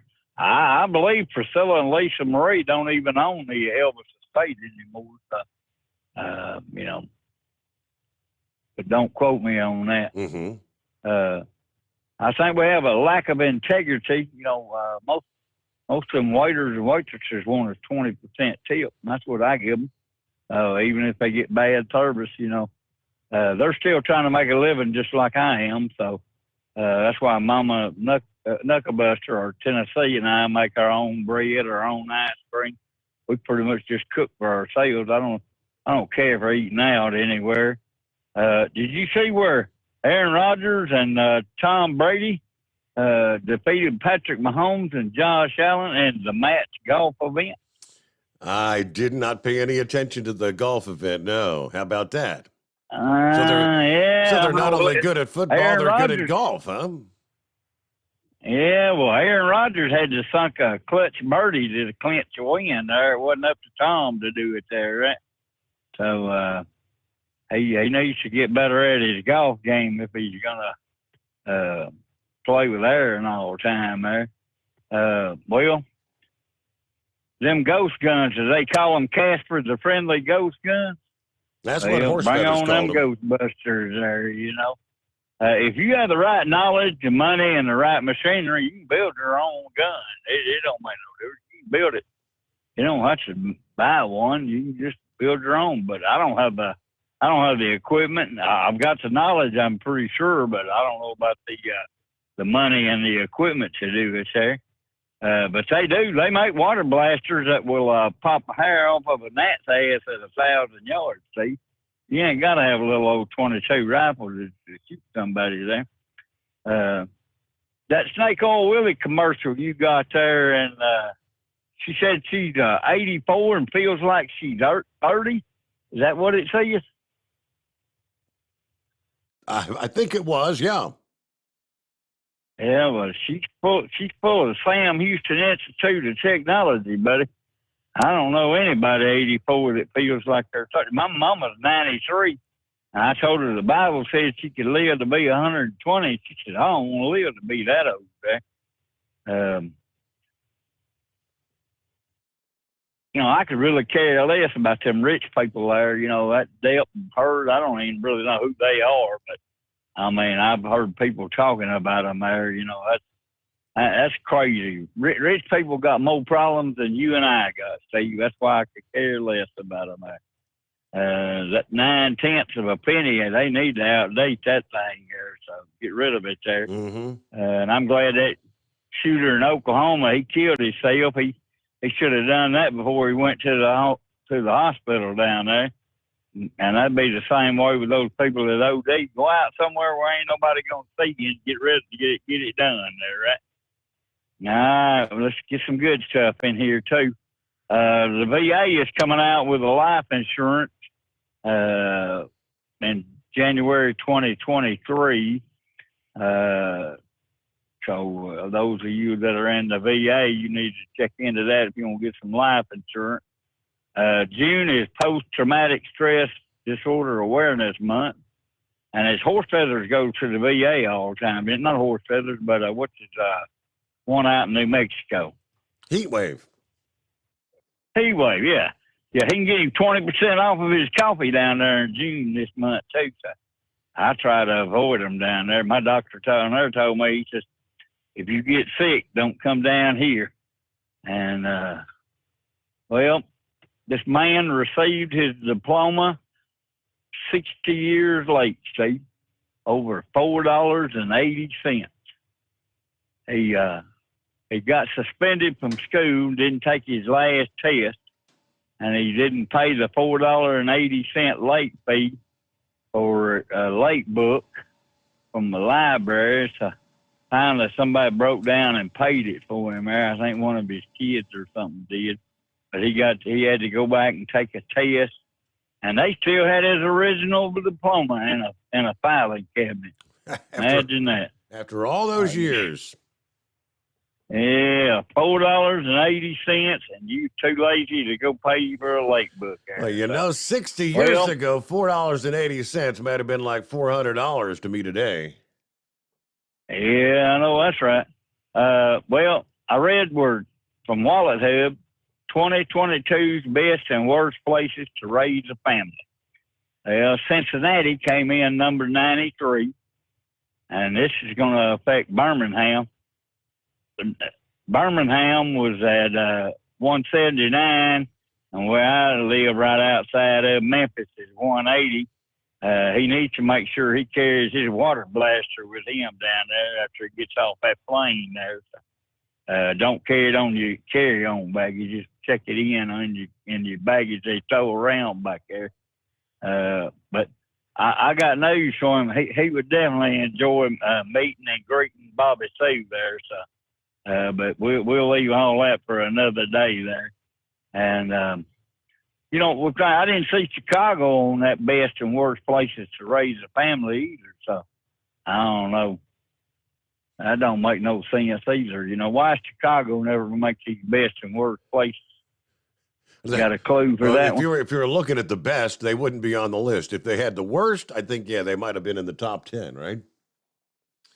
All right, Knucklebuster, got to get our final hour underway. First, a news break, the Steve Summers Overnight Drive live from the Hot Shot Secret Studios.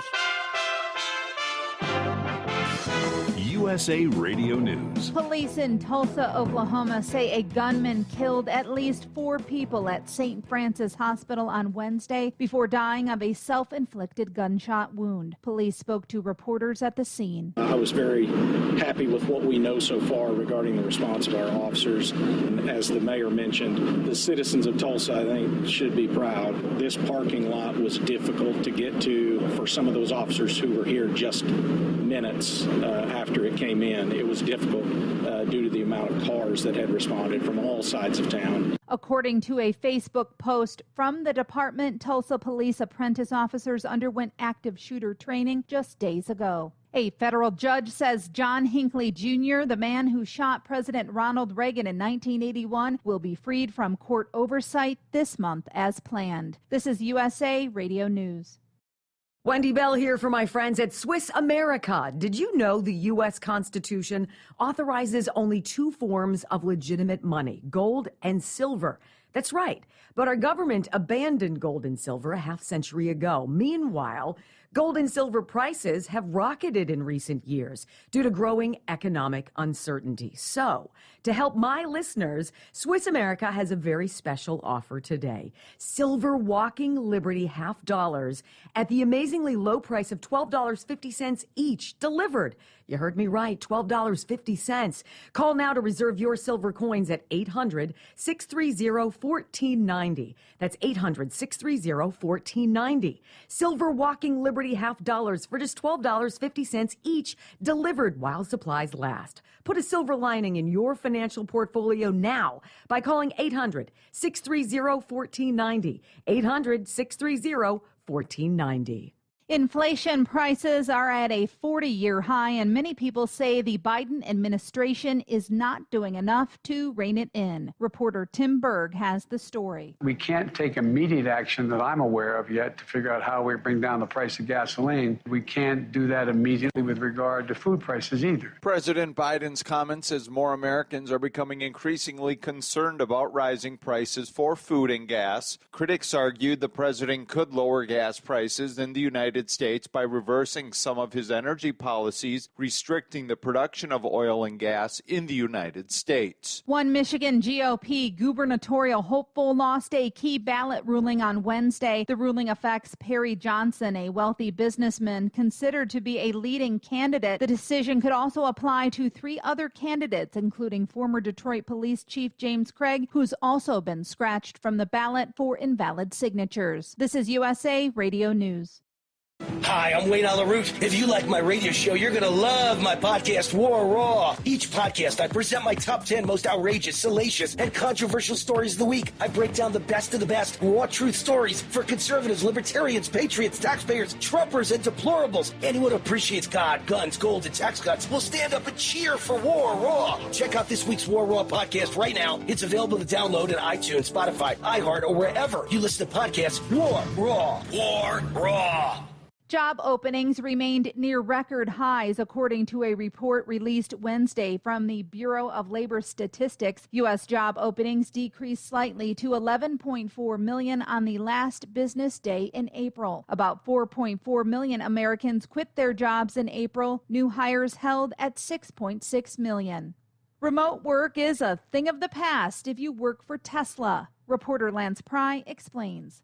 Tesla employees should pretend to work somewhere else if they're not willing to return to their offices. That was a tweet by CEO Elon Musk on Wednesday. He went on to say in a leaked memo obtained by Bloomberg, anyone who wishes to do remote work must be in the office a minimum, and I mean minimum, of 40 hours per week or depart Tesla. That's a far cry from Twitter's policy right now, which is optional. A New York judge has rejected a request from former Alaska Governor Sarah Palin to be granted a new trial in her defamation suit against the New York Times. U.S. District Judge Jed Rakoff wrote in a court decision on Wednesday that Palin, who sued the Times for defamation and lost earlier this year, failed to introduce, quote, even a speck, unquote, of evidence suggesting she should be granted a new trial in the case. And actor Bill Cosby faces sex abuse charges again as his civil trial gets underway. For USA Radio News, I'm Katie Lewis. At Hot Shot Secret, we share the science behind common diesel problems and their solutions. For example, Ultra-low sulfur fuels. the primary function of diesel fuel is combustibility. One of the little-known aspects of fuel is its role as a lubricant to metal-on-metal moving parts. The introduction of ultra-low sulfur fuels diminishes the fuel's ability to lubricate because sulfur, which has been mostly removed, has lubricating properties. Hot Shot Secret Everyday Diesel Treatment with LX4 delivers unmatched lubricity. Third-party testing confirms that it takes 3 times the amount of leading fuel treatment to match the lubrication benefit of 1 dose of Hot Shot Secret. Everyday Diesel Treatment is a fully formulated 6-in-1 premium fuel treatment for every fill-up, every time. Everyday diesel treatment is available at truck stops, Tractor Supply, O'Reilly's Auto Parts, and online at HotShotSecret.com. Hot Shot Secret, powered by science.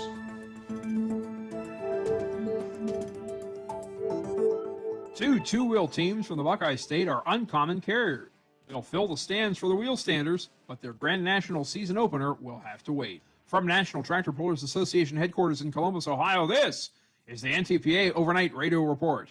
Well, we're saddened to report the postponement of the Clay Hill Summer Sizzler in Atwood, Tennessee to 2023. The second edition of the event would have occurred this Friday and Saturday, June 3rd and 4th, but bad weather hit their independent fair a couple of weeks ago, and digging everyone out resulted in damage to the racetrack's infield. They got more rain on top last week and could not have gotten the grounds in shape to host competitors. We'll plan to return to Atwood about midway between Memphis and Nashville in western Tennessee in 2023. So keep an eye on ntpapull.com for more information. But volunteer state polling fans won't have to wait until next year, as the Chapel Hill Lions will host their Super Bowl of the South on Friday and Saturday, July 22nd and 23rd. Details are at lionssuperpoll.com. As for the two-wheel drives, they'll now poll for the first time this year at the Budweiser Dairyland Super Nationals in Tomah, Wisconsin. That marquee Midwestern match will take place Thursday through Saturday, June 23rd through 25th. The two-wheel drive class includes trucks weighing up to 6,200 pounds, including the driver. The engine must be of automotive type, is limited to 575 cubic inches, and may be supercharged or turbocharged. The vehicle's maximum length is 15 feet. A two-wheel drive may have a truck, bucket, or funny car type body. The maximum tire size is 18.4 by 16.1, and the maximum drawbar height is 30 inches. In two-wheel drive, it's a couple of Western Ohio owner-operators that keep the freight moving. The Petros of Camden, Ohio are among the most venerable names in pulling history, with 12 Grand National titles to their credit, including 10 in a row from 2009 through 2018. Elder statesman and Hall of Famer Randy, the founder of Petro Trucking in Camden, Ohio, earned 5 of those championships with Kathy's Complaint, a Ford T-Bucket named in honor of his beloved wife, who initially feared for his safety in the open cab machine.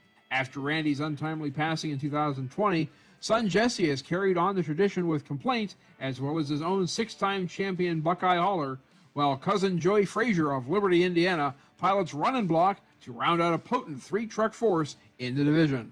Meanwhile, just up US 127 from the Petros are the Seacrests of Salina, Ohio, Brent and Christy, who take turns driving their own bucket, Nothing Easy About It. They are just an off-season removed from their first Grand National campaign, which saw the tandem leading the points heading into the final event after Christie's massive victory at the National Tractor Pulling Championships in Bowling Green, Ohio.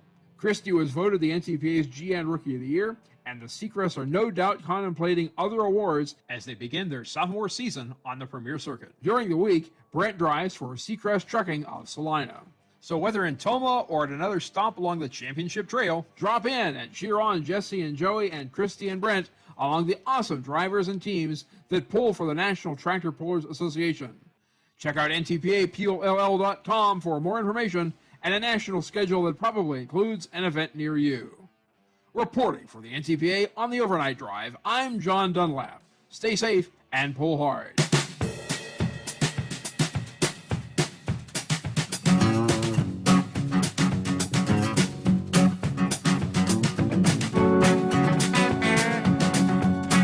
Now the topic of modern day slavery came up. Some of the conversations last week. And one of the audience sent a message. I think she sent me an email and said, hey, I hate to disagree, but yeah, slavery does still exist in America today. It is in the form of human trafficking. Yeah, that would be about the closest example of actual slavery, I guess. Reason I bring that up, 70 missing children have been found following a 3-week operation by authorities in West Texas. Homeland Security, investigators out of El Paso, Texas Department of Public Safety, and a number of other agencies recovering the children, part of an operation called Operation Lost Souls. This is going back from the end of April through mid-May. According to Homeland Security, the missing children ranged in age from ages 10 to 17 and included victims of sex trafficking and physical and sexual abuse. Many of the children apparently were runaways. Authorities reported recovering the majority of the children in West Texas, but found some in the Dallas-Fort Worth Metroplex, as well as some in Colorado and Ciudad Juarez, Mexico. This is our commitment to protecting the public from crimes of victimization. In this case, looking out for our children. All right. They say different agency providing victim services and counseling to the children and the families since the results of the investigation were announced a few days ago. Special agent in charge urges anyone with information about a human trafficking victim or information about this type of crime, please call the National Human Trafficking Hotline. And that kind of goes right in line with the Truckers Against Trafficking, which over the years, thousands or tens of thousands of truck drivers have taken the course. Things to look for to spot possible human trafficking. And yes, it goes on even in this day and age here in America. All right, I believe they're on the way, on the road. If not yet, they will be this morning. Headed to Brownsburg, Indiana. That would be our friends at Hot Shot Secret headed to the Ultimate Call Out Challenge. Taking place Friday, Saturday, and Sunday this weekend. Big event, cool event, the Diesel Dyno. You got 3 days and 3 different events that you're participating in with your vehicle, looking to become the Ultimate Call Out Challenge winner. Again, the Diesel Dyno, then the drag racing and sled pulling. Now, Hot Shot Secret is going to be the presenting pool sponsor. They'll have a booth set up there at the event this weekend. Plus, Saturday, if you're going to be attending Saturday, make sure you get by the Hot Shot Secret booth between noon and 1, because the television host of Gears, Stacey David, will be there at the booth signing autographs. That'll be, again, Saturday from noon till 1. Joining us at our booth at UCC, the Ultimate Call Out Challenge. I'm pretty sure it's our friend Kyle Fisher, and none other than Diesel Dawn. Kyle had posted something yesterday where last week was a very, very busy week as they were headed up there for the truck, the racing, the truck pool racing event at the, Ottawa Speedway, I believe it was. No sooner did they get back Yeah, got to load things up and head back over to Indiana. So Kyle Dieseldon hauling the booth, heading over there for the Ultimate Call-Out Challenge this weekend, starting Friday. Hey, good morning, Vic. What's happening out there? Oh, a lot of everything. I was having all kinds of trouble with your apps this morning, and some of them were repeating. So I thought, well, I'll call when you were talking about Citibank and the oil prices. That kind of piqued my interest, but to kind of take a detour here real quick, like Knuckle Buster was right on the two accounts. Lisa Marie and Priscilla no longer own the rights to the Elvis Presley thing. They had a big, what do I want to say here? Deputy, I'll just say, if you're not familiar with that term, because they were wanting to change all the stuff down there in Memphis with Graceland and remove some of the airplanes. That Knuckle Buster could probably bring you up to date on that, but that happened a few years back. And you're talking about all this, all these shootings and everything. I find it interesting that every place you should feel safe, grocery store, hospitals, schools, that's where all the attacks are taking place, whether it's just someone looking for a soft target or trying to implant a lot of fear and insecurity in people. That's a subject for debate. Mm-hmm. And on the matter of producing guns and ghost guns, now, remember, it's been 50 years since I was a licensed firearm dealer. But the last that I knew, you can make your own gun and you don't have to register that. And with the new 3D printing technology, you can actually get prints to make your own gun. And even the people over there in Afghanistan, when they were the Mujahideen, they used to make their own AK-47s whenever we were supporting them against Russia. And it's not that hard, but if you buy one of these kits that they're talking about, the magazine has a serial number on it, and that has to be registered.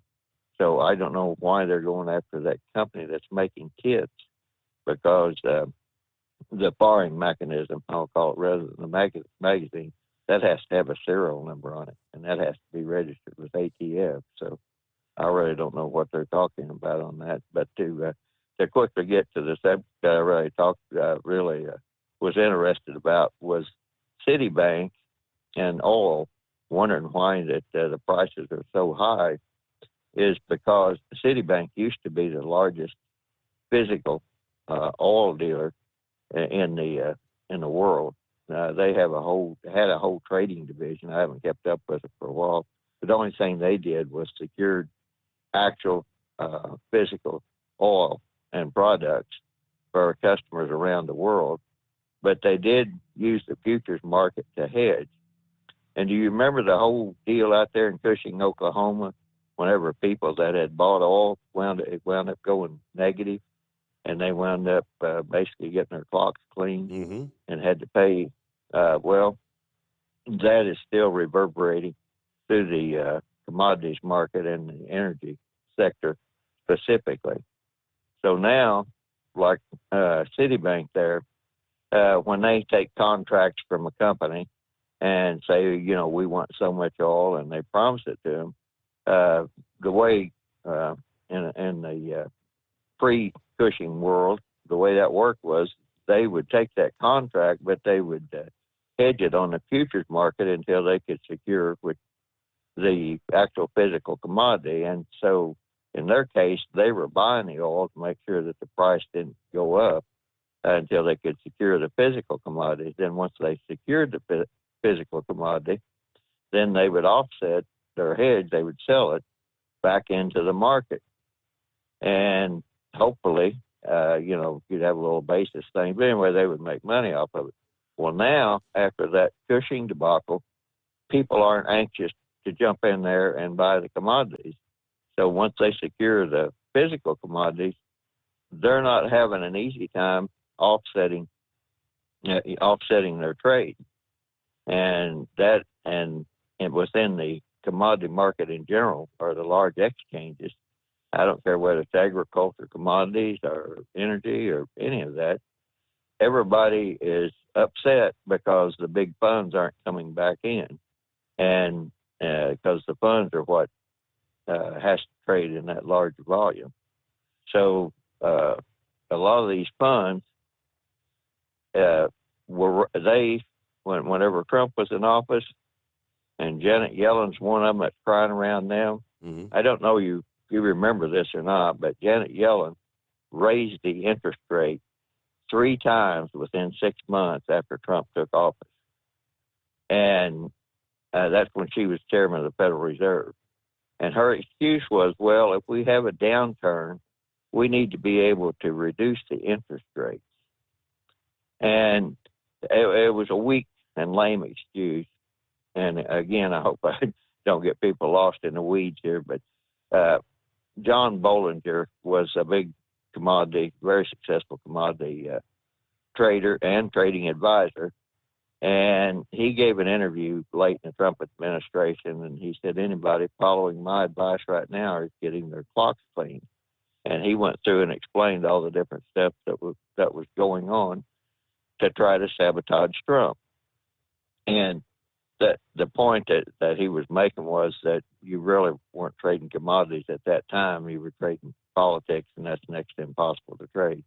But and that's some of the repercussions that we're still feeling right now. And you've heard of the term demand destruction, where prices get so high, people just say, the heck with this, I'll ration or I'll do this or that. Well, that is what is happening right now. And a lot of the price increase from Citibank and Yellen is right. It's like there is no actual justification for this.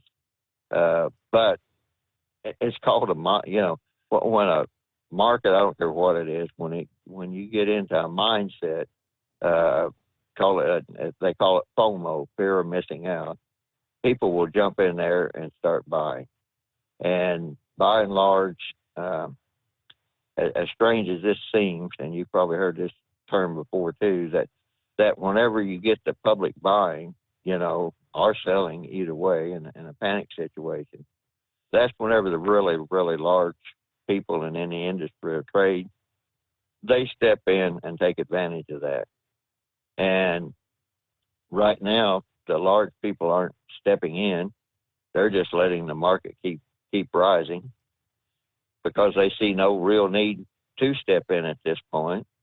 And oddly enough, the small people aren't really taking part. They've lost a lot of volume.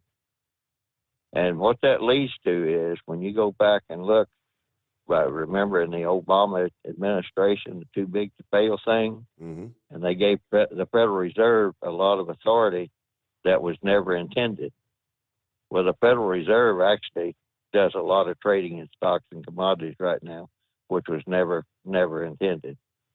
But it looks like that the Federal Reserve might wind up being stuck. And then another thing too, although I'm not a big fan of cryptocurrencies, they are cutting out the banks on a lot of the fees. So a lot of this stuff that's going on right now within the energy sector, and all of the stuff that they said to get the price up, hopefully to activate, like I said, the fear of missing out, it isn't working. And instead, demand destruction is taking place. And I seen a report yesterday morning that, this kind of comes back to the trucking industry, besides the diesel fuel, is that apparently the big urea shortage isn't going to happen either. Fertilizer prices are starting to come down. And our current agricultural secretary, because there's a lot of flooding going on up in North Dakota and all in that area right now, it's getting wet finally. And they can raise a lot of winter wheat, or plant a lot of spring wheat, raise a lot of wheat, keep the price of wheat and bread down. His concern was that if he changed the crop insurance thing and changed the penalty date, right now they're in a penalty phase. Every day they don't plant, they don't get as much on what's called a prevent plant payment. But he said if we change that, it will affect the insurance industry. And therefore, he didn't want to change that date. And it's like we're facing a worldwide food shortage, and there's famine already in a lot of places. And you're worried about the insurance industry and something that can be cured with money. But if you miss planting dates and you miss growing a crop, we already have enough problems with just getting the food that Ukraine has out of there in the seaports and getting them to plant.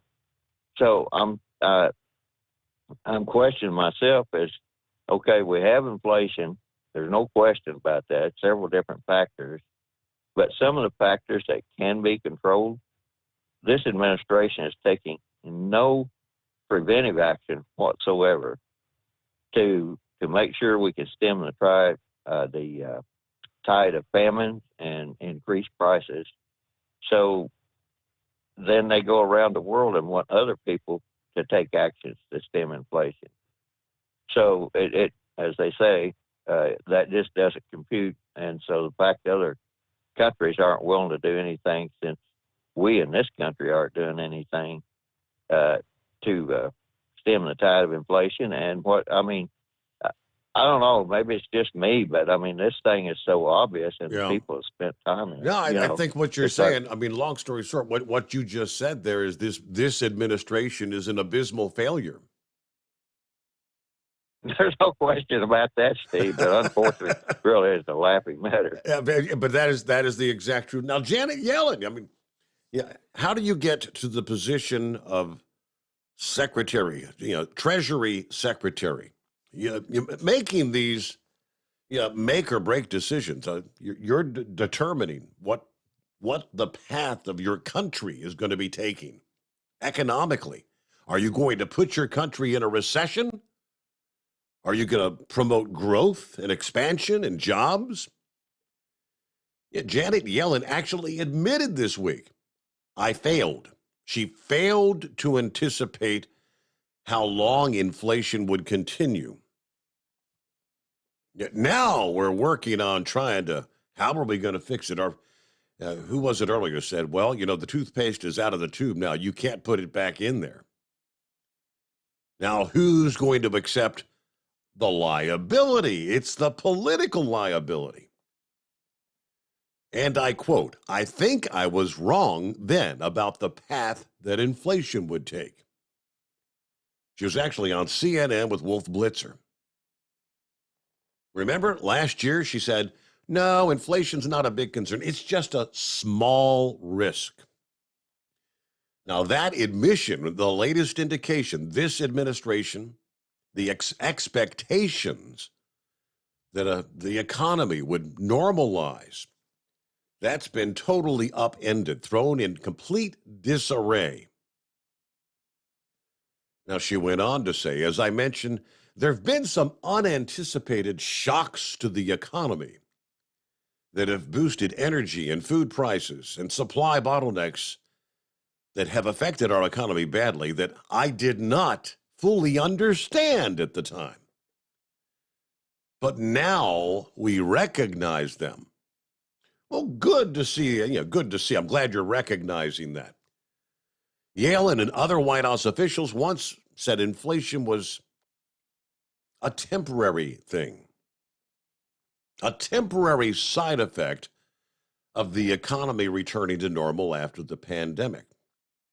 Now, here we are months and months, or nearly a year later, and inflation continues running at a 40-year high, a 4-decade high. Now, some recent economic indicators say, well, and they're damn well hoping, inflation may have peaked at those 40-year highs in March. But if you ask the economists, they say it's going to take quite some time before inflation returns to any healthy level. And in response to that, well, the White House just launched a month-long effort to focus on the economy. We let things spiral 7 kinds of sideways for months and months and months, unchecked, and all of a sudden, hey, we better focus on this. guarantee they won't have time to fix things by the time the November election rolls around, but that's a secondary point. News break here on the Steve Sommers Overnight Drive. USA Radio News. U.S. President Joe Biden announced on Wednesday a new $700 million weapons package for Ukraine. The Pentagon's top policy advisor, Colin Cole, detailed the plan. 5 counter-artillery radars, 2 air surveillance radars, 1,000 additional javelins and 50 command launch units, 6,000 anti-armor weapons, 15,000 155mm artillery rounds, 4 Mi-17 helicopters, 15 tactical vehicles, and spare parts and equipment. This is the 11th aid package the U.S. has sent to Ukraine. At least 5 people are dead, including a gunman, after a shooting at a medical building in Tulsa, Oklahoma. Tulsa police officials say the shooting happened near the St. Francis Hospital. Police have not identified the victims or the shooter. You're listening to USA Radio News. Paid for by GovMint.com. Have you heard? The United States Mint has issued the Morgan Silver Dollar for the first time in 100 years. Not only that, but they are also minted in 99.9% pure silver for the first time ever in history. Coin experts are calling this an amazing opportunity for anyone that knows the enduring popularity of Morgans. But you must hurry. Only 175,000 legal tender silver dollars were issued. These Morgan Silver Dollars are brand new, bright and shiny legal tender coins minted by the iconic Philadelphia Mint. Just call 1-800-888-7630 and you are guaranteed a new 99.9% pure silver Morgan dollar. The first time in history this has happened. But with limited quantities, you must call now to order. To learn more, call 1-800-888-7630. If you order now, you will receive a free collector bonus, a $25 value free with every order. Call 1-800-888-7630 now to secure your new Morgan Silver Dollars before they are gone. That's 1-800-888-7630. Hey, if you're needing to stock up on Hot Shot Secret products, don't forget, use the coupon code Overnight Drive at checkout. You'll get 10% off your entire order at hotshotsecret.com. Hi, this is Pete Matouche. In 1999, my brother started the Turbo 3000. We're proud to continue on with his legacy. The fuel that you've spent your hard-earned money on is completely burned, and that's your profit going right back where it belongs, in your pocket. For our Canadian customers, you can get the Turbo 3000 from manufacturer direct. Call us at 888-567-1007. For a limited time, save $45 off total purchase using coupon code SteveSaves at turbo3000.com. For the last 15 years, the Big Rig Mattress has been manufacturing a premium residential mattress for over-the-road truckers. After your downtime and recuperating on the Big Rig Mattress, you wake restored and without sore pressure points, ready for another day on the road. The main support component of the Big Rig Mattress is an individually pocketed spring cord that delivers the optimal amount of support exactly where you need it. Check out thebigrigmattress.com to learn more about this exceptional mattress. Many sizes are stocked and can ship within 72 hours.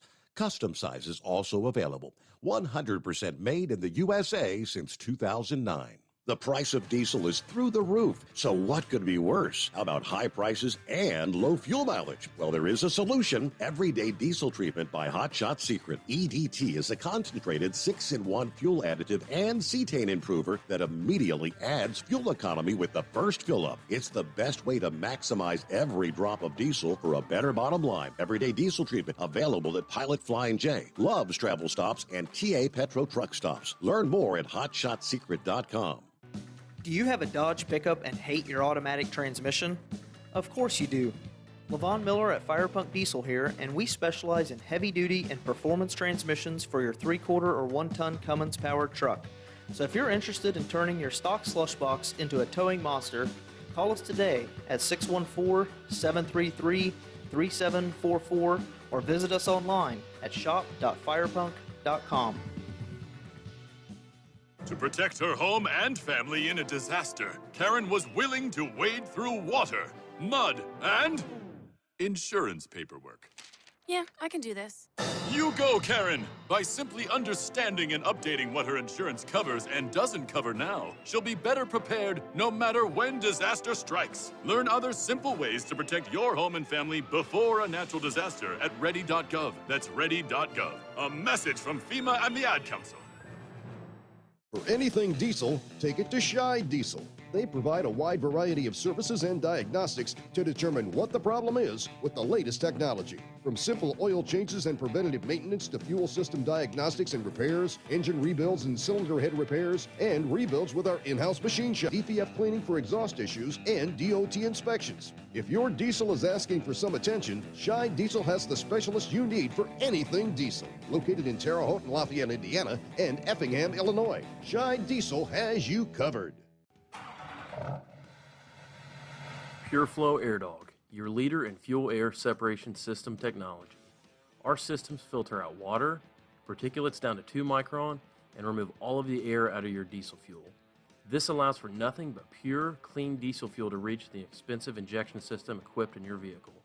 Not only do our fuel systems protect, they also come in a variety of flow rates to meet your performance needs. Our systems are compact and use OEM-style fittings for easy installation.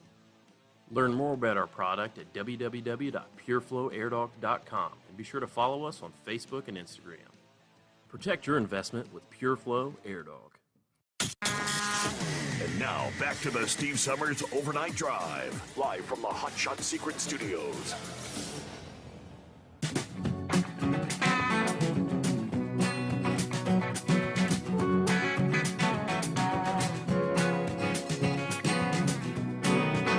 All right, thank you much, and welcome back. Hey, Vic mentioned he's having trouble with the app kind of cutting in and out. Yeah. Company called radio.co, something we pay for. Last time that was happening, they sent out a blast. We apologize for having some technical difficulties keeping things connected. I can see on the screen that off and on, it goes from on air to not connected. It comes back on air and then not connected, and that's probably when it's buffering in between. That's on their end. Well, June 1st, June 1, not only did we kick off the Atlantic hurricane season, hey, we also kicked off Pride Month. Oh, I'm so proud. The United States Marine Corps kicks off the first day of June, which of course launches Pride Month, with a celebratory image featuring rainbow bullets. You can't make it up. The colorful weaponry resembled a small box of Crayola crayons. Yeah, more than lethal bullets. But maybe that was part of the artistic vision from the U.S. Marine Corps. Through the month of June here, the USMC takes pride in recognizing and honoring the contributions of our LGBTQ service members. So said the Marines in a statement via Twitter this past day. The statement continued, "We remain committed to fostering an environment of free from discrimination. We defend the values of treating all equally with dignity and respect." Yeah, while touting the hashtags at Pride Month and at USMC. Now, the USMC's inclusive messages undoubtedly had its share of detractors, some viewing the post as pandering to an audience that does not necessarily believe in America leading through military strength.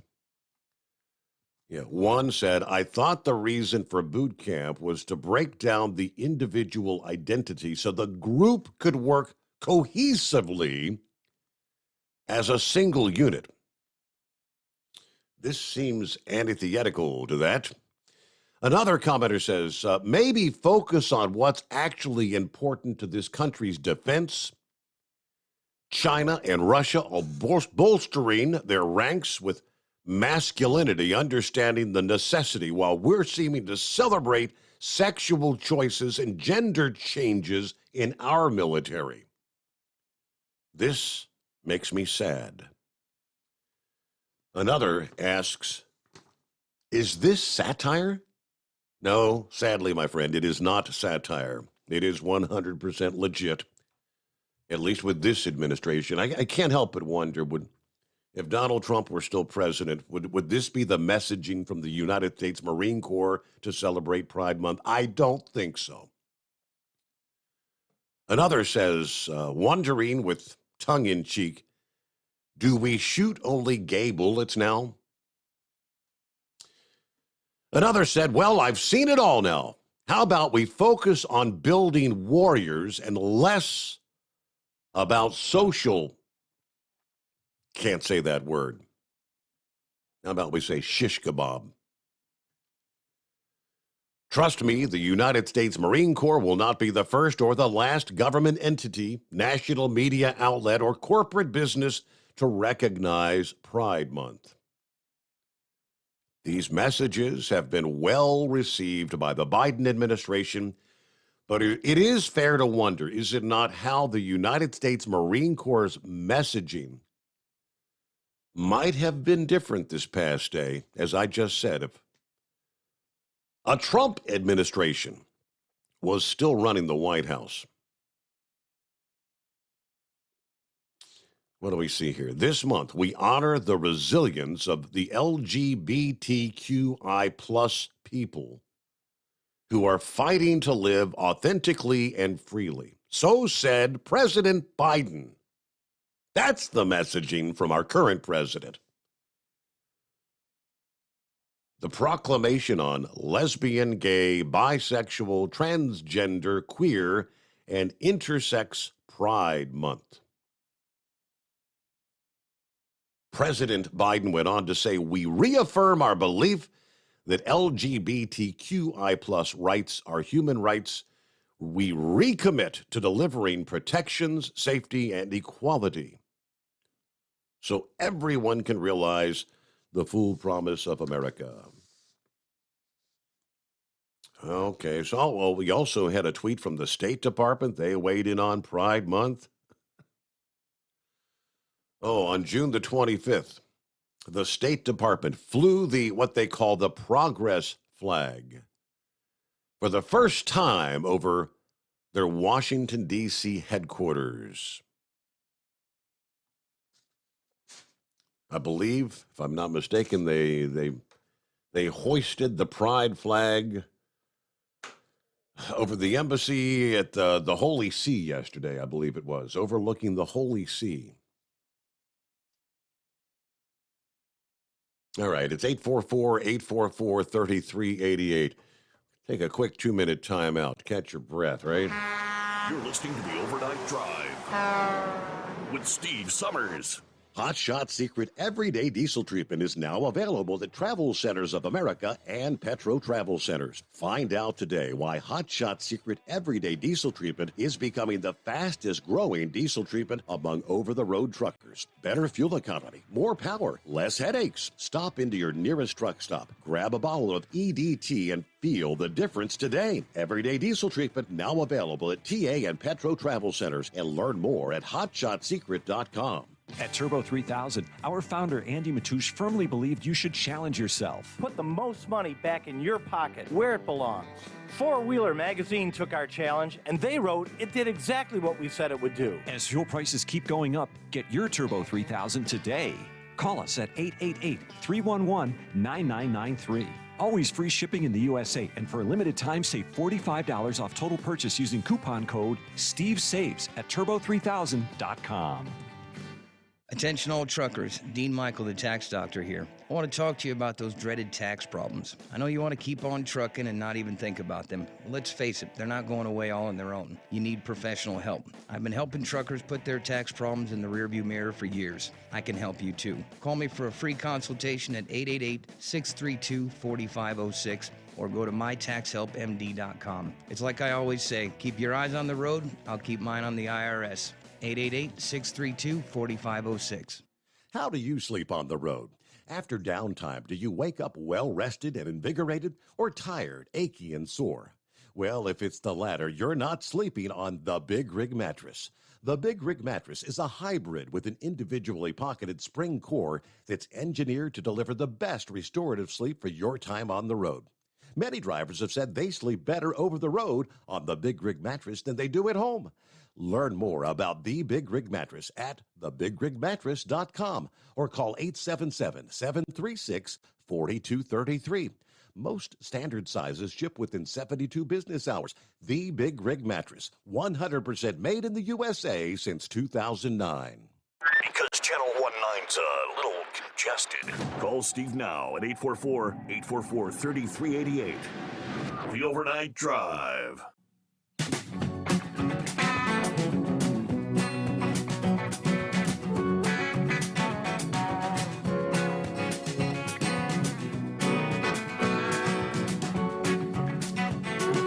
I like that. Somebody said, you know, if I win the lottery, I ain't gonna tell nobody, but there will be signs. I'll have a full tank of gas. There's a sign. Hello, Rambler. Hey, God's children. How's everybody doing out there? Yeah, Rambler, your phone's screwed up. Yeah. Uh-oh, can you hear me now? Yeah, not now. That ain't no good. Uh-oh. Uh-oh. If you dial us right back up and you can get through, I'll pot you right back up here, okay? Because I know you've been hanging in there. Scrapyard's got an update. You know, that was weird. Sounded like he was calling from Mars or something. What do you say, Scrapyard? Oh, nothing much. Just made it back to the yard ahead of all these big storms that are coming on. About daylight here in Arkansas. I was calling concerning the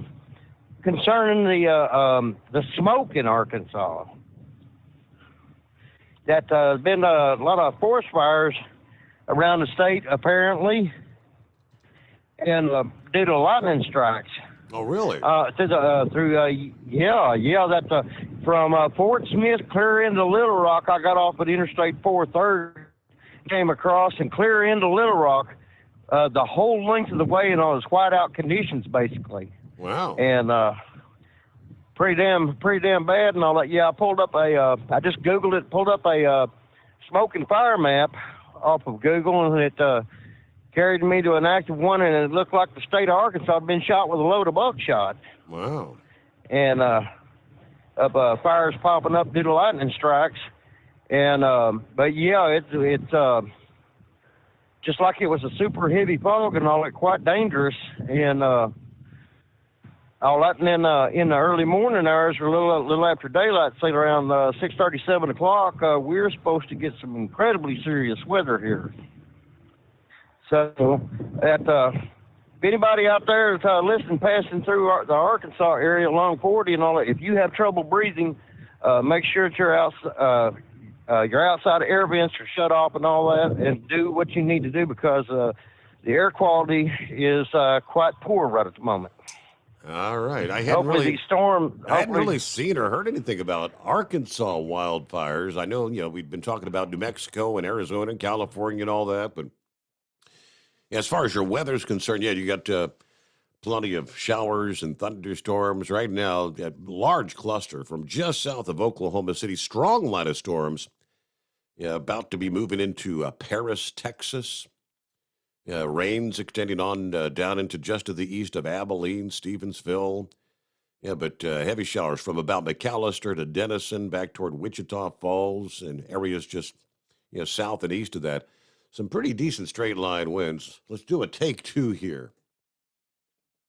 All right, can you hear me now? Oh, there's a world of difference, brother. All right. Well, praise God.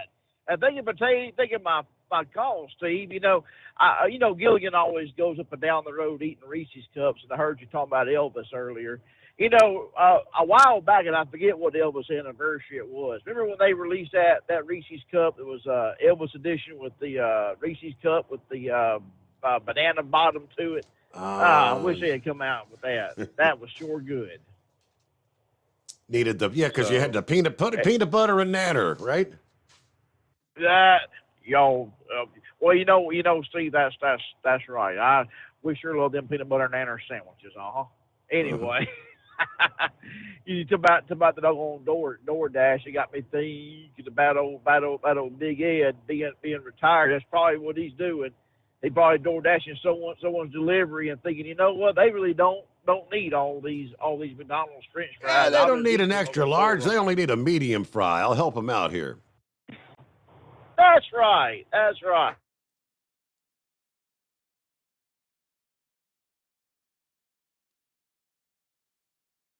All right. Well, Rambler, I guess he must have lost his cell, I would presume.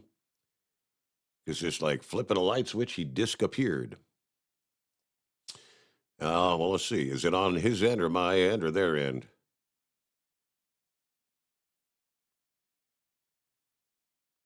Okay, I guess it's on this end. Well, we only had about a minute or two left to begin with, so I'm not exactly sure what happened there. All right, we had a couple of other industry headlines quickly that we'll kind of wind things down with here on a Thursday morning. Don't forget, coming up at the midnight hour tonight, as we roll into Friday, Chris Gabrelchik joins us for the first time, actually in 2 months. He had other arrangements there for the first Friday in May, and obviously Kyle Fisher was gracious enough to help out and sit in his stead. But Chris, all things on slate for tonight. Email, let me see. Hello to Truck and Phil this morning. Semper Fi, right? Morning, Steve Sommers and the Hotshot Secret Nation. Send the pride platoons and companies and battalions and divisions over to Ukraine and let them do their job. Okay. What else did he have to say? Bring on summer. The debate goes on. Obviously, there's an answer to the crisis at hand as far as people, mental health. With guns comes responsibility and freedoms. Yeah, mental health, there's the highlight. Anyway, ready to depart for Sterling Heights. Make that flip back to Fort Wayne. Have a great day. 206 days till Christmas. There's our buddy Steve checking in this morning. How about that? Yeah, this week is a flying by. Got a quick trip to Indianapolis, then right back to Columbus. Should take care of today's route. Anyway, on a side note, I do have a model airplane collection in my office. After hearing that story about that chick on yesterday's show, I could tell you, I've never thought about them the way that she does. Some people, they've got issues. Everybody enjoyed their day. Yeah, that was the girl that, what was that term she had? The disorder. That's what I would call it. But she wanted to marry her airplane. Now, she sleeps with the model version of it. It's a true story. Look it up. All right, with that, we'll close things out here on a Thursday morning. It's been a good time. Thanks to all for participating.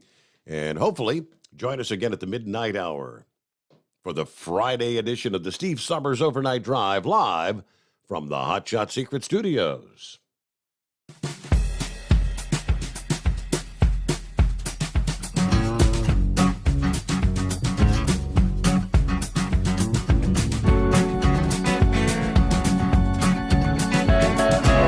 You never guess the places that I've been.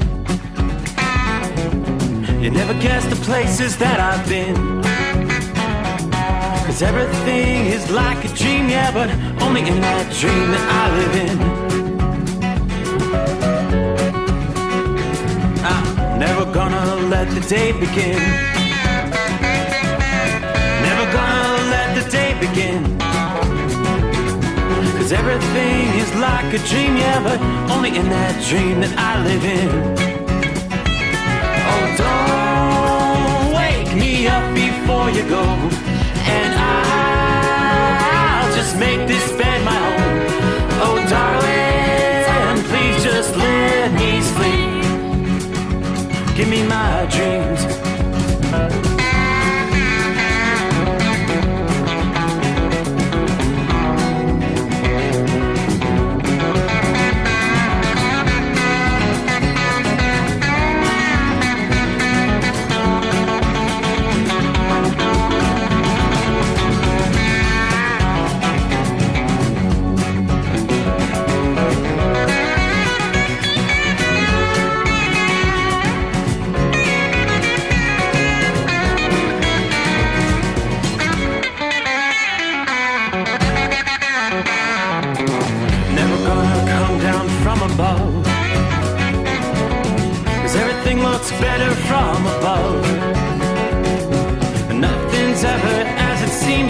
except in that world that I dream of. Never gonna lose the ones I love. Never gonna lose the ones I love.